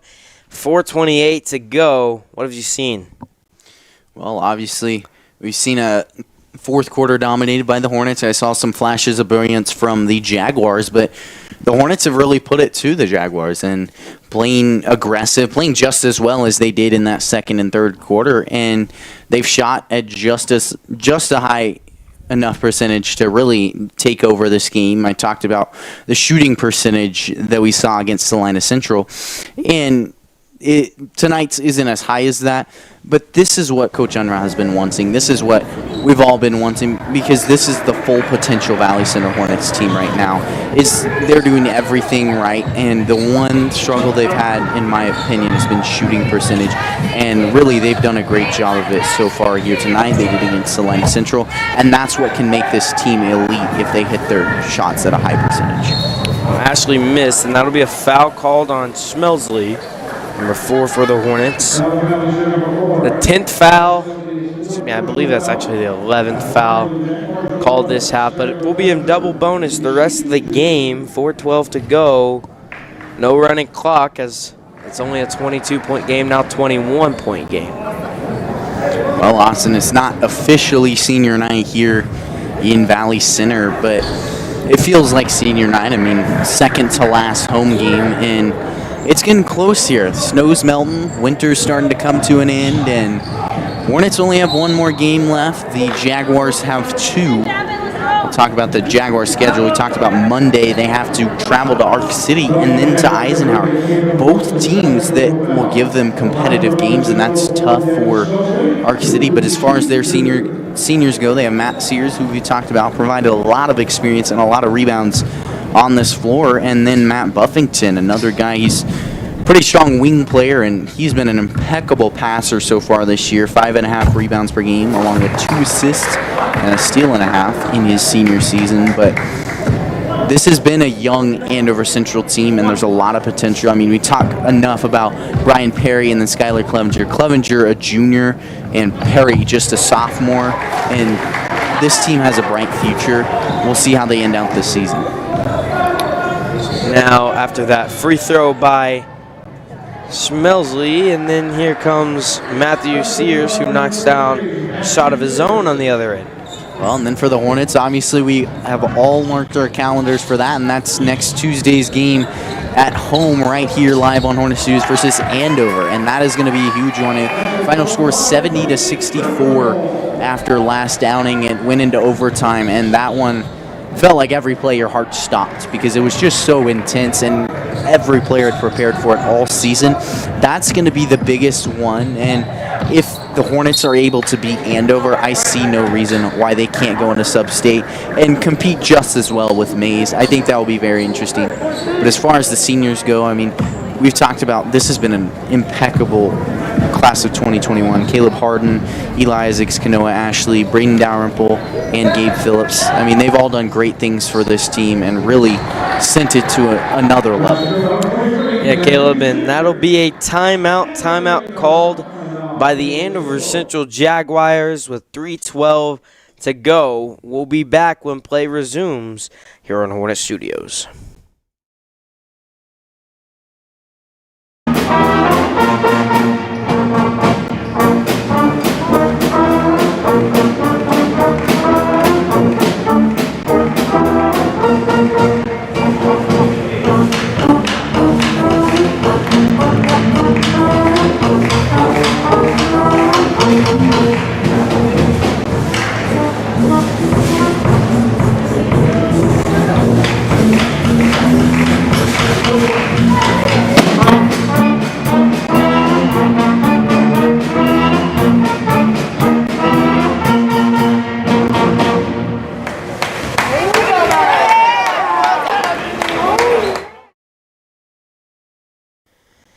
And back here for the final 3:12. You were talking about those seniors, Caleb.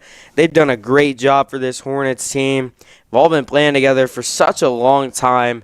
And I think the biggest thing is they have that league championship on their mind. They even if they beat Andover, so since the Hornets likely going to come out with a win with this game, they have one more game left Tuesday night against Andover, senior night.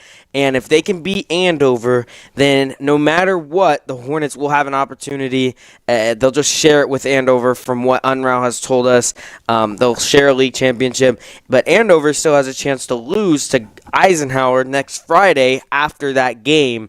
So the Hornets could win it outright then if they take care of business on Tuesday. So everyone, if you're listening to this game, that Andover game, mark your calendars, be ready for that one, because I know we're excited, Caleb, and I know the players are even more. Oh, I've never rooted for Eisenhower in my 17 years of life, and I'm certainly going to do that on Friday, but that is going to be a big one. Whether or not the Hornets win, we know it's going to be a close game. It's going to be a fun one to watch. It's always a thriller between those two squads, and I think it'll be just as interesting, if not more, than what we saw last time next Tuesday. Well, and the one thing about it, the Andover has been taken into overtime twice, one of them being us, and the other one being Eisenhower. So Eisenhower tends to play very well against Andover and Valley Center, and they played the Hornets hard last time and the game before that. So we might be rooting for Eisenhower. I still don't know if I choose to root for him yet, but I won't be mad if they win, that's for sure. But we talk about this team and everything about it, Caleb. It's coming down to the wire. When it comes to regular season, they got sub-state, and that one's going to be fun to watch, especially that Mays game that they have in the back of their minds. But one thing about this team this year, after every interview, after everything they said, is we're going to take it one game at a time. We don't care about the next team that we play. We're taking it one game at a time, and we're going to do our thing. And that's why they've been so successful. Well, and that's the ideal mindset that you want as a team. I mean, you can look at playoffs. I mean, obviously Tuesday is going to be the last game of the regular season, and you can't have the playoffs hanging on your mind. You have to be completely 100% focused on the here and now, and that needs to be the biggest thing. Is calendars for Tuesday, and the Hornets have marked that game for quite a while and have had that on their mind and have still played well. But the thing is, that night comes and everyone needs to perform at 110%, and nothing else can be on your mind except for how can we win this basketball game. Just over 2 to play in this fourth and final quarter. Wilson will drive in, and he got fouled. That foul might be on Clevenger, and it's his third, so be Cade Wilson at the charity stripe for Valley Center. And we talked about the future of the Jaguars team, but future of this Hornets team, we talked about JV team has been incredible with competing with this varsity team, and we're starting to see some JV players check onto this floor, but I like the potential that they have, and I like what they can do. There's not a lot of varsity experience on this floor besides Noah Simmons, but Cade Wilson has done pretty well so far this season, and he started developing a hot hand. And there's Dale Petrie, who's been an impeccable scorer, been able to shoot at an incredible rate from 3. And then Zach Romig, who missed a couple weeks due to injury early on, but has been able to find his shot back on that JV team, and I think that's huge. There's a lot of great seniors on this team, but don't let that overshadow the future of the Valley Center Hornets basketball team. And next year's seniors will be Cade Wilson, like you talked about, Noah Simmons, Davin Schmelsley, and Dale Petrie, and Zach Romig. So if they all choose to play, they'll have just as many seniors next year as they did this year. And then you talk about some of the young talent. I believe Hank Welu, excuse me. He's not suited up on varsity, but he'll probably be a sophomore next year that'll get some playing time. He ended up dropping 32 in the game earlier today, and he was pretty pumped about that. He came up and told me about that. And then you got number 25, Sam Kemp, another young guy for this Hornets team. So a lot of bright future players, and the talent is there for this team. Is they had a good senior class that have helped them, become players and become that mindset that they need to have. Well, and we have 4 of us running the live stream here at Valley Center High School, and all 4 of us are seniors. So obviously Austin Koash, Caleb Rose, and then on the TriCaster we have Dominic Santiago, who's committed to Pitt State to major in communications, and obviously can't thank him enough. He has been a rock for us behind the scenes. And then Ryan Goebel, who's been a rock for us on camera most of the year and through the past 2 or 3 years. I mean, can't thank them enough. And season's starting to come to an end, Austin. Kind of emotional, but it's definitely been a fun ride, especially this last season here with the Hornets. I mean, it's been an amazing one. Obviously 14-4, likely to be 15-4 after this final 46 seconds expire. But it's been a great season, Austin, and respect to the seniors. Yeah, and we talk about the senior class in general this year. Still got soccer coming up. That's a very good senior class for the girls' soccer, Boys' soccer happened in the fall. Boys soccer had a pretty good team. Football had a pretty good team. I mean, the future of Valley Center is bright, Caleb, and hopefully we won't be here, but Hornet Studios will be there covering it for the next couple of years to see those teams play and for the future of Valley Center. Well, and I know the baseball team certainly has some great seniors as well. I mean, there's a lot of potential in Hornets spring sports as well. Lots of great seniors in the class of 2021. Athletically, academically, there's been some great leaders in this class, and it's just been amazing to see our class come together.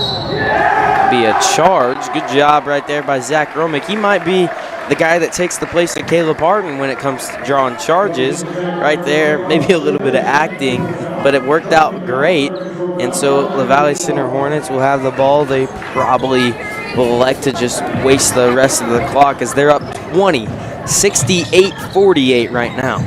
Well, and that improvement piece is big. Obviously, they won by 7 last time, and to go here and win by 20 is just incredible and shows the improvement of this team.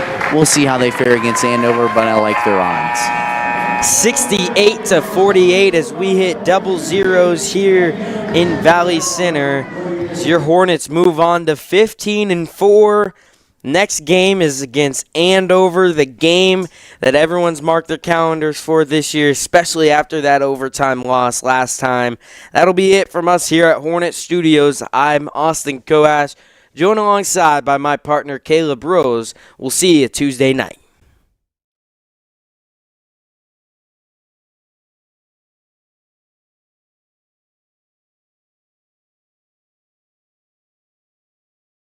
At 1-800-JUNK-PRO, we make dumpster rental easy. We rent small, medium, and large residential driveway-friendly dumpsters. No surprises, no hidden charges. Our dumpster rental rates include delivery and 7 days of rental time. 1-800-JUNK-PRO Dumpster Rental. We deliver it, you fill it, we pick it up.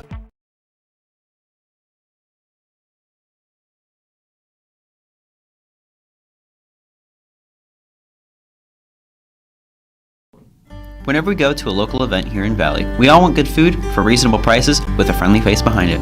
Well, luckily, there's an option. The Food Guy. Located in his signature truck, keep an eye out for him at the next public event you make an appearance at. Or if you're hosting an event yourself and want a friendly catering option. Or if you have other questions, you can call him at 316-253-8832.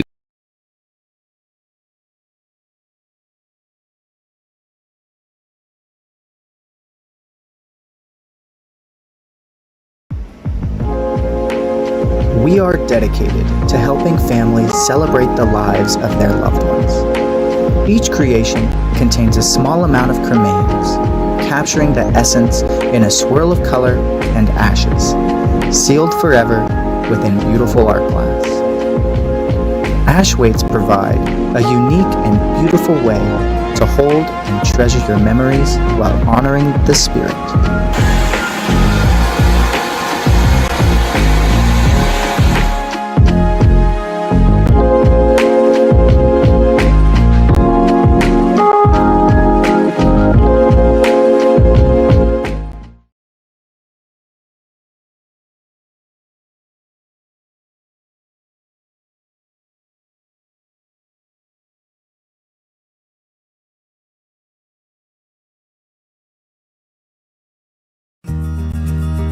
We all do things every day to stay healthy and safe. We all want Kansas businesses, schools, and other services to safely remain open. So we all need to do our part and encourage others to join us. To keep Kansas open this holiday season, wear your mask, wash your hands, avoid large social gatherings, and keep your distance. Kansas businesses depend on it.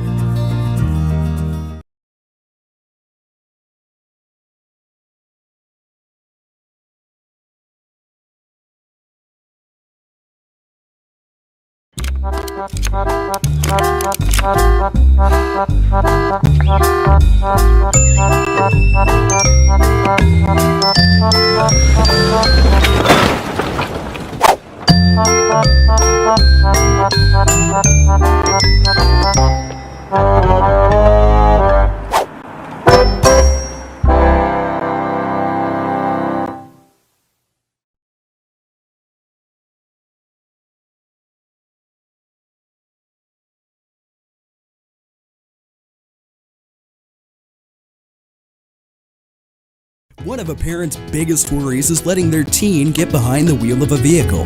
That's why getting professional, personal instruction is so important. The Wichita Driving School is licensed by the state of Kansas and offers the most classes per month of any driving school. With the most students trained in Wichita last year, it's obvious students and parents like Wichita Driving School for the convenience and professional one-on-one instruction. Wichita Driving School, where you're driven to be the best.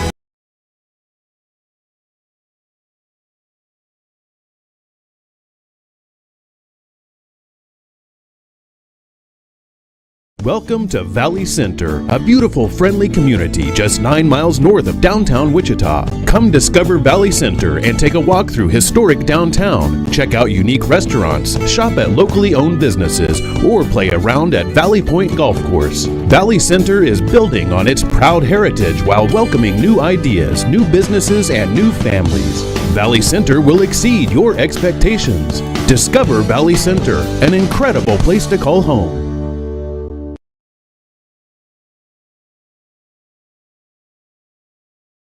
Hi folks, Mitch Holters here. Hey, for the Chiefs to stay healthy, wearing helmets is a must. And for all of us, the same is true for face masks, because lives depend on it. Now, to win the battle against COVID-19, we need to stick with the game plan. So, wear your mask, keep a safe distance, and wash your hands.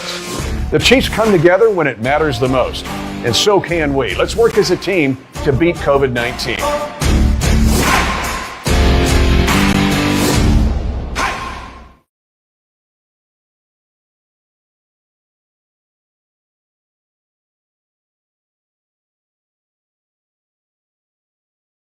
At 1-800-JUNK-PRO, we make dumpster rental easy. We rent small, medium, and large residential driveway-friendly dumpsters. No surprises, no hidden charges. Our dumpster